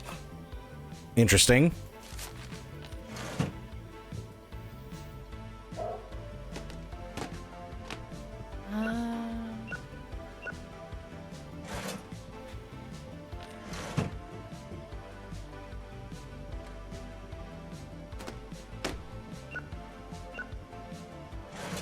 Okay.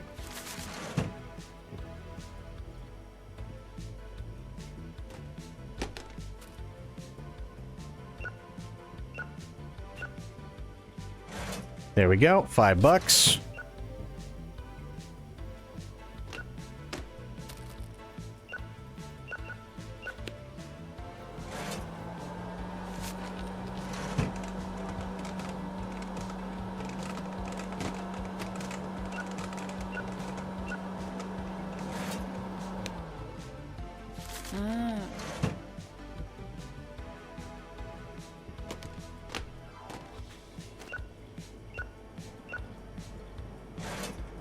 Good.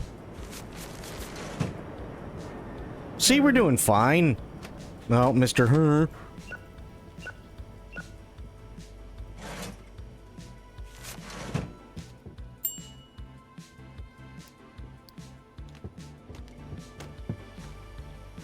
Well, we don't have any more bad dreams on Mel Road. I'm sorry I can't help you, buddy.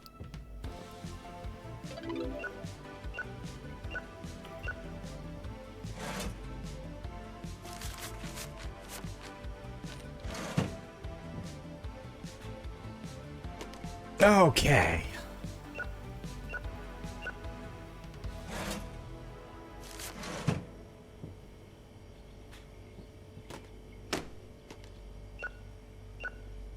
Hi. You want lay popcorn.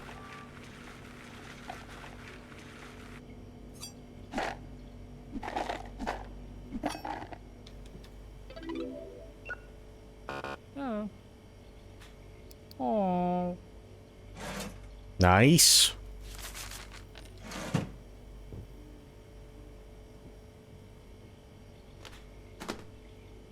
Oh, he grabbed convict in my mouth.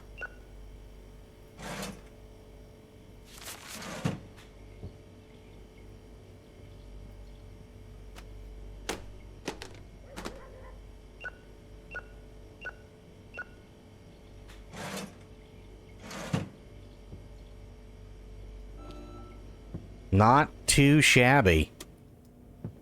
Not too shabby at all. That was a damn good day. Nice. I got a candy dispenser.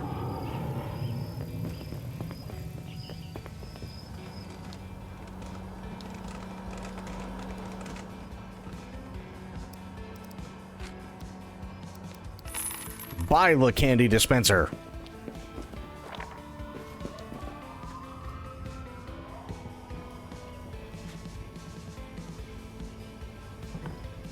Booyah.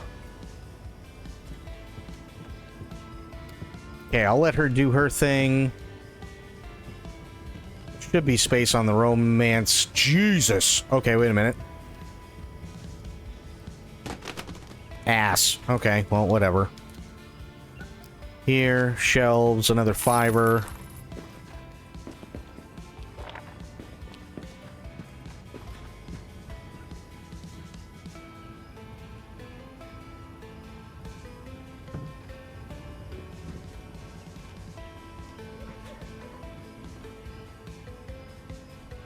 Nice.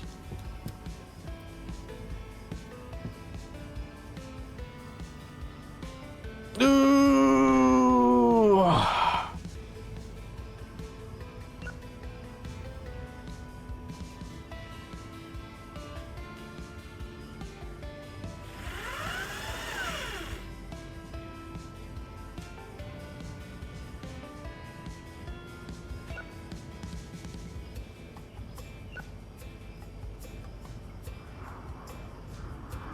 So what do you got going on for the weekend, Calithia? Doing anything? And Crit, how about you? What do you got going on for the rest of the weekend?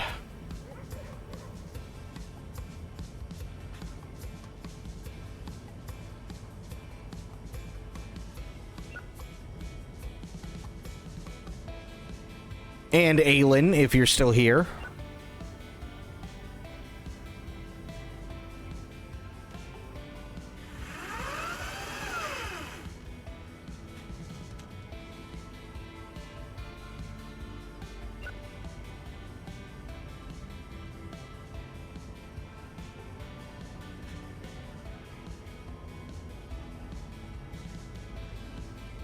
Well, his birthday was today, so my aunt threw her birthday party, so I just got home from that. Nice! Nice. Hopefully that went well.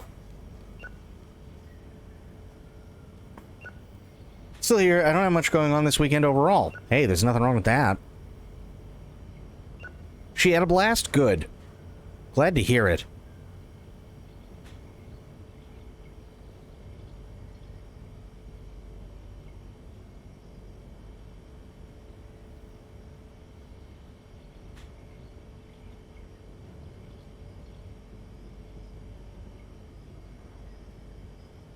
Turning 80. Wow. Holy crap.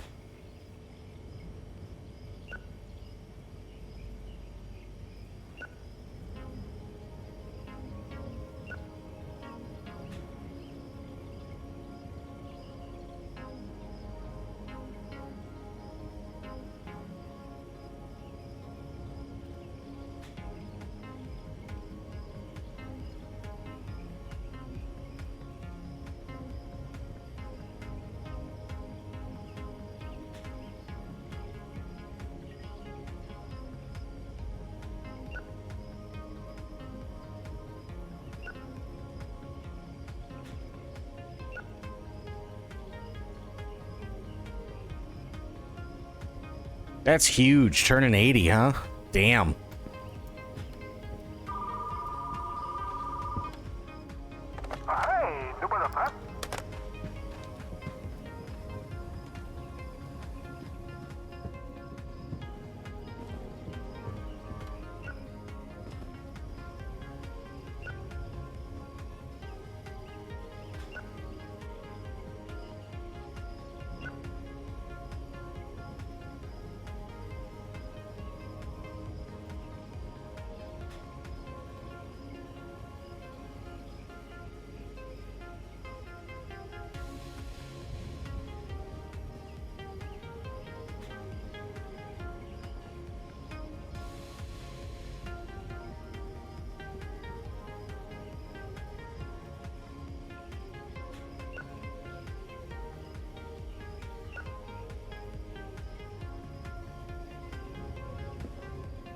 Alright, just waiting on her to do her thing.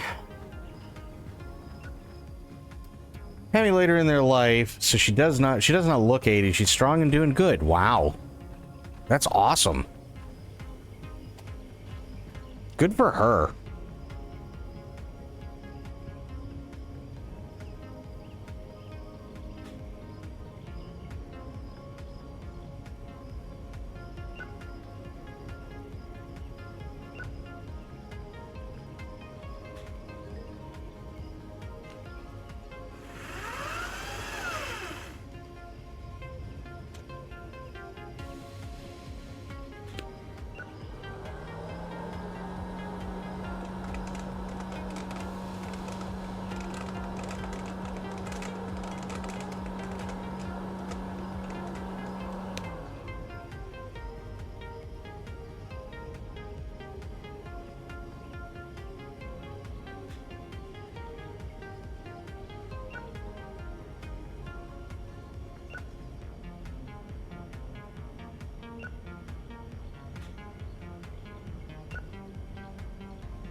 Oh boy.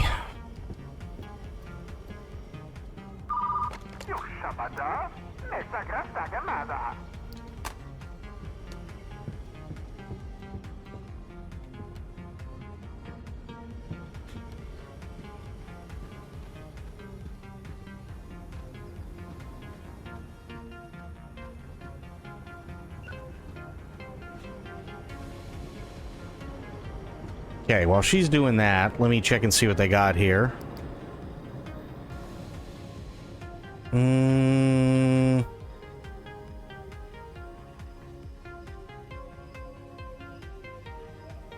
I think I have all of these.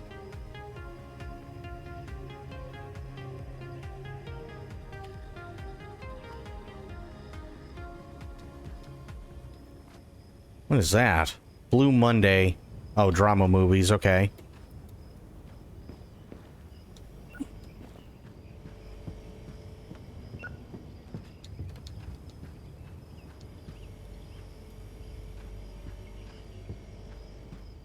Oh, wait, what's today? Oh, today's Saturday. Okay, so no more stuff from the dealer.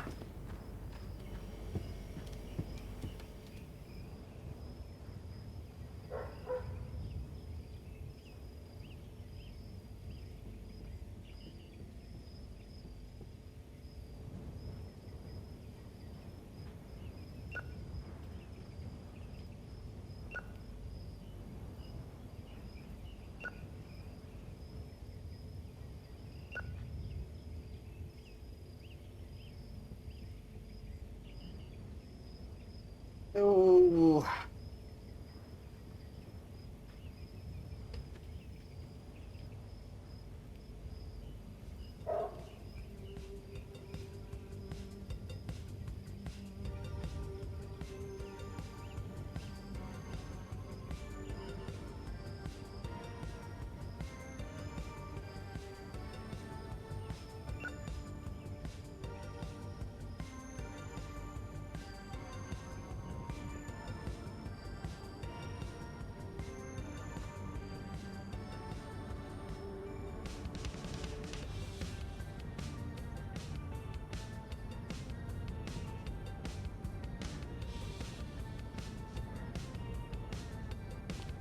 Okay, she's good to go.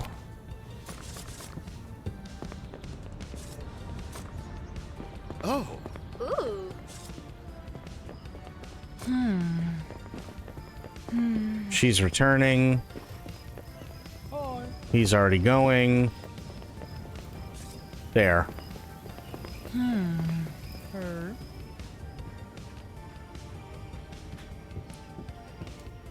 What do we got? Space Doctor. Ooh.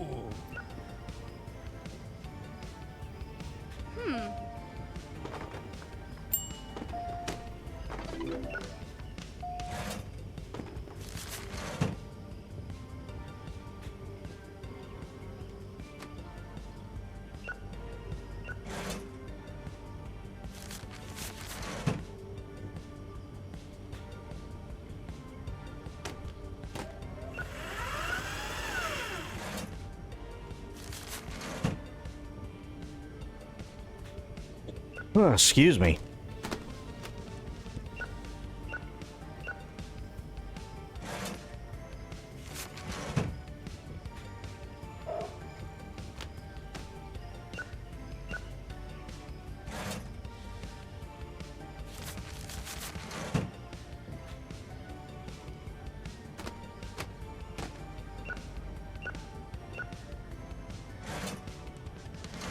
Okay.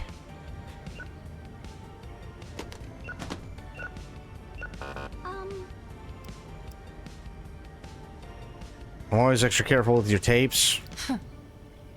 There you go.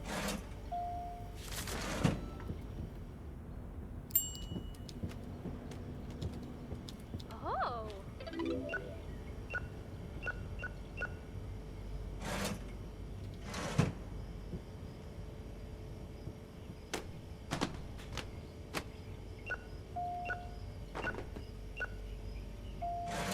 Nice. 18, huh?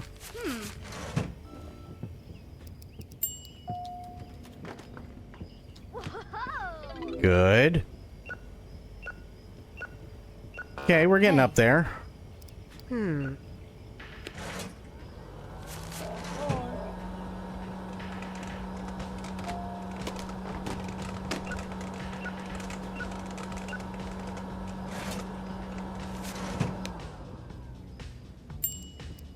Die trying. Oh. Okay. Good.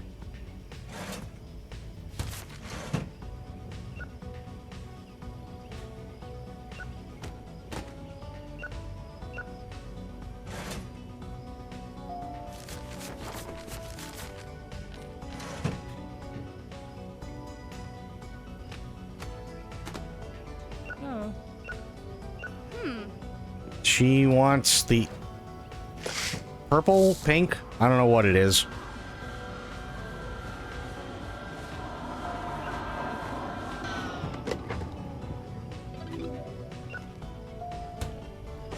Okay, 125. Do you have a drama? Yes, I have a drama. Here you go.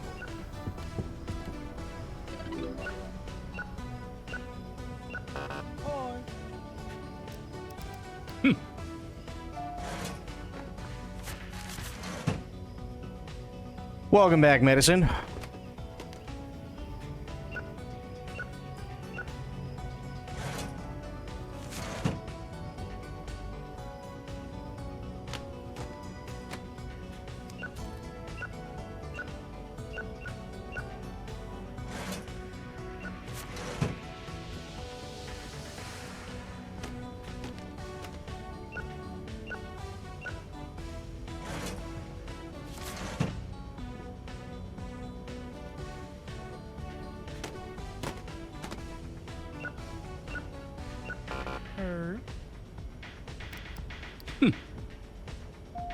There we go.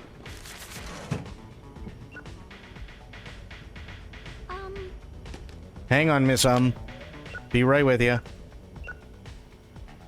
Good, what do you want? Bad dreams. Wow. What do you... Oh.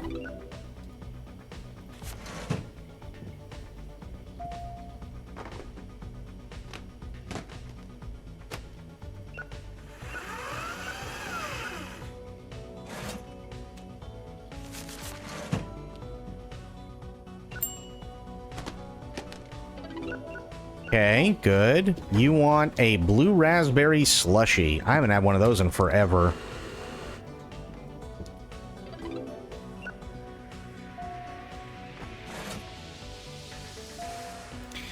I don't know if they still do this. This is going to sound a little disgusting.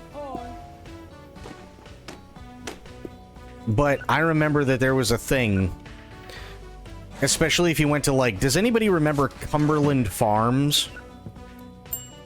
I don't know if that's outside of, like, New England. Oh.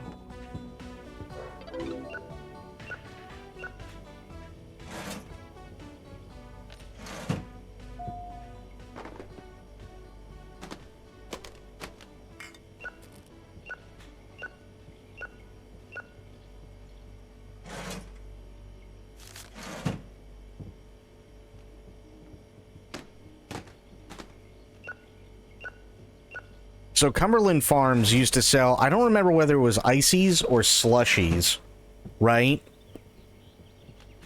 But whichever one it was, when you got the blue one, your pee would be neon green.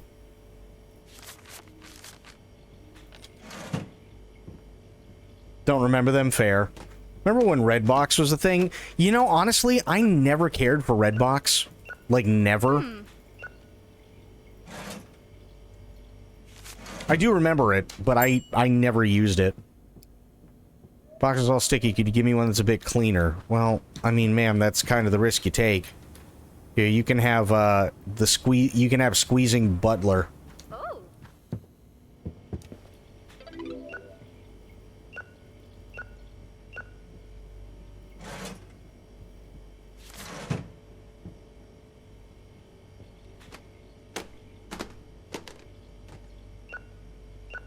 Yeah, sticky. God, I wonder how many times people have had to, like, actually clean the clamshells because of crap like that. Hey.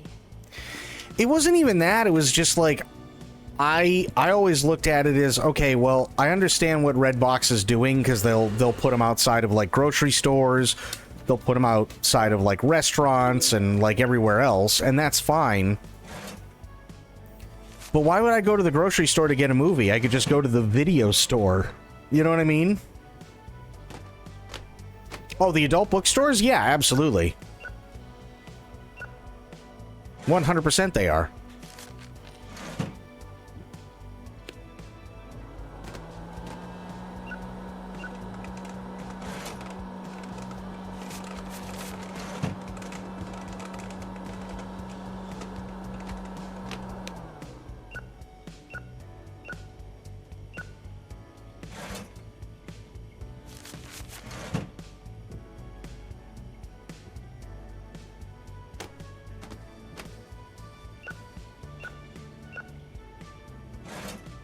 Which, I don't know, to me doesn't make a whole hell of a lot of sense, but... yeah, they're still around. If I ever enter one, just about how they look from the outside... eh.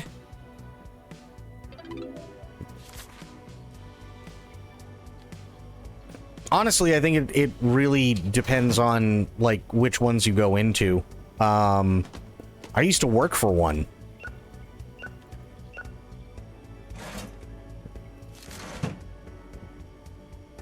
So I'm a bit desensitized when it comes to that kind of thing.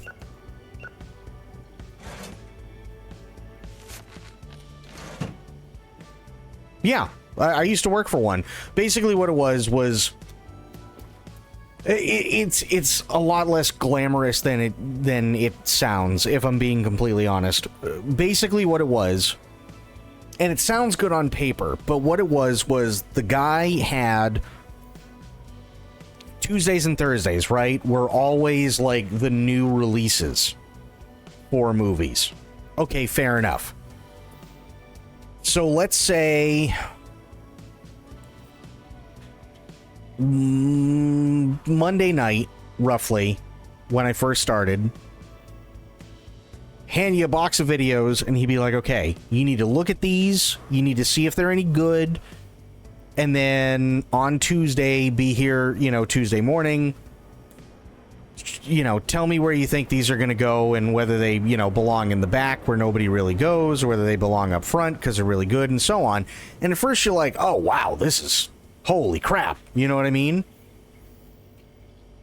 But imagine how terrible it is when you've done exactly what you think happens, and you've done it 2 or 3 times, and you've still got 90 more minutes of a movie, and then on top of that, you still have 7 or 8 more movies, and all of them have to be watched by tomorrow morning so that you can go in, tell the guy this is where they need to be, and so on, right? This is where you should put them. And then you get another stack of movies, and he goes, I need these reviewed by Thursday, because you need to be in here Thursday morning to tell me where they go. And then you do that, and then Friday you get another stack of movies, and they go, okay, we need this for Tuesday. Like, it's not all it's cracked up to be. At first you're like, oh yeah, absolutely, 100%, and then you're just like, I don't want to do this this is awful.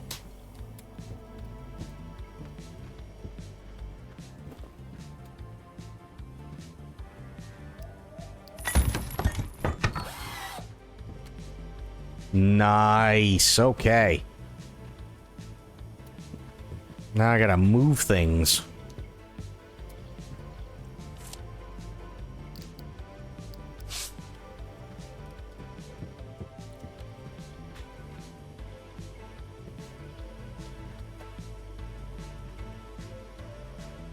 Yeah, it's not like, it's really not all it's cracked up to be. I'll be completely honest with you.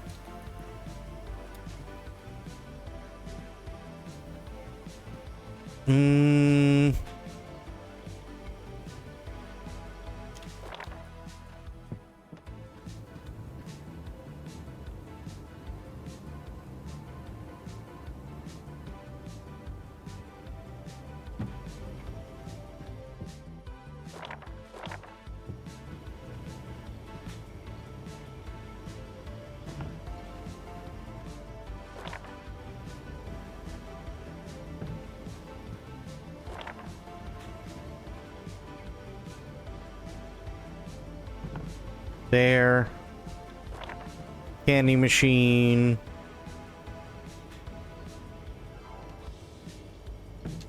There.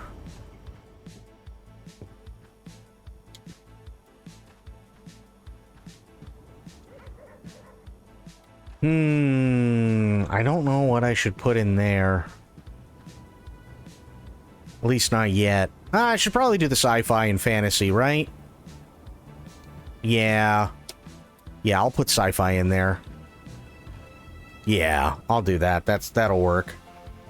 Because then I can do this.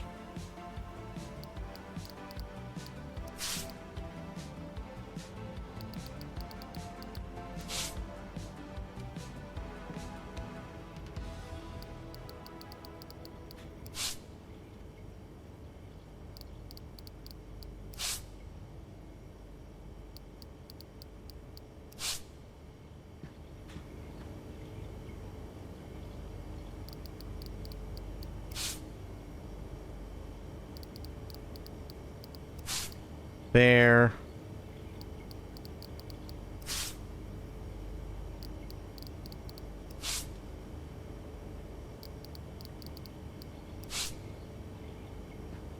There.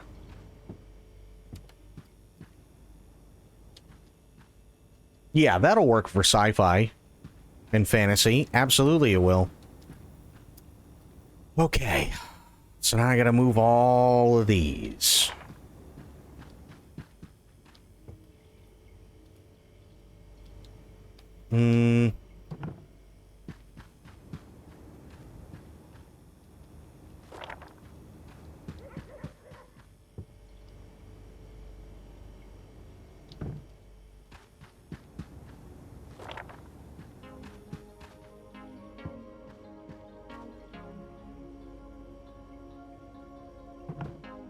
There.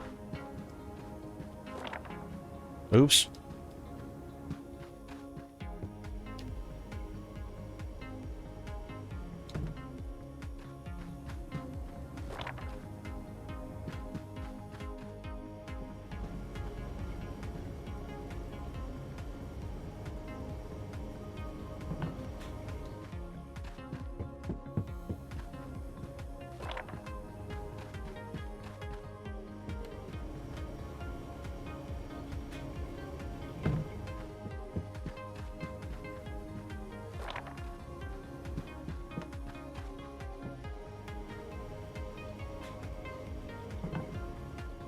Good.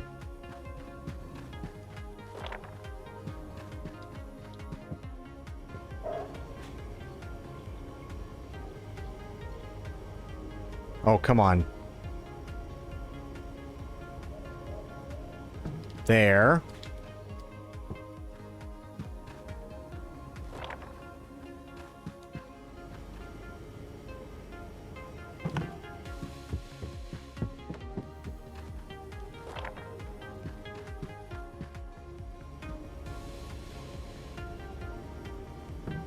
There.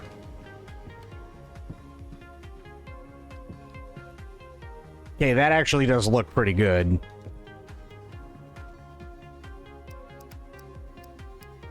Equipment. No. Decorations.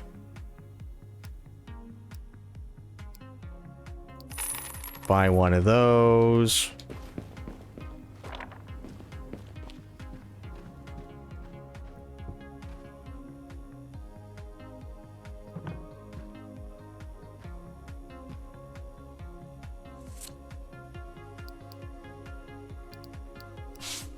There.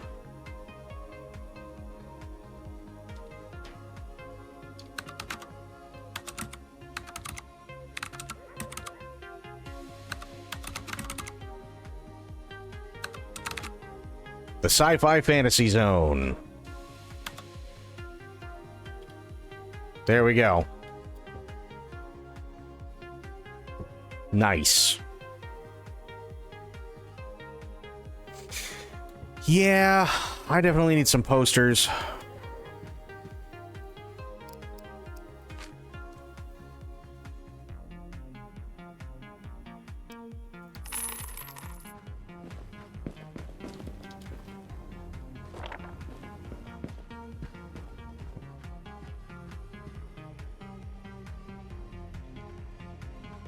The Toy Maker's Buffalo? Here, oh, wait a minute. Actually, hang on. Let me see something. Oh, shit. Okay, wait a minute. Whoa, whoa, whoa. This changes everything. Hang on.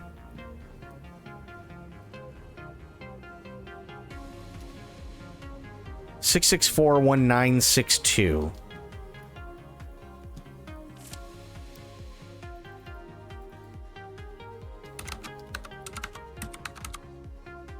Oh, because that's a 3, not a 2. What? There we go. Nice. Oh, can you copy and paste? Oh, that's amazing. Okay. Then let's do... So let's do exterminate. So hang on. Inspect.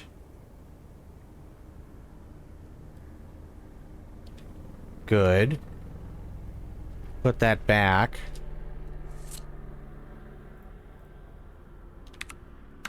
Nice. Okay, I love that. That's awesome. Let's see, what are some other good ones we've got?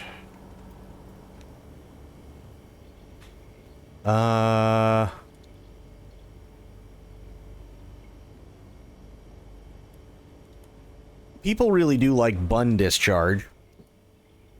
For whatever reason.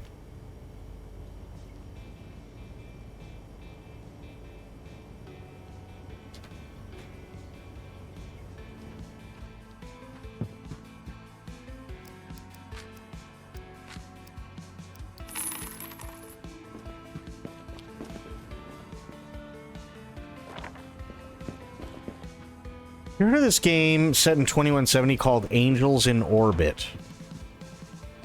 Not ringing a bell.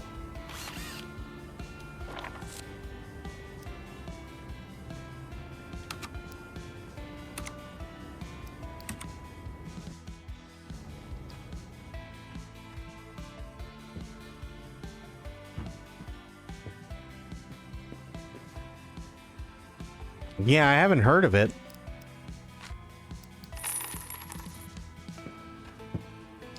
Oh.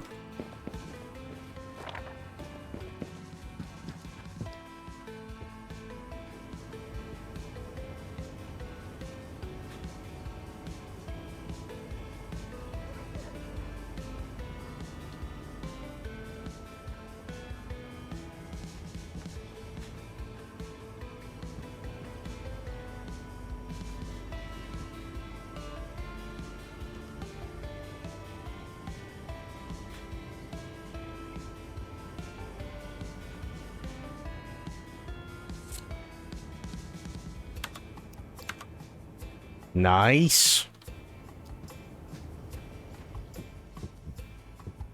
We'll do one more.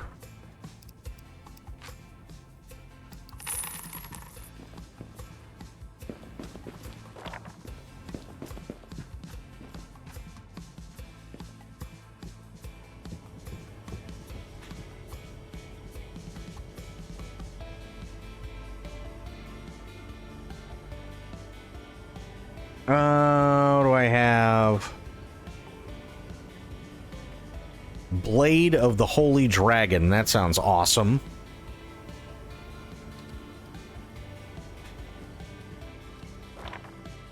Oops.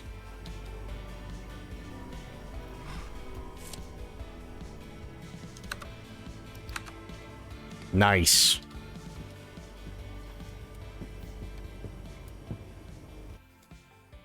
Looks interesting. Let me see. What do we got? Angels in Orbit. I don't know if I've seen this one. Warning. Anomaly detected. All personnel evacuate immediately. This doesn't look familiar. Hey, over here. We gotta go.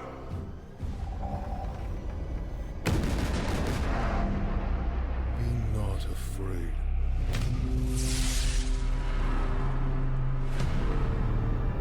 Why do you tremble? Judgment has only just begun. Those never clearly mankind's ambitions. They knew what they were doing. They knew what it would cost.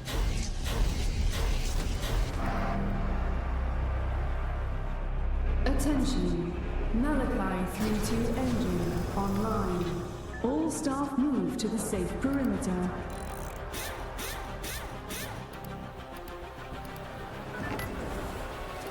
Station upgrade installed. We watched in silence as man reached for heaven.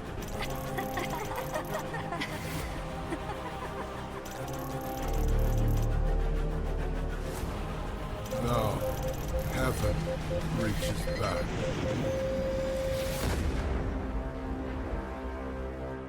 Huh. What does it say?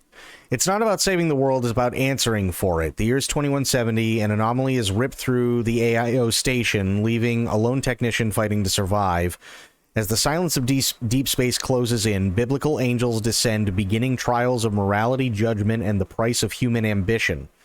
What will you do when judgment comes and survival hangs by a thread?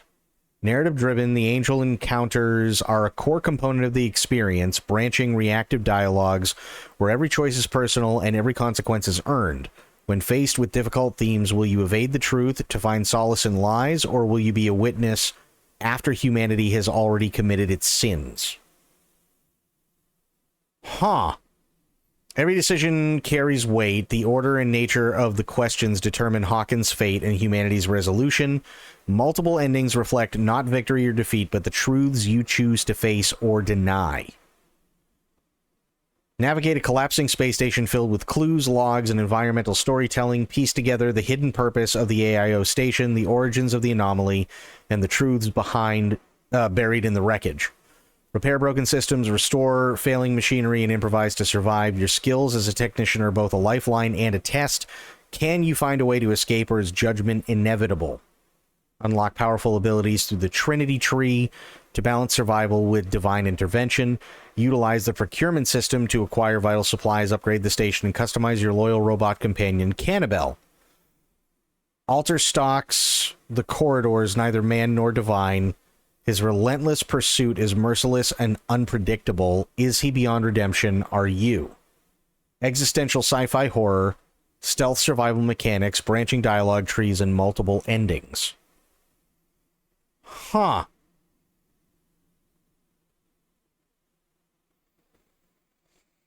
I mean, I'd like to see more of it. I'm not... Yeah. It's interesting.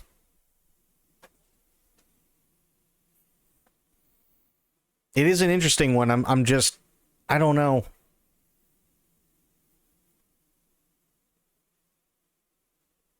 And all it just says is coming soon. I mean, it definitely seems interesting for sure, but I'd like to see more of it. You know what I mean? That's kind of the big thing.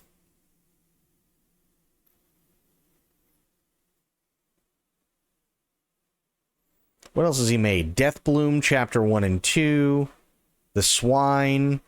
Hawthorne. Witching Hour. And Jawbreaker. Interesting.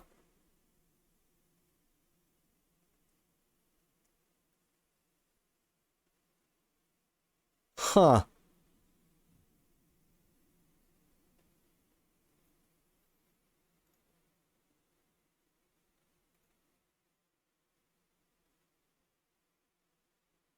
And it just says coming soon. Well, it looks like the last one he made was 2024. So he did one in 2019. That was Deathbloom Chapter 1. Chapter 2 came out in March 2020. And then Swine came out June 18th of 2020. Hawthorne came out October of 2020. Witching Hour came out in 2022. And then Jawbreaker in 2024. So it could come out this year. Kind of reminded me of 40K in some ways, like biblical space shit. Well, so here's... I see what you're getting at. The biggest difference, though, is that when you have... When we're talking 40K, 40K is based a lot in biblical stuff, right? So, for instance, the Emperor's Angels are quite literally the Emperor's Angels of Death are quite literally the Space Marines, right? They have an ecclesiarchy. There are saints. You know, the Emperor is looked at as a god and stuff like that.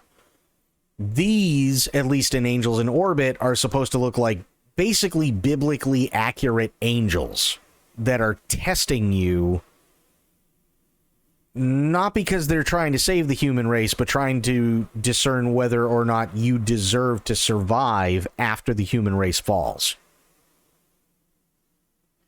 Aren't they making a 40K TV show? they're supposed to be. Henry Cavill he's one of the showrunners for it, but we don't know whether it's supposed to be a 40K TV show through like Amazon or whether it's going to be an actual movie. We just don't know yet. He said that, you know, they did talks and stuff like that and everything went really, really well. And they've been doing a lot of research and everything else and trying to get stuff right. But they haven't actually like told us at all whether or not it's a movie or TV series as of yet. Yeah, I mean, it definitely looks interesting. I just like to see more of it. Because the issue with like some of those is like they have a really, really, really cool premise, but then you actually go and play them and they're really boring. Like, for instance, there's a movie that I think is, if you're watching it from the standpoint of, okay, I'm looking into the psyche of these characters, it's really, really interesting. If you're looking at under the premise, if you're looking at it under the premise of literally anything else, it's boring as shit. And that is Solaris.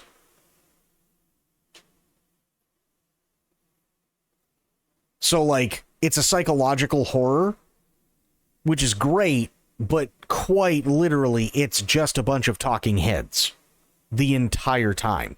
So there's really no jump scares. There's, you know, no like suspenseful music. There's no action to really like none of that. It's like 99% of the time, it's people just talking and trying to figure out what's going on. And that's basically about it. Again, if you're into psychological horror and people trying to figure out what's going on, that's perfectly fine. It's a great movie. I would absolutely recommend it. If you're looking for literally anything else, it's going to be 2.5 hours of boring and you're probably going to fall asleep.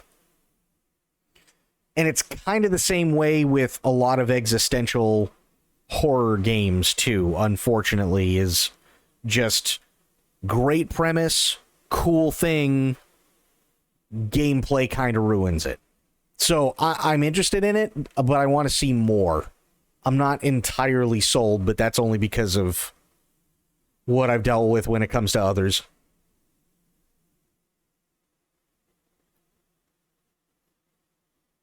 I'm here to check this game out. The Retro Rewind. How you doing, Andy? How are the things, bud? So this, so far, is the video store. I just expanded into this area.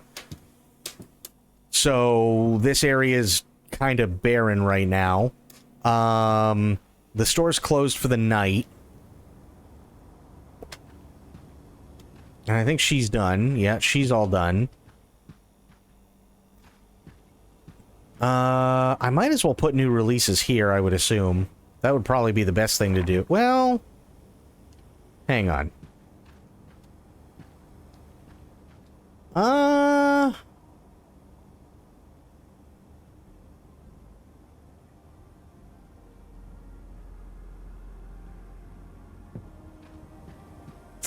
No, I think I'll put action here, and I'll take new releases,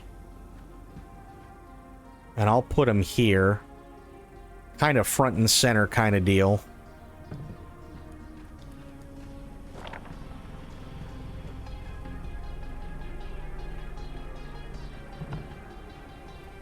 Like so. And then I can take action. And I only got 4 of those. But that's okay.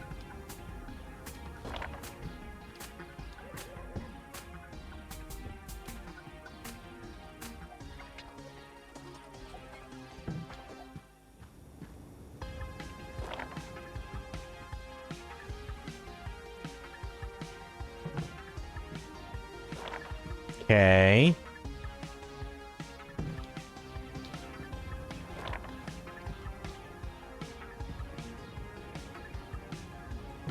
Like so. The sex. We have that there.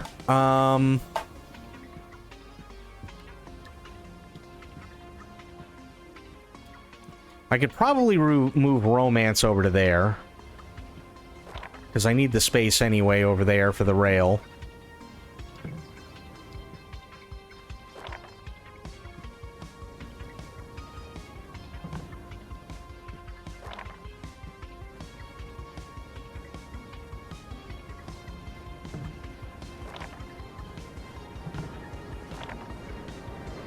Like so.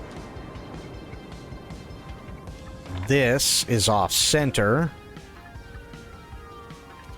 Because it'll collide with something? Oh.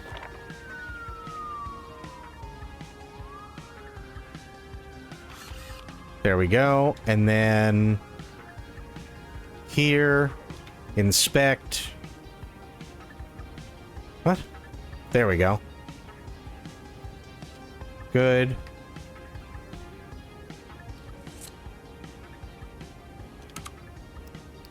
Nice.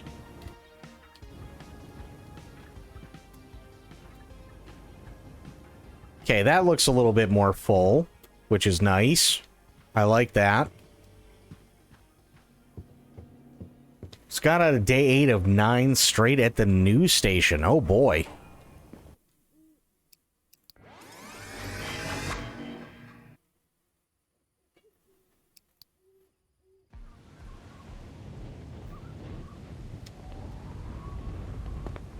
Okay, nothing's coming out today, I don't think. Yeah, this is actually really, really good. I've been having a lot of fun with it. Okay, check and see what I got for new stuff.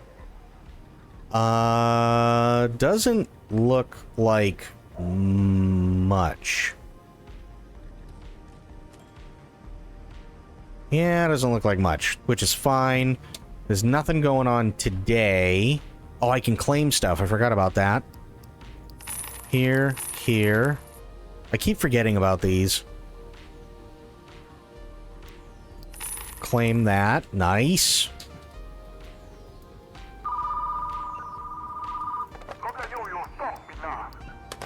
Okay, saucy virus delivery.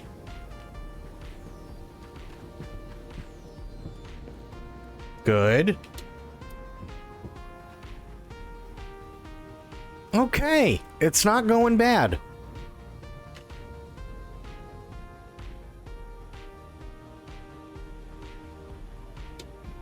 So we'll wait for her to do her thing. So she's an employee. I don't get a second one till level 20. But basically I have her processing returns and all that good stuff. So I typically just kind of wait and let her do her thing in the morning until it's all done. Because as soon as I hit the open sign, then more come in and she's just kind of running around all day.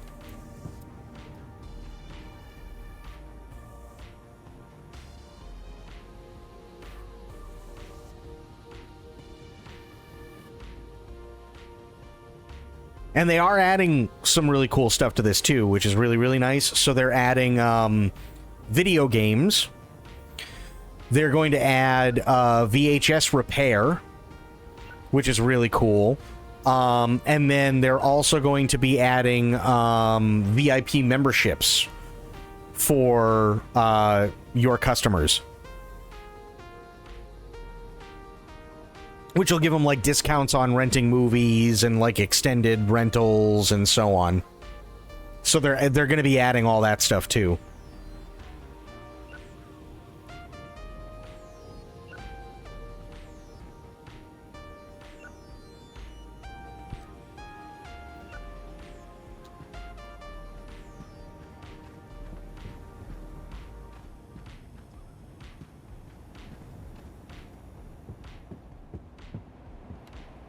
So yeah, you have to process all the returns, reserved stuff goes here, and people will show up here to grab them or ask you about a movie and stuff like that.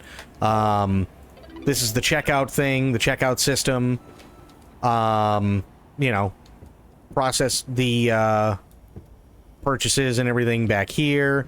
You get to look up different movies. Is it still here? It's not. Crap. Hang on one second. There, put this on reserve. They have some really hilarious names. Calithia, what was the name, or what was the SKU number of that one?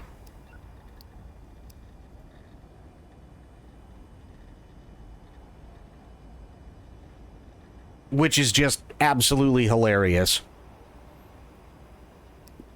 So they have, like, the new movies, and I've already got these, right? And then you can purchase all of these different ones through here. You got data, so movies you do not own are displayed in gray, which is fair. And then you can look up black market, right, to see if you can find another one. 69342 okay. 69342 Are you ready for the title of this one, Andy?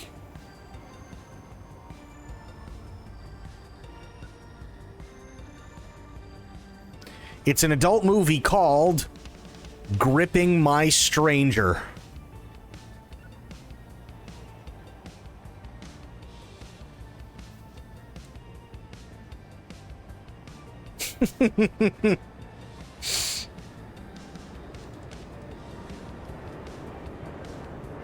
I'll rent it all week.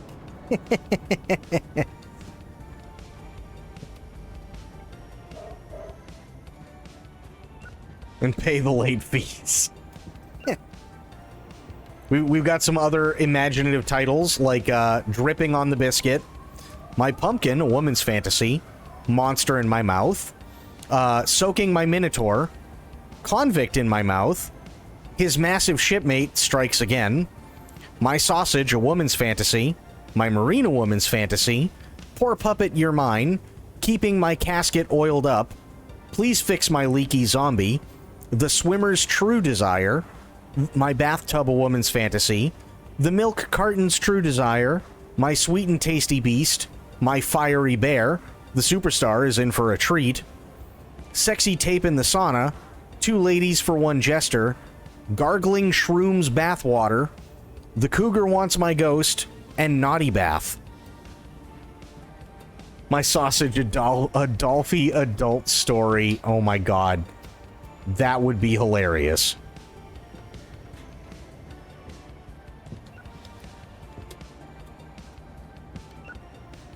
And these all work. So people will come in and they'll order slushies, popcorn, cotton candy.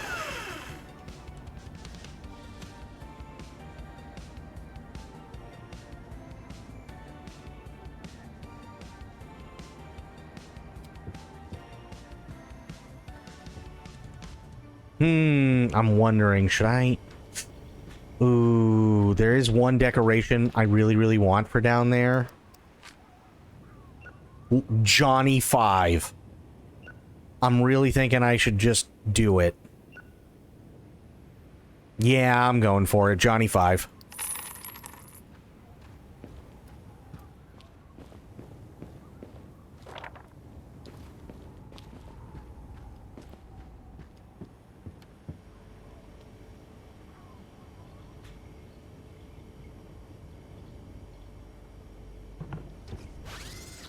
Yes!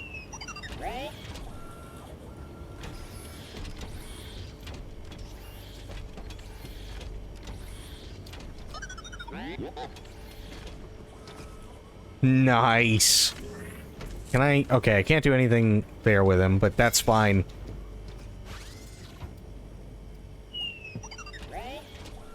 We got Johnny 5. Hell yes.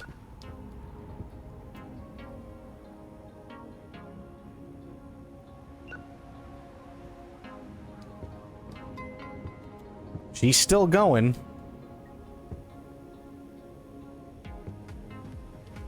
Okay, wait a minute. Hang on. Let me pick this up. I'm gonna put this... Where should I put this? Yeah, I'll put it here for now. Why not? And then I can move Sci-Fi Fantasy Zone over to the center.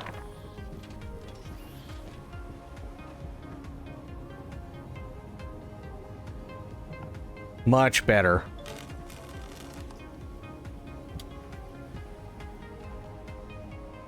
Hell yeah.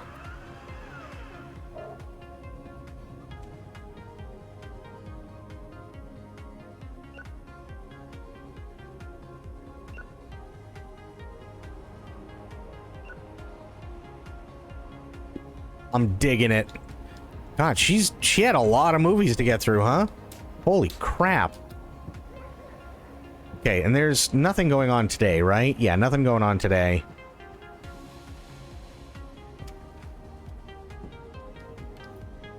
I'm just waiting on her to finish her deal, and then I'll open it up.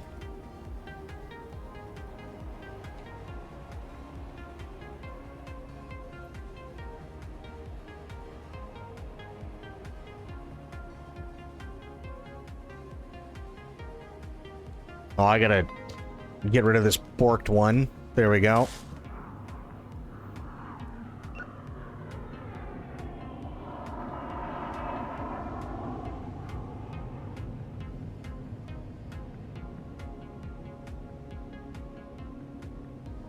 Okay, she's almost done. Then I can open the store. Good. Go hand out flyers. Snipe. Drive-by. Ooh. Oh. Bam. Ah. Additional tape rewinders. I haven't seen any yet. Oh, they're returning. Bam. Bam. Oh, Mr. Blood-sucking organ. Oh. Perfect.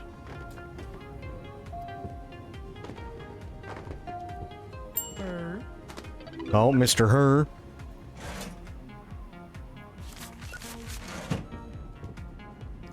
The Clown Gang Assault, which is here. Oh.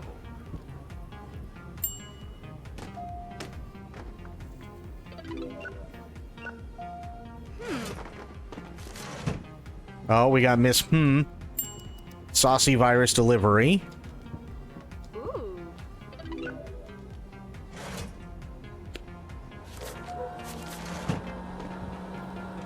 Wow, today's actually really busy. Holy shit. Oh, Mr. Hoy.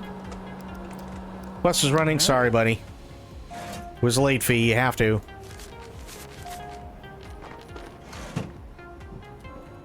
Hello, Waldo.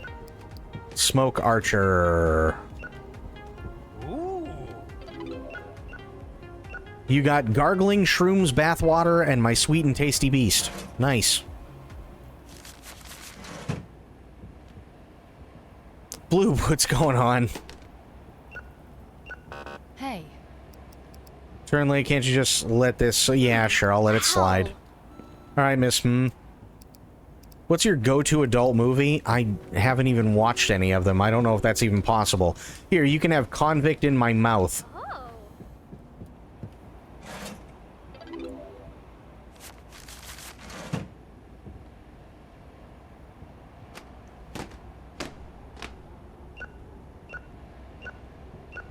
Okay. Yes. 5.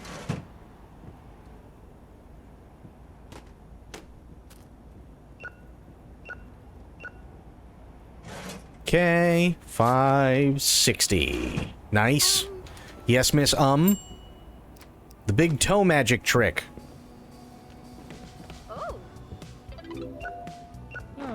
Oh, he wants popcorn.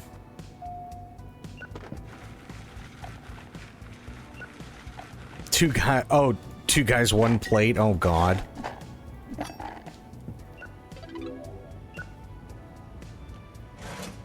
Okay, 50 cents. Oh, God. Lady, your drinks are gonna... Jesus.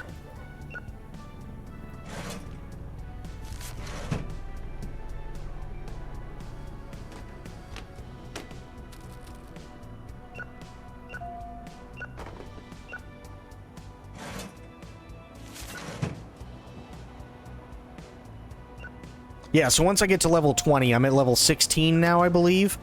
Once I get to level 20, I can hire a second employee and they can run the register, which is really cool.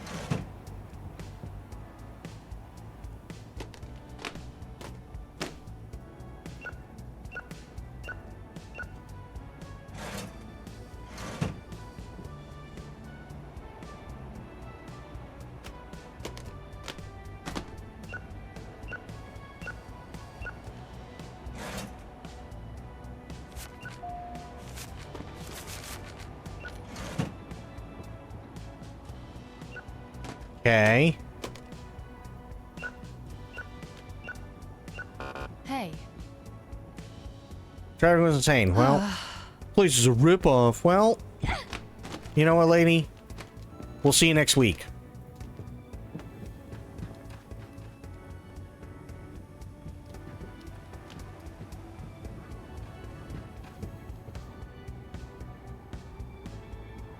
The hag will see you.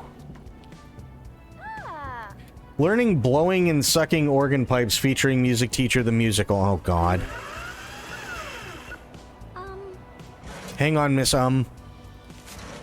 Yes? Do you have a bad movie to recommend? All of them.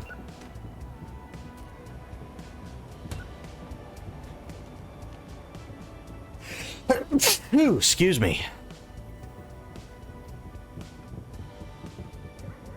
There we go.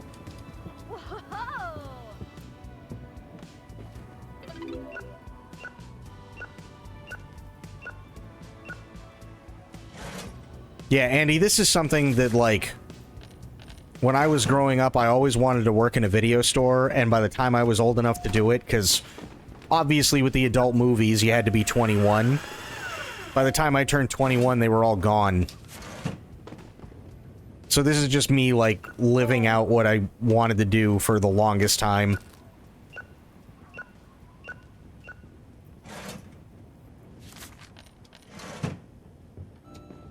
Hando Calrissianlin. Oh, God.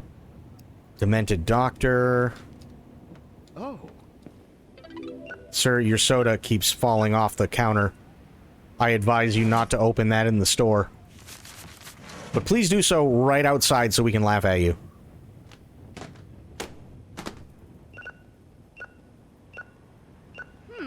Well, the video games can provide that. Me too.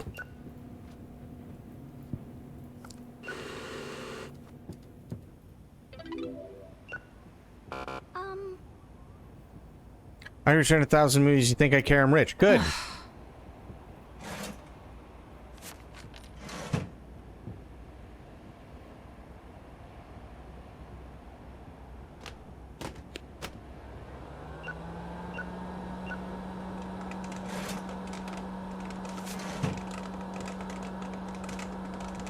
Wow, we have a lot of people in here today. Holy crap.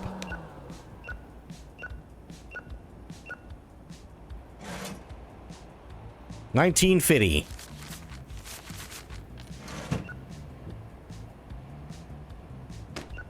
Parody of a game that should never have a parody of, ever? I don't even know. Parody of a game? Shoot, I was going to spend my spare change at the arcade. Well, sorry, lady. What level am I now? I'm gonna be level 17, I believe, after today.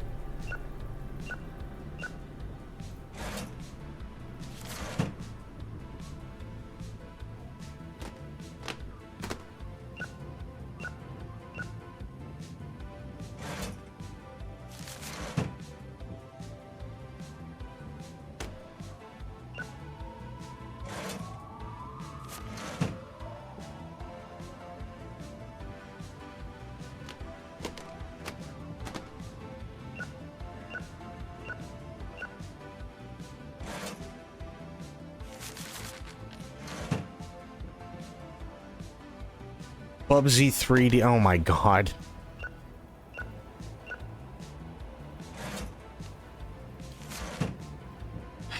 I mean, I don't even know where I'd go with that, honestly.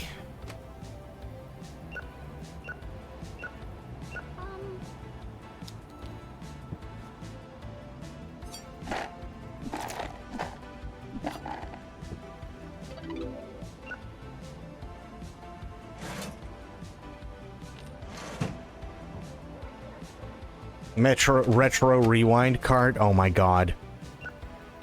Listen, I already did Hello Kitty Racing, and I already did Bloodborne cart.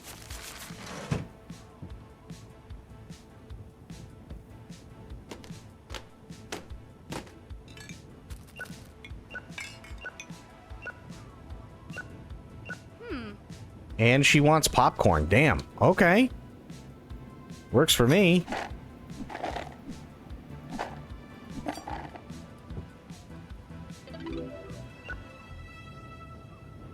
What is Maker Simulator?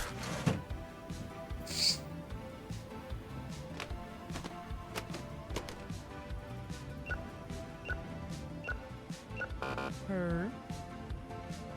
Oh.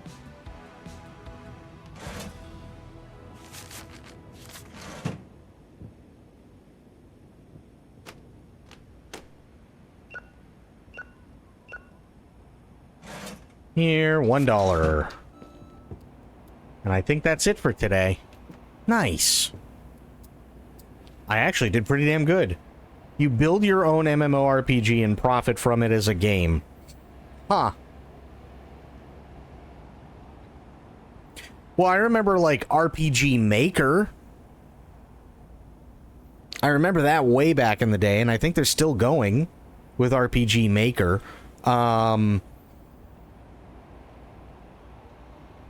Problem is I, like, so... Narf was making his own RPG, and I thought it was really, really good. I was invested in the game that he was making. And he originally made it in RPG Maker, and then decided that what he was going to do was he was going to change things, because he ended up getting more money through the Kickstarter and everything like that, and that's great. And I loved what I played, but I don't remember him ever actually doing anything in terms of, like, making the game on stream. And I'll be honest, that's a lot of work.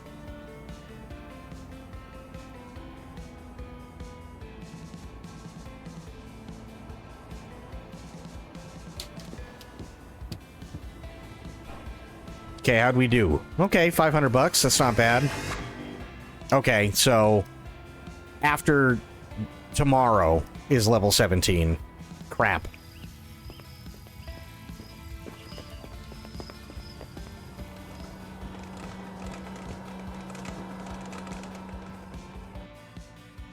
MMORPG Tycoon 2. Let me take a look here. What do we got?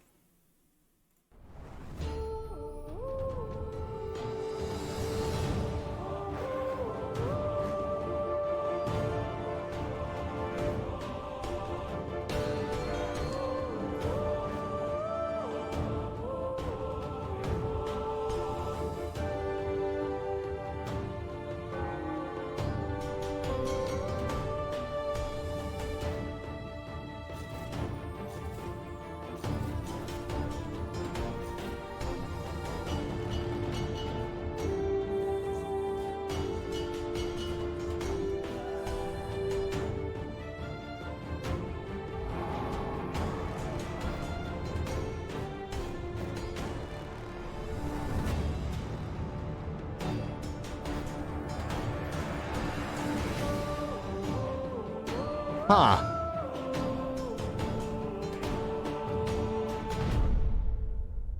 Maybe. I mean, it doesn't look terrible by any means. It's still in early access and it came out in 2020? Wow. Delight your subscribers as you build the simulated MMORPG of your dreams. Take charge of a full-sized MMO world filled with monsters, towns, NPCs, and quest chains. Design the player classes for AI subscribers to use and keep them entertained. Design monsters, balance combat, keep your subscribers happy and playing and paying so you can cover your server and bandwidth costs, all while building new regions for your players to explore as they increase in levels and power. They used to have us microwave popcorn in the back room so the smell hit the movie store and people would buy popcorn too when they rented the movies. I don't doubt that in the slightest, actually. Plus, it's free popcorn, which is awesome. Craft the terrain, lay out scenery, and make your world beautiful. Raise new land from the seafloor. Worlds used to craft. Design the appearance and combat abilities of your game's player classes, monsters, and more. Buff and nerf classes at your whim. Lay out villages and towns, roads, questing areas, and even individual quests with quest chains to keep your subscribers busy. Huh.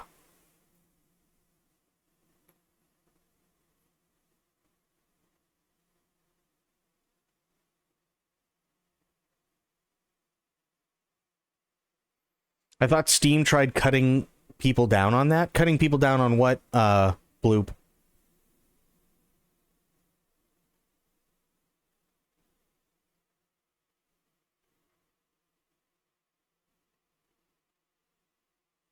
We watched a video earlier, Andy, done by Cinemassacre, James Rolfe, AVGN, right? He and a bunch of his buddies went to the last Blockbuster on the planet in Bend, Oregon. On perpetual early access? I mean, so here's kind of the issue, right? Is how, at least from where I stand, how does one deem a game out of early access? Right? So, for instance, and I'll use this one because it's the one that I got burned by the most, DayZ. DayZ was in early access for like 12 years before it finally came out as a release, right? But within those 12 years, every time there was some sort of new update, they'd also break whatever came before it. So, now, whether that was intentional or not, I don't know. But, it definitely would keep it in the early access category for forever, because it'd take them anywhere between like 6 months to a year sometimes to come out with a new update, and then that update would break everything previous. There was literally a point in DayZ where if you stepped in a puddle, you would start drowning because the water was up past your ankle.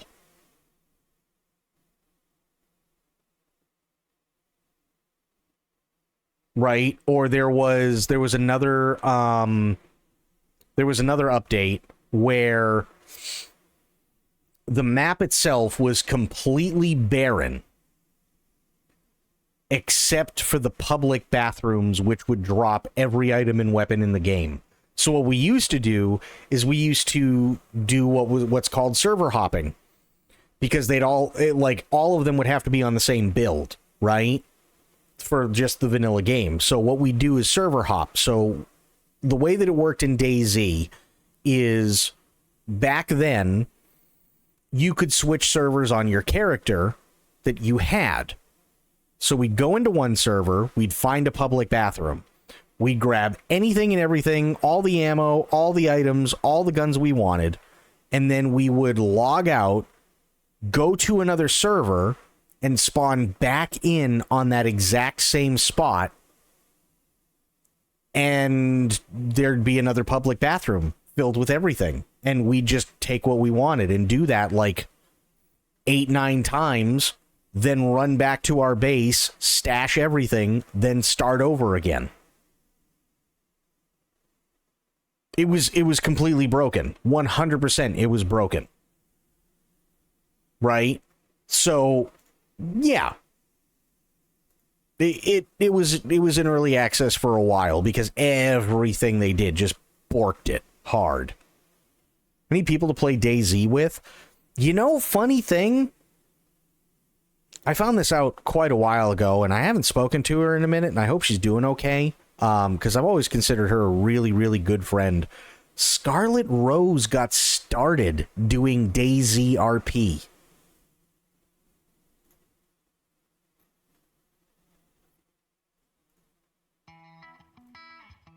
All set? Radio, uniform, vague sense of purpose? Yeah, you're a ranger now. Welcome to the woods. Just got a report that there's a new broken bench. Can you repair it? Some hikers reported chemical waste dumped out in the meadows. Just got a report about a missing hiker. Think you can work your magic out there? We need updated images of brown bears. If you spot one nearby, take a few shots from a safe distance. I'm trying to get to Randall's Roost. Can you point me that way? Got another cleanup job for you. Bighorn sheep have been spotted nearby. Excuse me, could I ask you a question? Got a report of a trail being blocked. Could you help me? Just one more. Can you go take a look? Good job, Ranger. Huh.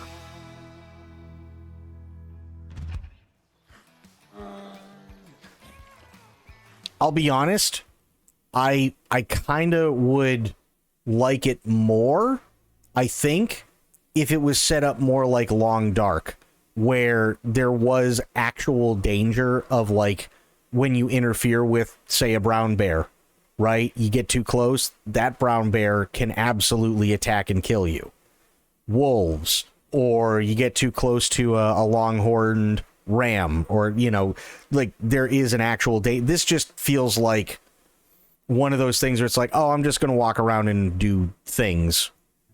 As morning light spreads across the landscape, Fairmont National Park quietly comes I just want to spend hours trying to find my friend on the other side of the map. Oh god. through patience and observation. In the open fields, deer emerge from the forest edge, moving with a grace born of constant awareness.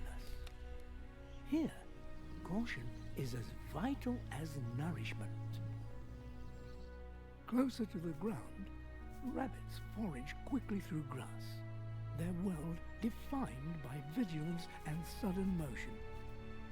Higher still, along steep and unforgiving terrain, bighorn sheep navigate rocky slopes with remarkable balance.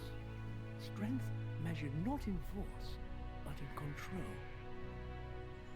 Deeper within the forest, a bear makes its way through the trees, solitary and composed. It carries a quiet authority earned through strength and restraint. Nearby, wolves travel together, their coordination a reminder that survival is often a shared effort. As daylight softens, adaptability takes center stage. Raccoons appear near the water's edge. This sounds like a nature documentary. With dusk approaching, an owl glides silently between the trees, while above it all, an eagle surveys the land. A living system shaped by balance, time, and coexistence. Protected by those who choose to observe rather than interfere.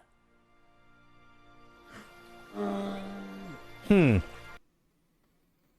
doesn't look bad. I don't know if there's any, like... Yeah. It did sound like David Attenborough, didn't it?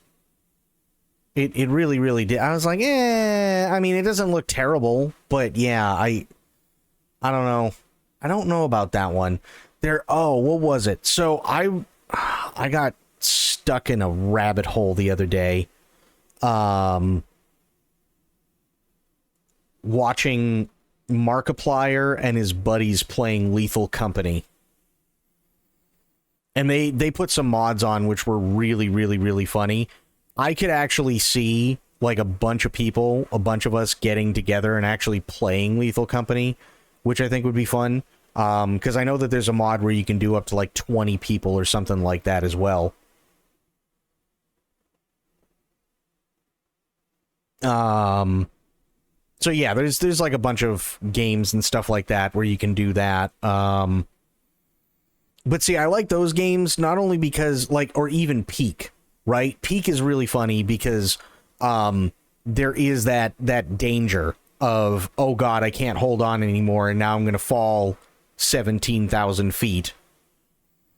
But it's cute. It's a stupid, cute game, and that's what makes it fun, right? Lethal Company is really, really good because, again, the graphics, to an extent, are well done, except for the character models who are just goofy as hell, and now you have to survive all these monsters. Same thing with Repo, right? There's a bunch of games out there like that, and a lot of them look like they are a lot of fun.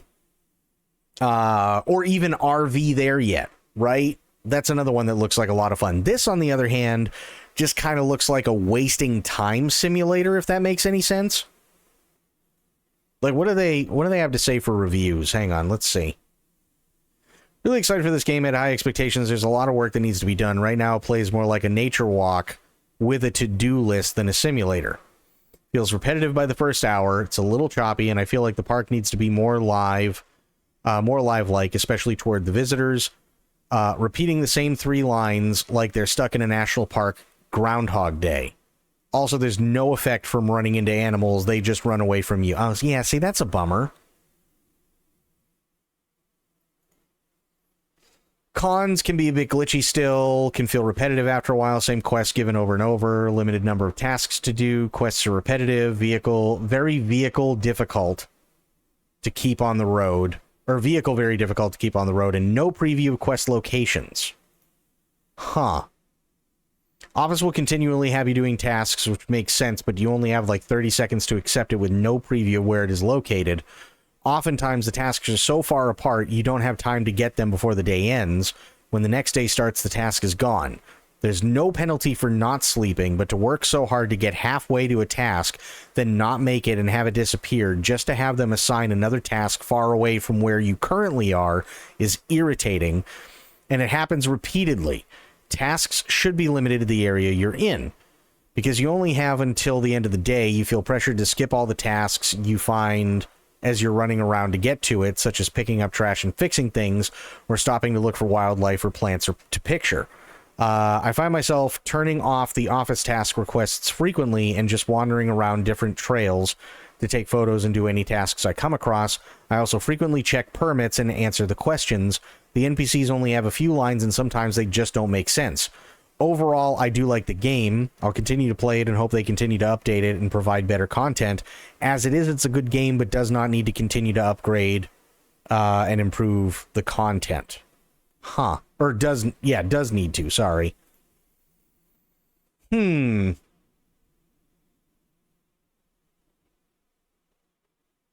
I just don't know if this one's for me.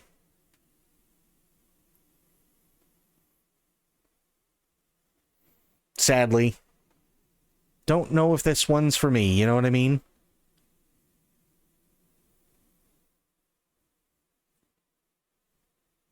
What is Seafarer? I want to check this one out too. It's mixed, so we'll see. Ahoy, seafarers! Tide Guard duties are calling in the second free content update for Seafarer. With this update, we introduce rescue gameplay to your mission pool and add 2 new ships to your growing fleet. When the sea turns rough and help is urgently needed, the Salvation rushes in. Always accompanied by the Grace.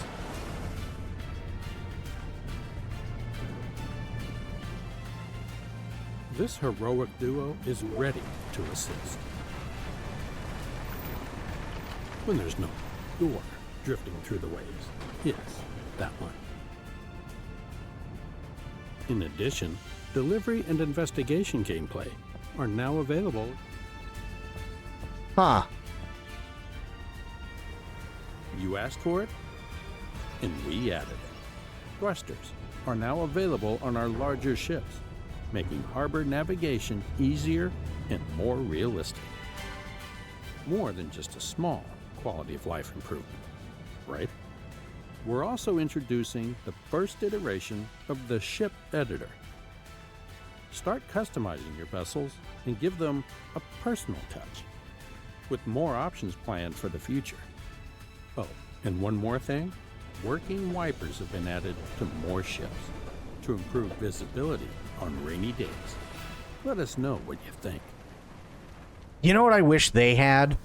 You know what, I wish that there was a game that was not in VR, because I know that there's one in VR, where it's inside a submarine, right? It's I'm pretty sure you're inside a World War II submarine, and it's you and your friends, and you have to operate the submarine in World War II, which is great. But the problem is, from what I understand, is that it's only in VR. But, like, imagine myself and Andy and Flick and Tilted and Silas and like others trying to figure out how to operate a fucking submarine as our characters.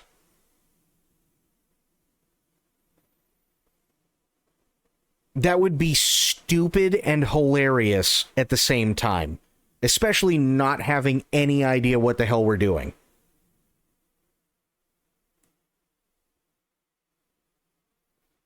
Like, that's the stuff that I really want and I look forward to, is like really dumb, fun stuff, but it, you know, by yourself, it may not necessarily be the best thing in the world, but with people, oh my God. You know what I mean? That's what I look forward to. That's the stuff that I like. Like, even when I was doing Among Us, right? Because I played Among Us with Scarlett for a little bit, and a bunch of other people. That was fun. That was really fun. Because, again, I mean, you know, we're all goofy people, right? And I can tell you right now, there are only two people from Wild RP that I can absolutely tell you their screams are some of the funniest and best screams I've ever heard. Scarlet Rose and Embernoct. Their screams were absolutely amazing. Loved their screams.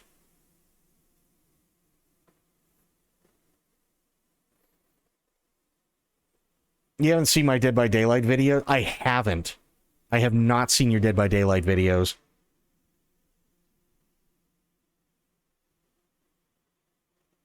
But yeah, Ember's, oh my God, Ember's screams. Actually, I wonder, can I find those? I mean, we only got like 15 minutes anyway.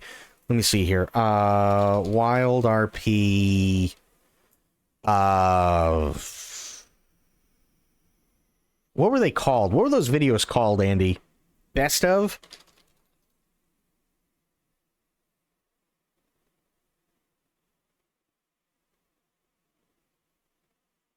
Highlight or anniversary, yeah, something like that.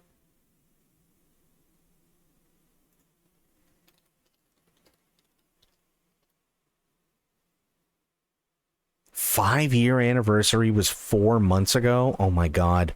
2-year anniversary. I'm pretty sure Ember's in this.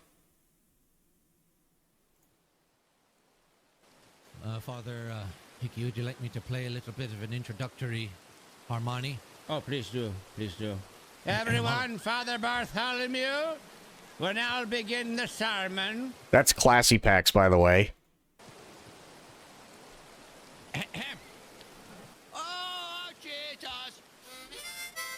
Making it rain on me. Yeah, here comes the storm. Now it's getting warm. Oh, Jesus! Oh, Jesus, what you do to me? Yeah! So, Jesus, wash over my body.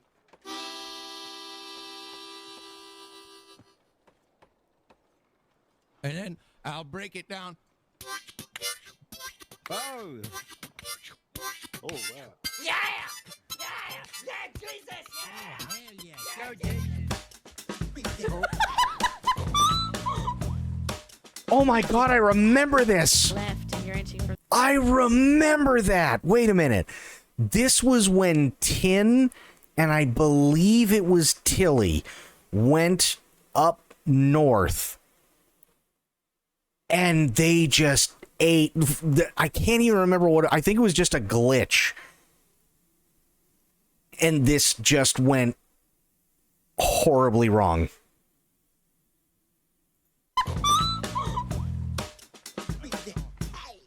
Left, and you're inching for the right. I'm gonna point. I'm gonna be. Ah! Oh, God.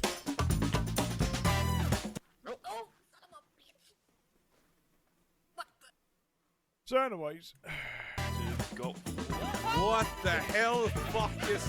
That's a huge fucking... All right. Oh. I have hit that exact branch so many times. I just got clothesline. Holy shit. Yep, that's Scarlet.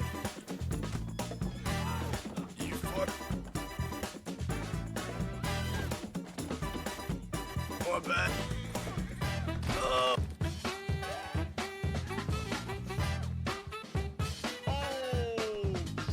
Shit. He hit his head, man.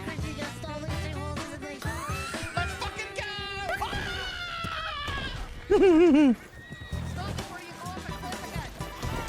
Oh, there's Ember.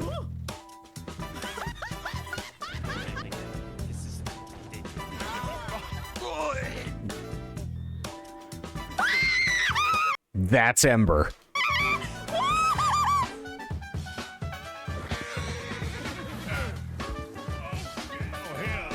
what the hell? Oh, hell. Oh, hell. Oh, hell.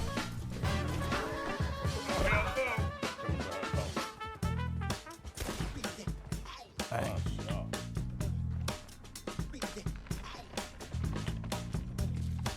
Oh, fuck.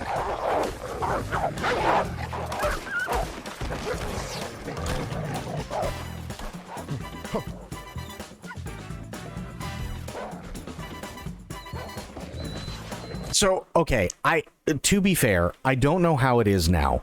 I mean, it's been forever since I played on Wild.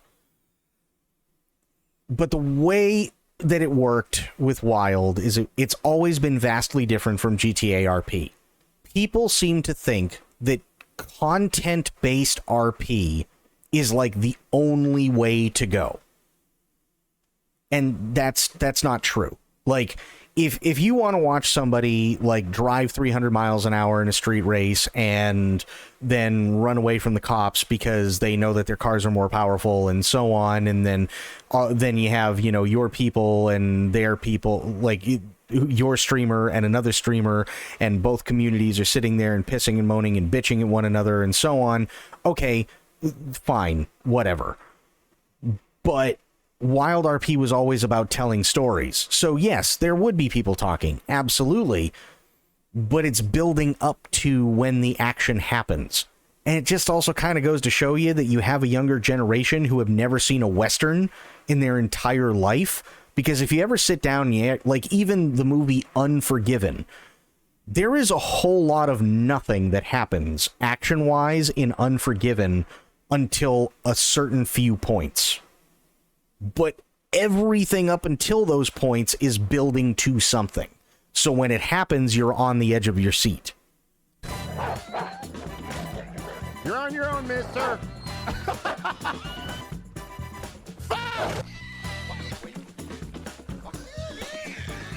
Ow! Asshole. Yeah, fuck off. Oh no, this is not good. This is not good.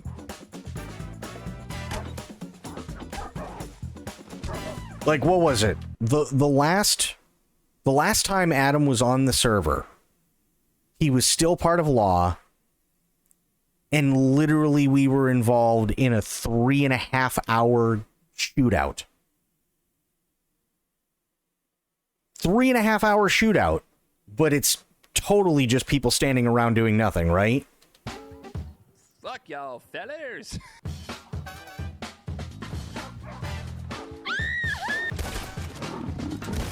Oh my Jesus, Lord, criminy biscuits on a goddamn...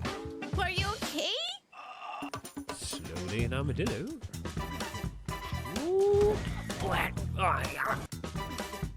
Adam Sky. Oh!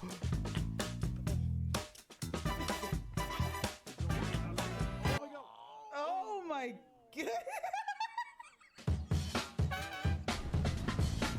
I'm running out of space.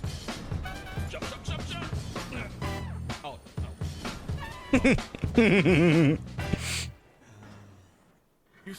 thanks from the man in Rhodes. You point a gun in the lawman's face in Valentine, and you gave a love potion to Miss Braithwaite to earn her heart, and she under your spell. You a bad man, Nash, and I'm here to save her. I'm gonna give you one chance, Nash.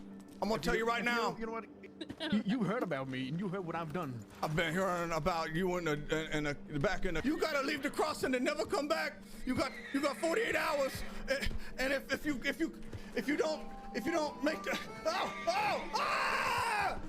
hey! Oh shit! Listen, I shouldn't tell you guys. That's between me and her. That's my baby girl. That Marquis, that's that girl daddy. You better let her know. Listen. Oh, no. I want to respect her privacy. If she tells you, then that's fine. I wanted to take her out back to give her a little gift in private. Boy, what's the little gift? Don't make me press away at that. Listen, I miss Marquis. He was so good. I don't think it's right for me to say. Ask her, and I'm sure she'll tell you. It could be the 4-year one, yeah. Any lip-on-lip action right there? No, I just had her close her eyes and hold it. What? I'll say that again. Buy the beef stick.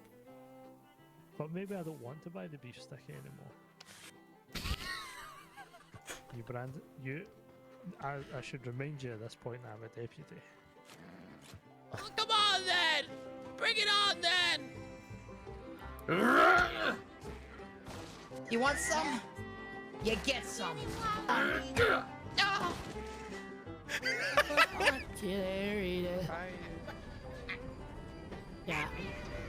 now you know what I go through all the time. Now you know my pain. Now you know what I go through, Ida. They have sheriff Hart. To show up and be like, no, I'm going to tell you the reality of the situation. Shart. Better be pissed off than pissed on, bitch. Sir, ladies looking to pass. Sir? Ladies look. Yeah, Thank you very much.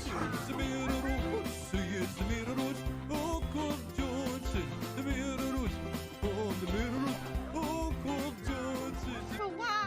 You haven't told me why. You didn't say why exactly I was fired because you got stabbed or what? I told you, no one fucking trusts you, Adelaide! It's like the words that I fucking say don't resonate with you people! I love Adelaide. To invite our beautiful performer and pianist to the front.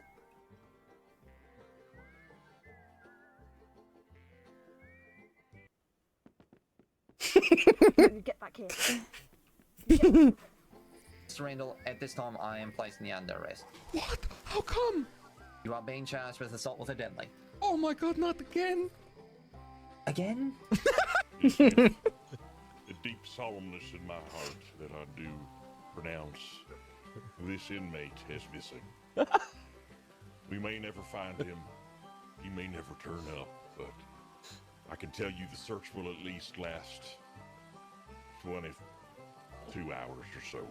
If he is to somehow magically reappear upon this isle that we stand now, then we should be so happy to welcome our fellow brethren back into the warm welcome of Casa de la Sisica.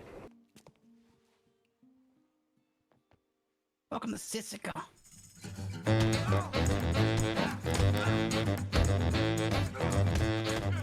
Yeah, welcome.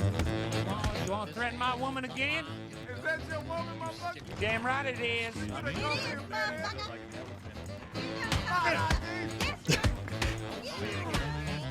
I'm pretty sure I was in the bar when this happened.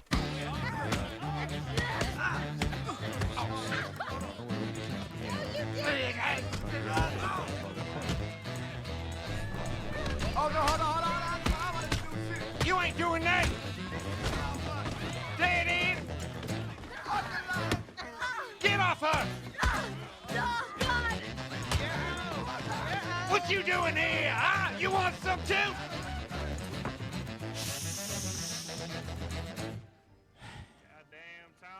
I think this is it. Oh my god!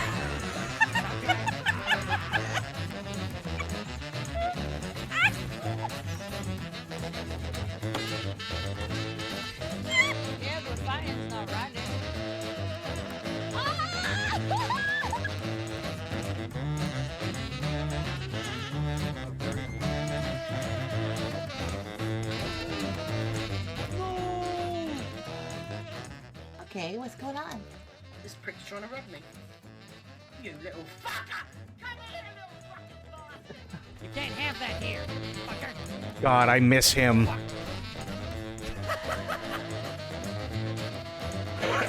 Surprise! Ah!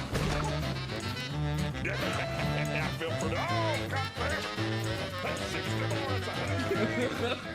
Hey, Goldie, you in there? The man killers are here. We're gonna break you out of there, Goldie.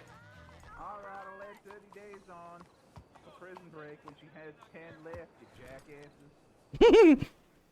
Oh, wait, she's out of there already.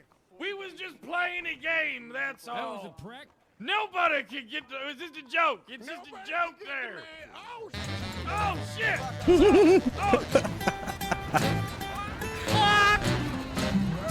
Oh. I didn't die.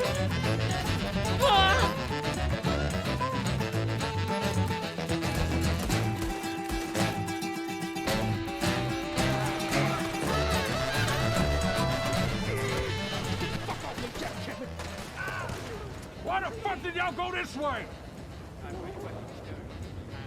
Listen. All right, look. We went the wrong way. We fucked up, all right? We'll come in quietly. None of us want to die, all right? None of us want to sleep with the fishes.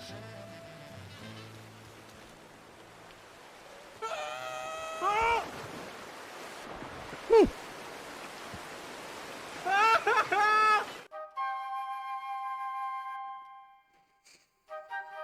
Oh, God.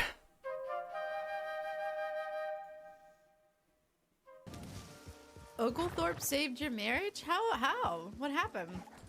That is a bold statement. Oglethorpe saved my marriage. Oglethorpe couldn't save his best friend. True. OG. Hell yeah. Alrighty. That is it for me, but I do want to thank everybody for being here and for hanging out. You guys have been awesome. Thank you so much. It's been another great week. I will be back on Monday because I am taking my day off tomorrow. But thank you, everybody, for being here. Thank you for watching. Thank you for all the generosity and kindness throughout the week. You guys are amazing. Also, again, exclamation point Andy. That'll send you over to the Kickstarter, of which he's starting up a thing, and it's really awesome. So thank you, everybody, for being here. Thank you for watching. Thank you for hanging out. And until I see you on Monday, have yourselves a great day, great night, and great rest of your weekend, wherever you are. Be good to yourselves, be good to one another, stay safe, stay frosty, and of course, the number one golden rule around here, try to remember some of the basics of CQC. And I will be seeing all of you on Monday. Thanks so much, everybody. Have yourselves a great night. I'm out. Take care. Bye, guys.